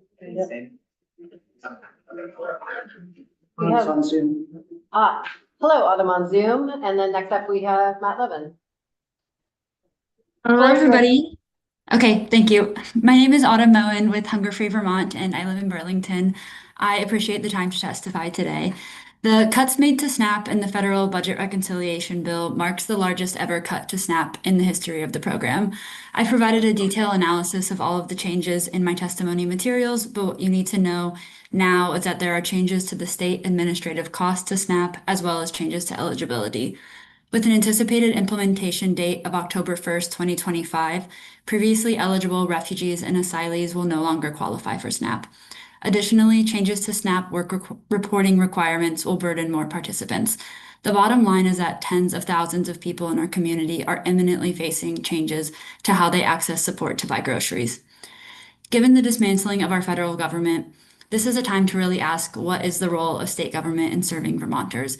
We must work together to ensure Vermonters have the best possible outcomes in the face of massive upheaval of basic needs programs federally. I want to leave you with a list of Hunger Free Vermont's top concerns that we implore you to be thinking about as we navigate the landscape ahead. The legislature should reinstate the instruction to DCF to use all available discretionary months as a way to lessen the harm of the change in work reporting requirements for SNAP. Next, the state IE&E project must be prioritized while we still have access to a 50-50 funding match from the federal government. These technology improvements are critical to the state's ability to navigate the changes that have been made to SNAP. Next, we want to lift up the funding request for Bridges to Health, a vital service for immigrants for accessing basic needs supports that will only increase its necessity with the looming eligibility cliffs facing immigrant families.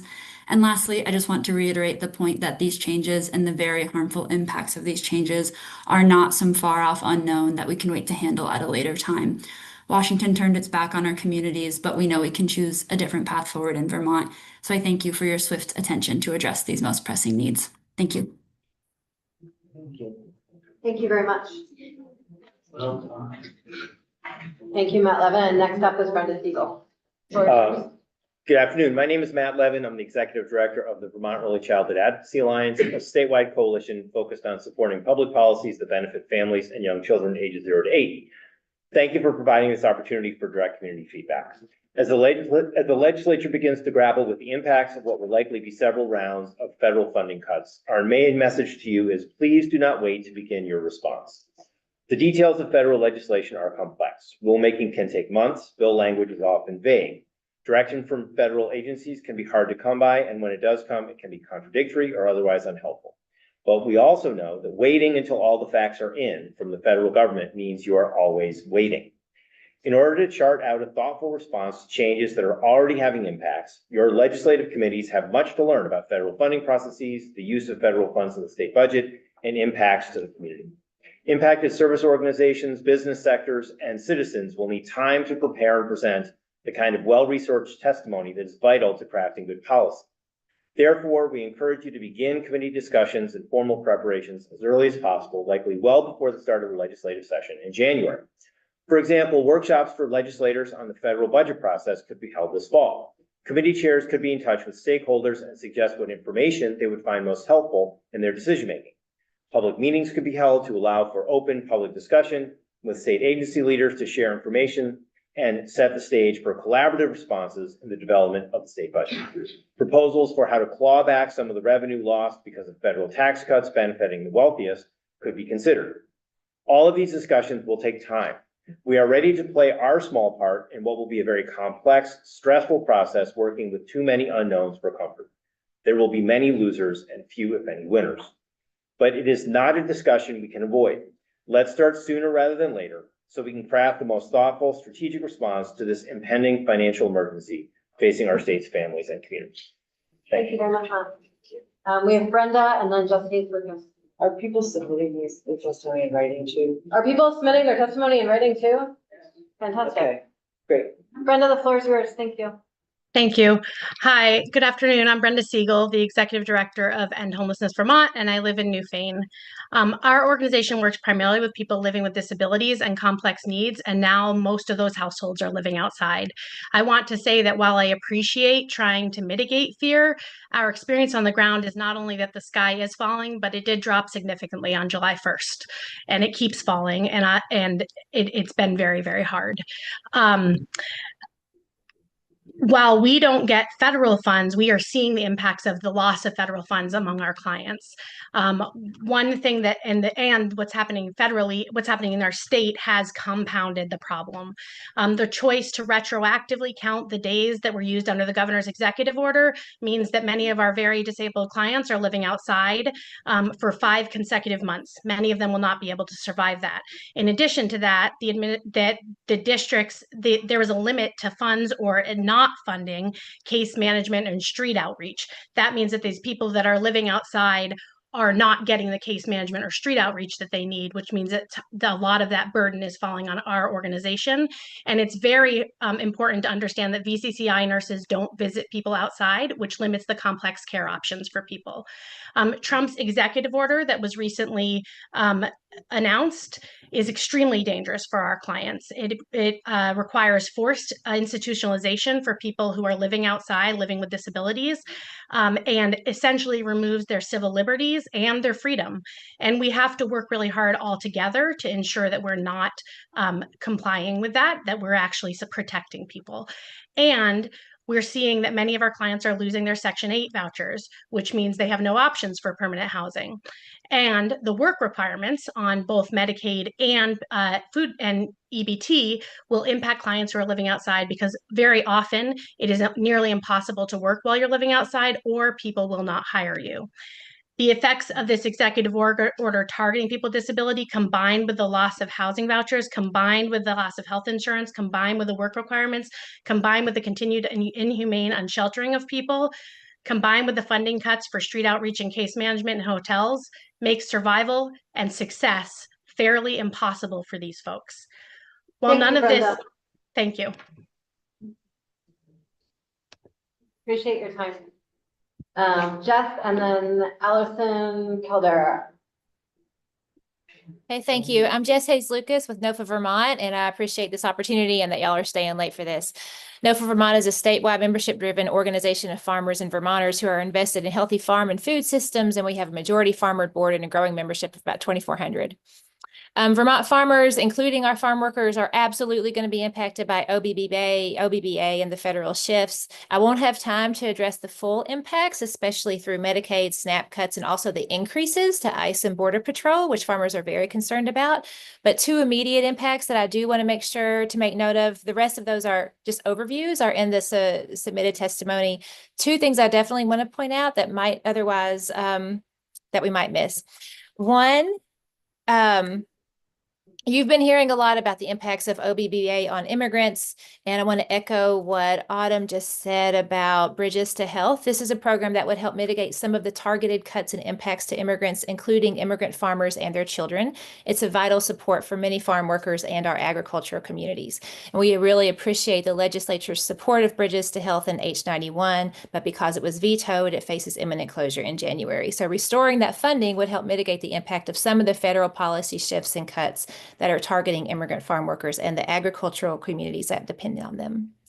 The second is the advanced premium tax credit. This is a refundable federal credit that helps low to moderate income folks afford VHC here in Vermont. The OBBA failed to extend those credits. So when open enrollment begins on November 1, many Vermont farmers who get coverage through VHC will see their premiums spike. And we'd love to work with the legislature to explore possible ways to offset this impact for Vermont farmers. Farmers will tell you that healthcare makes farming possible. Working with large animals, strong and predictable kicks, big machines can cut through clay, dislodge rocks. It's work that can be very stressful and at times very dangerous for bodies, hearts, and minds. And we really would love to prioritize affordable healthcare, especially for farmers and farm workers. How much time do I have on the clock? Your 2 minutes is up. Okay, all right. The Thank you rest is very my much. submitted testimony. Thank you very much for this opportunity. Thank you. Sorry to notice. Welcome, Allison, and then next up is Morgan Pressman. My name is Allison Calderera. I'm the Executive Director of Capstone Community Action. I am speaking today on behalf of the Vermont Community Action Partnership, which consists of all 5 community action agencies across our state. We exist to help Vermonters meet them in time of crisis and provide them with the lifelong tools they need to lift themselves out of poverty. 43,000 Vermonters come through our door every year. Right now, VCAP is facing a significant threat to our foundational ability to serve Vermonters. Our community service block grant funding, the funding that governs our quality and regulatory oversight, has been zeroed out in the president's budget. Combined, this is $4 million of badly needed flexible funds that help us plug the gaps in our many level funded or patched together service grants. Our LIHEAP funding has also been zeroed out in the current budget. The small national LIHEAP staff has been fired. These funds provide thousands of low-income Vermonters, seniors, people on disability, working families, help fill their oil tanks, repair their furnaces, weatherize their homes, pay their electric bills, or purchase a cord of wood. As of today, 0 in this budget. All of you know what it's going to look like in Vermont in 6 months. As of today, VCAP received $47 million of direct federal funding and $26 million of state funding. We were able for now, through advocacy, to fight to keep our Head Start program flat funded. That was a success. But make no mistake, low-income Vermonters are going to see many more impacts. These funding threats feel dire and threatening to our ability to be able to provide basic needs support to Vermonters who are going to need them more than ever. I thank you so much for your interest and your consideration of what is already happening to people in Vermont because of these actions at the federal level. The community action agencies are ready to work with you toward the best outcomes for the people of Vermont we all serve. Thank you very much for your time. Thank you. And in the memo, in their follow-up they sent to us, if you could differentiate between future threats and money that you've already lost, that would be helpful. Thank you very much for your time. Welcome, Morgan. And next up, we have Ellen. Good evening. Thank you, Chair and members of the committee. I'm Morgan Crossman. I'm the Executive Director of Building Bright Futures, which is Vermont's Early Childhood State Advisory Council. We serve as your primary advisor on the well-being of children and families prenatal to age 8. And I just returned from a meeting with our federal delegation in DC. And right now is the time for us to work in partnership with our teams and communities to build a thoughtful strategy to address what is coming and was already here in terms of federal changes. On Monday, the State Advisory Council held a special public forum to hear directly from families, providers, and leaders across the system on the impacts of federal policy and funding changes. We heard very serious, immediate threats, as well as concern about what's still coming. The key concerns that I want to elevate, and we'll send additional information along, are Medicaid changes that are already destabilizing services. So cuts and then unclear rule changes threatening home visiting and other early childhood services. The new re-enrollment rules, having that re-enrollment twice a year, is going to create significant administrative burden, leading to potential loss of coverage. So our estimates are between 30 and 45,000 Vermonters losing access to Medicaid. In the early care and education space, we're hearing concerns in delays in after school and summer care funding, putting potentially 11,000 children at risk. As we think about new immigration guidance coming, it's making it incredibly challenging for immigrant families to access services, especially programs like Head Start, alongside the fear it's instilling in our communities based on the ICE presence. You just heard from partners about the level funding to Head Start. That is going to mean reduced access to services, even without that outright cut. We're also seeing proposal to consolidate 18 education funding streams into block grant funding, including our title funds, that could result in large-scale cuts. You also heard from partners at Hunger Free, up to 14,000 Vermonters may lose eligibility for some of our vital food supports. Big picture, the loss and delay in federal funds on top of the challenges that we're already facing as a state in housing, mental health, and meeting families' basic needs is a really important thing to keep in the front of your mind as we're planning in the next couple of months. Please feel free to utilize us as a resource and connection directly with the federal delegation, but also in terms of the data that we have to help inform decision-making. Thank you for your time.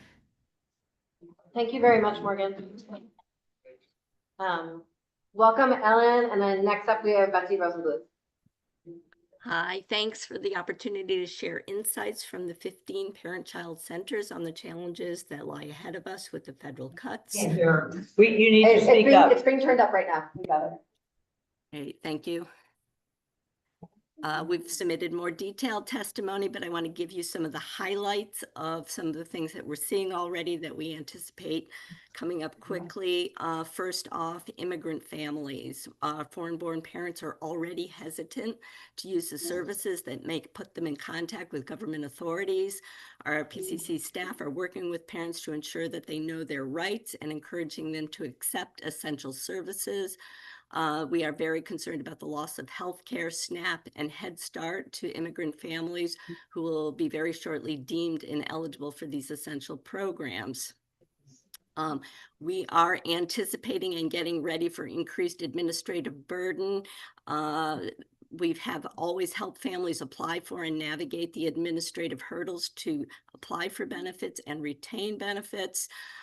We are returning to the days of benefit churning when eligible recipients are cut off for administrative reasons for short-term savings. Helping folks stay on their benefits will take staff away from the work that they're meant to do. Interruption in services means that families may be ineligible for periods of time and won't be able to receive services, and PCCs and other providers won't receive reimbursement for Medicaid services. We are anticipating increased need for concrete financial and emergency support across our centers. We know that economic hardship is associated with increased risk of child maltreatment and child welfare involvement. Families who receive help during financial crises like preventing evictions, keeping utilities on, or getting food and diapers when money runs out can weather these short-term crises. However, the small amount of funds that PCCs have for this purpose will not be enough to help families we serve in the future. We're seeing strains on our budgets. Several of our PCCs are holding vacant positions open until we know more about Medicaid funding cuts to avoid laying off staff. In the end, we know that the gaps in our safety net, the shredding of our safety net, will cause economic hardship that will ultimately have costs in the form of higher child welfare involvement and poorer outcomes and higher costs for children. So, thank you very much for your time. I really appreciate it. thank you. Gosh, I hate cutting people off. Betsy and then Carrie Stoller. Hello. Hi, hello.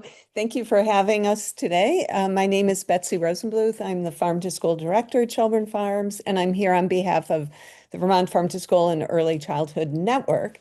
And because our work reaches across many areas to benefit farmers, schools, families, youth, and the economy, we're feeling the federal cuts on many levels. There are direct grants that have been terminated or canceled, including the USDA Leahy Farm to School grants. Vermont organizations and schools had requested $1.7 million through 6 different applications before the program was canceled.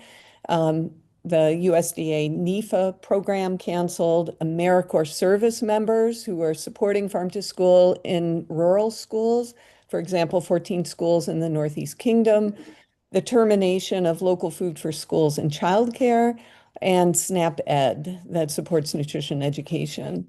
There's a lot of other federal cuts of programs that benefit farmers, producers, and processors, all that help get local food into schools and other markets. And the impacts we are seeing, there are definitely more applications for the state grant programs right now, and some schools are already scaling back their programming. We're concerned that the SNAP and Medicaid cuts will make qualifying for federal nutrition programs like CEP more difficult. And with SNAP, Medicaid, and other benefits reduced, we anticipate more Vermont families will struggle with food access, which increases the importance of universal school meals. Thankfully, that is here in Vermont. More than anything today, the last thing I want to say is to thank you for the one-time $500,000 that was passed in the budget this year for local food for schools and childcare. That is going directly to farmers and producers to get Vermont food into Vermont schools and childcare programs to benefit our farmers and our youth. So thanks again for having us here. Thank you. And if you could send follow-up with the specific numbers of those cuts, really appreciate it. Thanks for your time. Carrie and then Katie Tormey. Hi, Carrie. Floor is yours. Hi. I'm going to try and keep this to 2 minutes. So I'm Carrie Saylor. I work for Vermont Food Bank and I live in Linden. I'm going to just lightly touch on some direct impacts, but then I really want to sort of talk on these indirect impacts that really trickle down to the food bank as that food safety net in our communities. Several direct cuts that you may or may not be aware of. We had a cancellation of 37,000 pounds of food from the Emergency Food Assistance Program this spring. There are changes to the Commodity Supplemental Food Program that have resulted in us creating a waiting list for the first time ever. That's a program for older adults over 60. Cuts to the SNAP Ed program have resulted in major changes to our version of that program. And the local food purchase assistance program has impacted a number of our network partners. Some indirect pieces that really impact the way the food bank serves communities are related to how families use these programs. Families on 3 squares who will have additional bureaucratic reporting requirements and lower benefit levels are going to need more food shelf services. Folks who use their CAP agencies for food shelves, those community service block grant dollars support the food shelves existing. So without those CSBG dollars, those food shelves will not be able to be as robust and serve as many folks. LIHEAP really supports the families that we support. So without LIHEAP dollars or without a federal administrating agency, those folks won't have enough money. They'll be choosing between food and heat. Many of the people that we work with are supported by Affordable Care Act subsidies or Medicaid. Cuts and changes to that program will have an immediate impact on grocery dollars available for people to spend. All of those conditions create a higher need for direct food access in communities and are already stressing our 300 network and community partners. Every week, someone tells me we're seeing more people and we don't know why. We're seeing new people and we don't know why. So as Morgan mentioned, there's this anxiety piece in communities right now that is so high and difficult for folks to contend with. In the link I sent you in my testimony, there's a recent study from the Urban Institute that underscores the balance. Oh, thank you. And I'm glad you included the link so we can read the Urban Institute. Go read the site. link. And later. That's great. Thank you so much for your time today. I really appreciate it. Thank you. Next up, we have Katie, and then on deck is the Jason. Good afternoon. My name is Katie Tormey, and my family is one of 150 families in the Developmental Disabilities Housing Initiative, DDHI, whose adult sons and daughters have intellectual and developmental disabilities with significant support needs. I thank the Joint Fiscal Committee for the opportunity to speak on behalf of the DDHI families in support of keeping the payment reform implementation on track for October 2025 for the following reasons. In our 2024 DDHI Support Services Survey, 18% of families reported receiving 0% of their budgeted support hours. Over a quarter of families have left or reduced work to provide the necessary care their adult children need due to lack of staff. The staffing crisis is urgent. Recent utilization sits at just 55%. Families are carrying the burden of the staffing shortfalls. The unpredictability and lack of services disrupt short and long-term stability, often leaving families in near-crisis situations. Staffing shortages threaten to erode the progress individuals with disabilities have made in achieving greater independence and community integration. The lack of services leaves families and individuals with disabilities isolated. This has a detrimental impact on the mental and emotional health and stability of both individuals and their elderly parent caregivers. Payment reform is not completely independent from conflict-free case management, and the changes in both should be coordinated as a transition to new case management entities is already underway. Implementation of conflict-free case management provides individuals statewide with access to similar services, equity in budget formulation, and equity in payment rates. Payment reform is needed to ensure this takes place. The state currently has no formal method to demonstrate how Medicaid budget funding was spent and what services were delivered. Payment reform will provide long-needed transparency. DDHI believes the stronger administrative funding for providers included in payment reform will allow agencies to deliver more consistent services. DDHI recommends that provider agencies be supplied with timely utilization reconciliations to enable reimbursements are sufficient for individuals to receive needed services. Thank you very much. Thank you. Thank you so much. Really appreciate your time. Thanks. So we have Vermont Public, and then on deck is Common Good Vermont. Thanks to the committee for the opportunity to speak today. I'm Vijay Singh, CEO of Vermont Public, and our mission is simple: keep Vermonters connected to facts, to learning, and to one another. We do that on radio, TV, online, and at community events. When rivers rise or ice brings the grid down, our signals stay up and guides people to safety. In calmer hours, we turn kitchens into classrooms and living rooms into concert halls. We had regularly received over $2 million a year in federal community service grants, roughly 1/10 of our annual budget.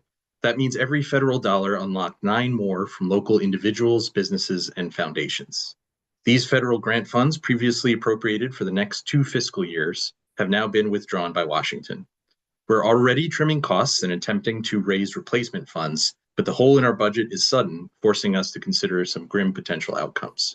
Fewer reporters covering the State House, as well as the many towns and communities across Vermont, cuts to educational services that classrooms, families, and caregivers rely on, especially in rural areas, risks to the very transmission system that doubles as Vermont's emergency alert system backbone, and fewer partnerships with Vermont artists and community organizations. Vermont Public is civic infrastructure. Like a bridge or a firehouse, you only miss it once it's gone, and then it's too late. Like many of you, I grew up with public media. It's a steady voice that's always told me you are not alone. Vermont Public's job is to make sure that voice is always there for Vermont, especially when the next flood or winter storm hits. The loss of our federal funds makes that effort far, far more difficult. Thanks again for listening and for your service to the people of Vermont. Thank you very much. Appreciate your time. We have Emma, and then on deck and last is Amy from Voices for Vermont's Children. Good evening. Thank you, committee. I'm Emma Paradise, representing Common Good Vermont, a program of United Way Northwest Vermont and the statewide association for Vermont's 6,400 nonprofit organizations, like those you've heard from today. Since January 20th, Common Good has monitored and responded to Trump administration's attack on the missions and programs of Vermont's nonprofits through federal policy and funding actions. Vermont nonprofits receive a total of $610 million in government grants annually, and it's estimated that 67% of Vermont nonprofits would not be able to cover their operating expenses without government grants. While much is still unknown about the extent of funding cuts, millions have already been made, and last week, the National Council of Nonprofits flagged more than $120 million in funding going to Vermont nonprofits to be at risk for upcoming rescissions. In the face of cuts and potential cuts, nonprofits are taking necessary measures that will have a direct impact on the communities they serve. Nonprofits we surveyed this spring report job impacts, including layoffs, expected layoffs, or hiring freezes. More layoffs were announced this month. Programming is being cut or put on hold or scaled back. Organizations are seeking ways to increase their impact through shared services, mergers, or consolidations. On top of the impact of government funding loss, cuts and access barriers to public benefits such as SNAP and Medicaid will increase the demand for nonprofit services. Other funding sources are also increasingly competitive. As nonprofits serving Vermont face increasing resource constraints and uncertainty, we must take immediate steps to protect essential services as well as sustain this vital sector that employs 1 in 5 Vermont workers and is an economic driver for the state. Common Good continues to work collaboratively on several initiatives to support nonprofits, including educational programming, convening leaders, sharing timely information, and providing technical assistance. State and private resources will be necessary to sustain these initiatives in support of the sector. The Treasurer's Task Force on the Federal Transition's final report offers 2 recommendations that would align and bolster Common Good's current work, including supporting association convening work and creating a nonprofit task force. While the state may not be able to fill all funding gaps resulting from federal funding cuts, maintaining essential nonprofit services must be prioritized in decision-making and appropriations, and we must start this work now. Thank you so much for your time. Thank you. And with the last word, Amy Rose. Good evening. My name is Amy Rose, and I am the Policy Director for Voices for Vermont's Children. Thank you for this opportunity. Voices for Vermont's Children is concerned that our systems of last resort are mandated to fulfill their mission, while prevention programs remain dependent on available funding. Children can be removed from their family for abuse or neglect, but the services necessary to strengthen and preserve the family unit are less available. This not only creates trauma, it is also costly and an ineffective use of public funds. Vermonters already experiencing poverty are noticing the safety net beginning to retract. Some of the themes we've heard from the community include housing vouchers are frozen and unavailable. There is no wiggle room in the household budget for people receiving reach-out benefits. Federal cuts or barriers to SNAP, LIHEAP, Medicaid, and other programs will have a significant impact on families experiencing poverty. People are designing their work schedules around childcare, appointments with the state, appointments with providers, and food pantry hours. A single mom reported counting and calculating the fuel that it takes to get to summer meal programs. We are asking people to do too much. Sometimes parents have to cut their pay or turn down hours because a little bit of extra income would disrupt their stability. They state that a flexible safety net would allow them to make the best choices for their family and would cost less state dollars. Forcing people to hit bottom before they qualify for support is unhealthy and expensive. People lose their belongings, their housing, and they experience trauma, which is shown to impact family well-being, job stability, educational outcomes, and more. Everyone living in Vermont should be housed, fed, and have access to essential services. You have big questions ahead of you, questions we can answer together with the expertise of those most impacted by the solutions we create. Many have described this moment as a time of chaos. In moments like these, we have the opportunity to recenter, rename the role of government and our collective priorities. Thank you. Thank you, Amy. And thanks to everyone who testified. I'd appreciate if anyone's follow-up includes the qualitative information is really helpful, and more specific quantitative information would also be helpful. Want to thank the committee for staying here and try to promise to never let us go over like this again, and thank the staff for sticking around after hours as well. I have a motion to so move. close this up. Okay. Second.